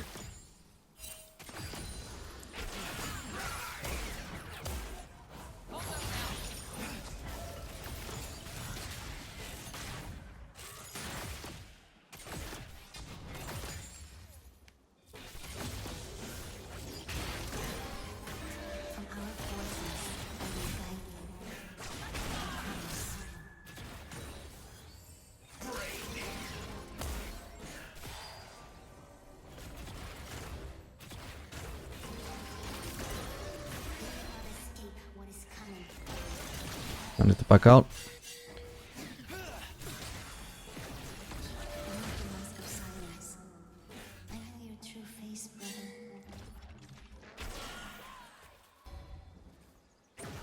Holy shit, he actually was coming for me. What? That you shouldn't have done that. No, wait, I might be screwed here. I need to cleanse. Oh, that sucks. My bad. There was no way to evade the fucking blown fear. I needed to just go back under turret. Even if Shaco did make a mistake, there was no way to punish it. His ult just makes me die, not just save him.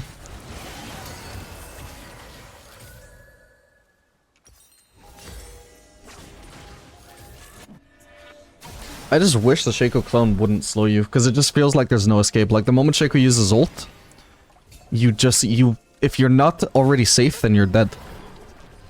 Because you can't kill the clone because it sticks to you in melee range because of the slow. You can't just ignore it because it's gonna perma-slow you to death. It's crazy, man. Managed to root him real quick. I need to back out now. I think I'm alive. Yeah, but the other guys died. Fuck me. It's already such a terrible matchup without an engaged support, and on top of that, Shaco is just having way too much pressure over our lane. Can build a dagger here. Later on builds into Zeal. But I'm thinking this is already looking like a completely unplayable game. It's really been such a terrible video, honestly, to actually test out the crit changes. I do know they are very good, but it's so bad for actually testing how much damage I do, because basically every fight is lost before I can deal any damage. In this game, like, it's not about the fights, it's about how insanely lost the game is before we even start fighting. Same for testing this build, like, I can't possibly test anything when the game is lost. Like 5 minutes in. Well, at least my lane. But looking at the comp, well, I mean, maybe Gwen can carry, but even that's then a test of how hard Gwen can carry, not how good the crit items are. It's just not been a good video for testing.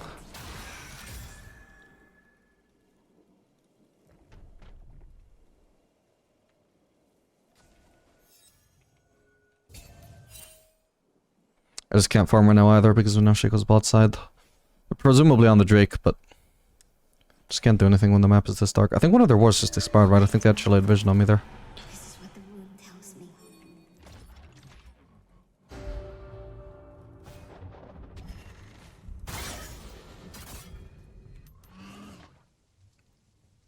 I can't really go mid right now, although it looks like I can. If Ari ever wants to return mid, then there's no farm for... Like, we have to share farm, which would be super unideal. She couldn't really go bot because she'd have to walk from all the way from here to bot, which wouldn't make sense. If I'm already bot, I should stay bot, right? So it means that I have to stand still here for ages until this wave finally gets pushed in by Varus.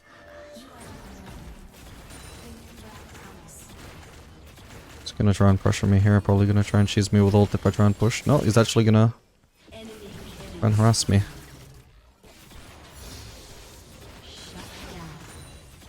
Leveled up to 9. I don't think that's gonna be enough to kill him though.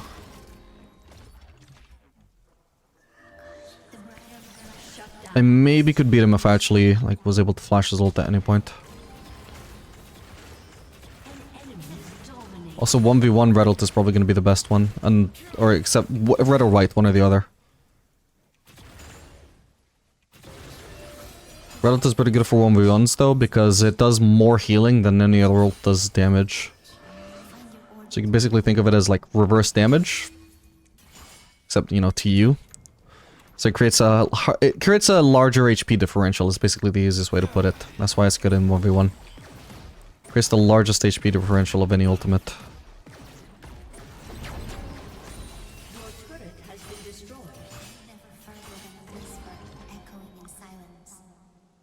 I'm not sure I can keep pushing here. I don't know where Hui is. Oh, okay, I see Hui. Don't know where Cho is, I don't know where Shaco is, but at this point I think it's worth risking it. Even if I die, hopefully I at least get a wave. I won't use red Q, I'll save that in case I need it for a fight. We'll just DPS with white with no chakrams. Do I want to actually go for the full turret? To be honest? Sure. I might die, but I also know I melt this turret, so it's worth a shot. Stand as far away from any incoming enemies as we can. There we go. Another way for good measure. I've gotten away with this much, haven't I?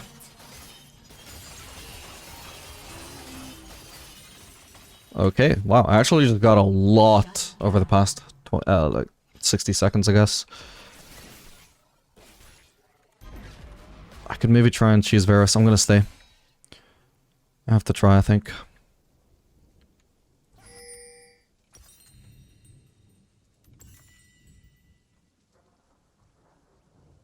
A successful play on Varus is exactly the kind of play that can slowly turn this game around. I won't bother with red Q, by the way. I pretty much need to hold white and just flash into him and ult. Red Q just to chase? Okay, sadly he escapes. Sad, it is what it is. Kill would have been great. Maybe a green Q kills? Yeah, worth a shot. Oh, I just wasted blue Q. Ooh, I almost could have got Varus. Nah, he was about to level up anyway from the Senna getting the kill though, sadly. Okay. Build player or not, at least I still got a lot of that. Burnt this flash, I also had to burn my flash for it though, so...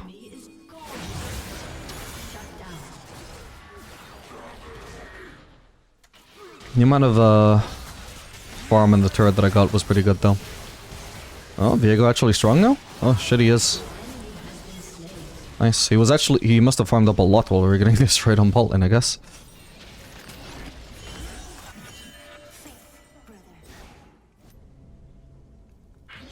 Ooh, white does Ari have Comet, that seems unusual.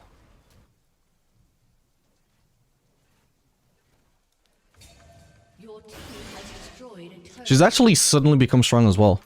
This actually could be winnable at this point.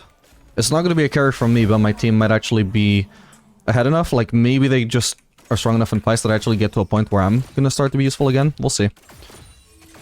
We'll see. Ari's going to be really strong on the side lane now, hopefully. I think the Hui kind of needs to rush Banshee, or should have already built Banshees, right? If he's going to have the side lane against Ari. Varus also kind of needs Edge of Night, because Ari is, like, really strong right now. Should I? I don't want to ignore the wave, but I do need to plot towards this at least. Nice one, guys. Okay, nice. Missed one melee, but that's fine. Yeah, I'm gonna get completely carried this game. It's crazy.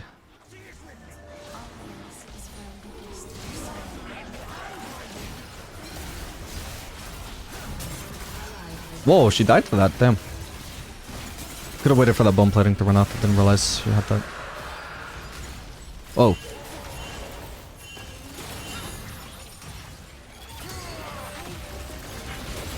Ah, can't quite finish her. I was stuck in an awkward spot there.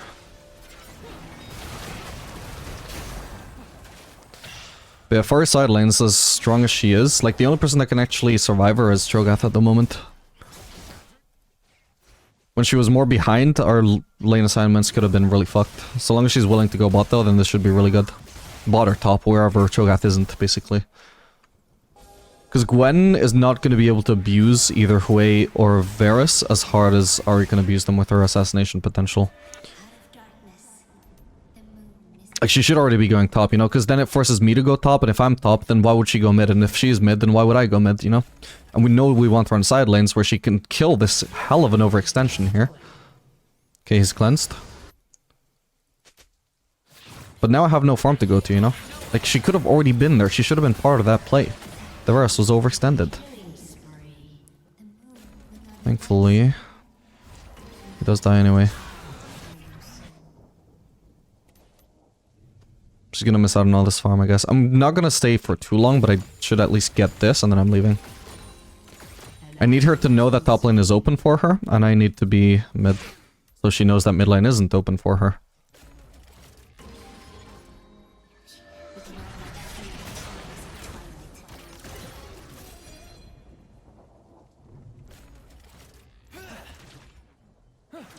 Can only soak up XP right now.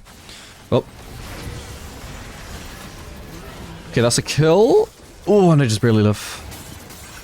Fuck me, I wasn't expecting that. Only soaking up XP and still too overextended. I say. At least that... Like, he had no ult, so... Which I already knew. But I actually had a feeling that if I survived long enough, I might be able to kill him. But obviously, that's just lucky. I did not plan that. I'll just meet a purple key here, and then straight into red. Oh, fuck me. I'm so screwed here, aren't I? We'll see. Oh, God, I left him with like 7 HP, man. Nice, I get 1 kill at least. Need to keep auto-attacking with red. I need to heal up here. As much as I want to get rid of purple, I can't afford to. What the hell? Alright, nice one, guys. Let's get the hell out of here.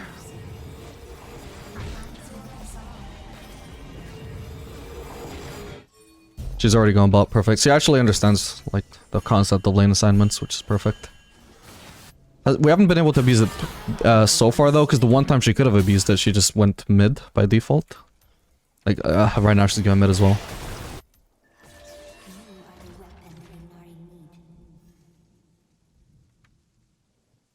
Thing is, we know that either Hui or Varus is going to be farming a bot lane wave if she... Well, she doesn't have ult right now, to be fair. She's not going to be able to kill right now, no matter what.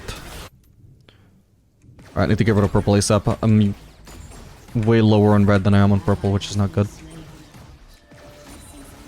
I would hold on to this here, but I'm not ahead enough to use the root by itself. And I don't have white to cancel the swap animation, so... I don't have white ult. I don't have ult. I don't know why I keep phrasing it like I don't have white. I will have white as soon as I get rid of purple. That's just how the logic works in my head, you know? If I don't have ult, I don't have white.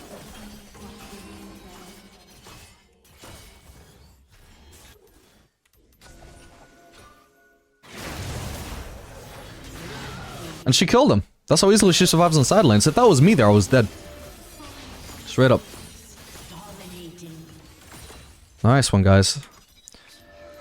Yep, my team actually got really fed. It wasn't even up to the Gwen. The Gwen hasn't done anything since I said she might carry. The rest of my team that have really stepped up, thank god.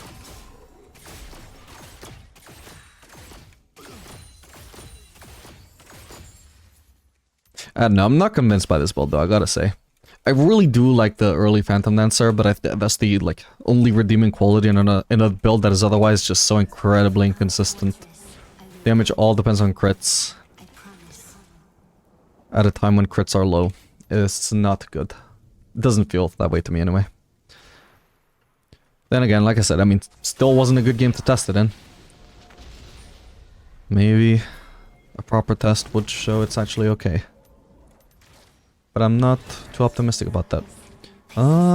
Crap. Team are kind of fighting without me right now. Somebody needs to be catching waves though. Like, we should have mid-pro. There's no reason why we shouldn't have pro. Nice. Need to try and help now. Mid-pro will be damned. Nice one. Oh, why did he juke that way, man? His only escape was upwards. Now it just makes my ult look silly, man, but it was only logical.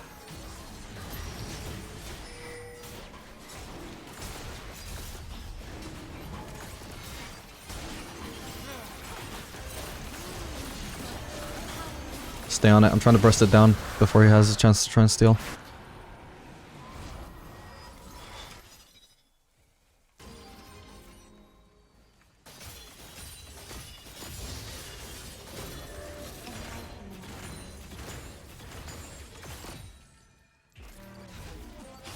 Holy crap, my XP is actually quite decent. I feel like I'm getting 14 at a pretty decent pace here.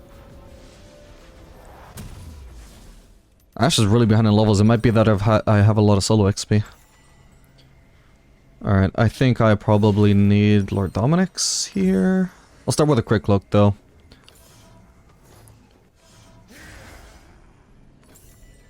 The dawn will know the night's silence. Wait, does this... Wait, no, this guy doesn't even have any armor yet. I mean, he's gonna build it soon though. Maybe I could have just done Bloodthirster first though.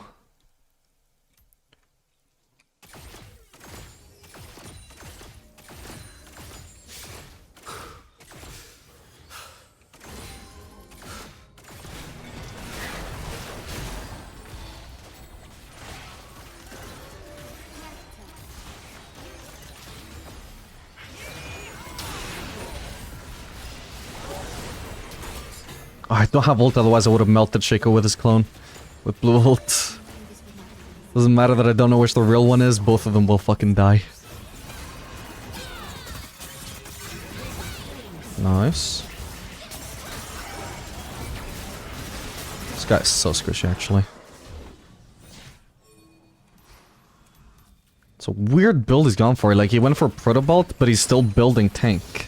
Like, huh? Just means he does no damage and he's not tanky either.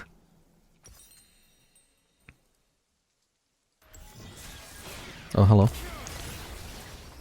Ow, it took so much damage.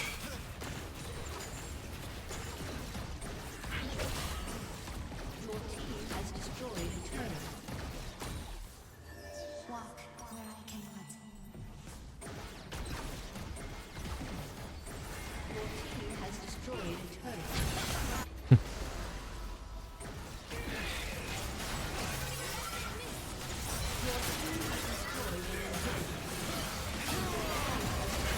I should have flashed on them actually. Come on. Okay, she died. No idea if that's the real one or not. I'll just kill it. By now I could tell that it wasn't the real one because I heard the real Shaco die. But still, if I don't kill it, that's gonna chase me forever. Nice.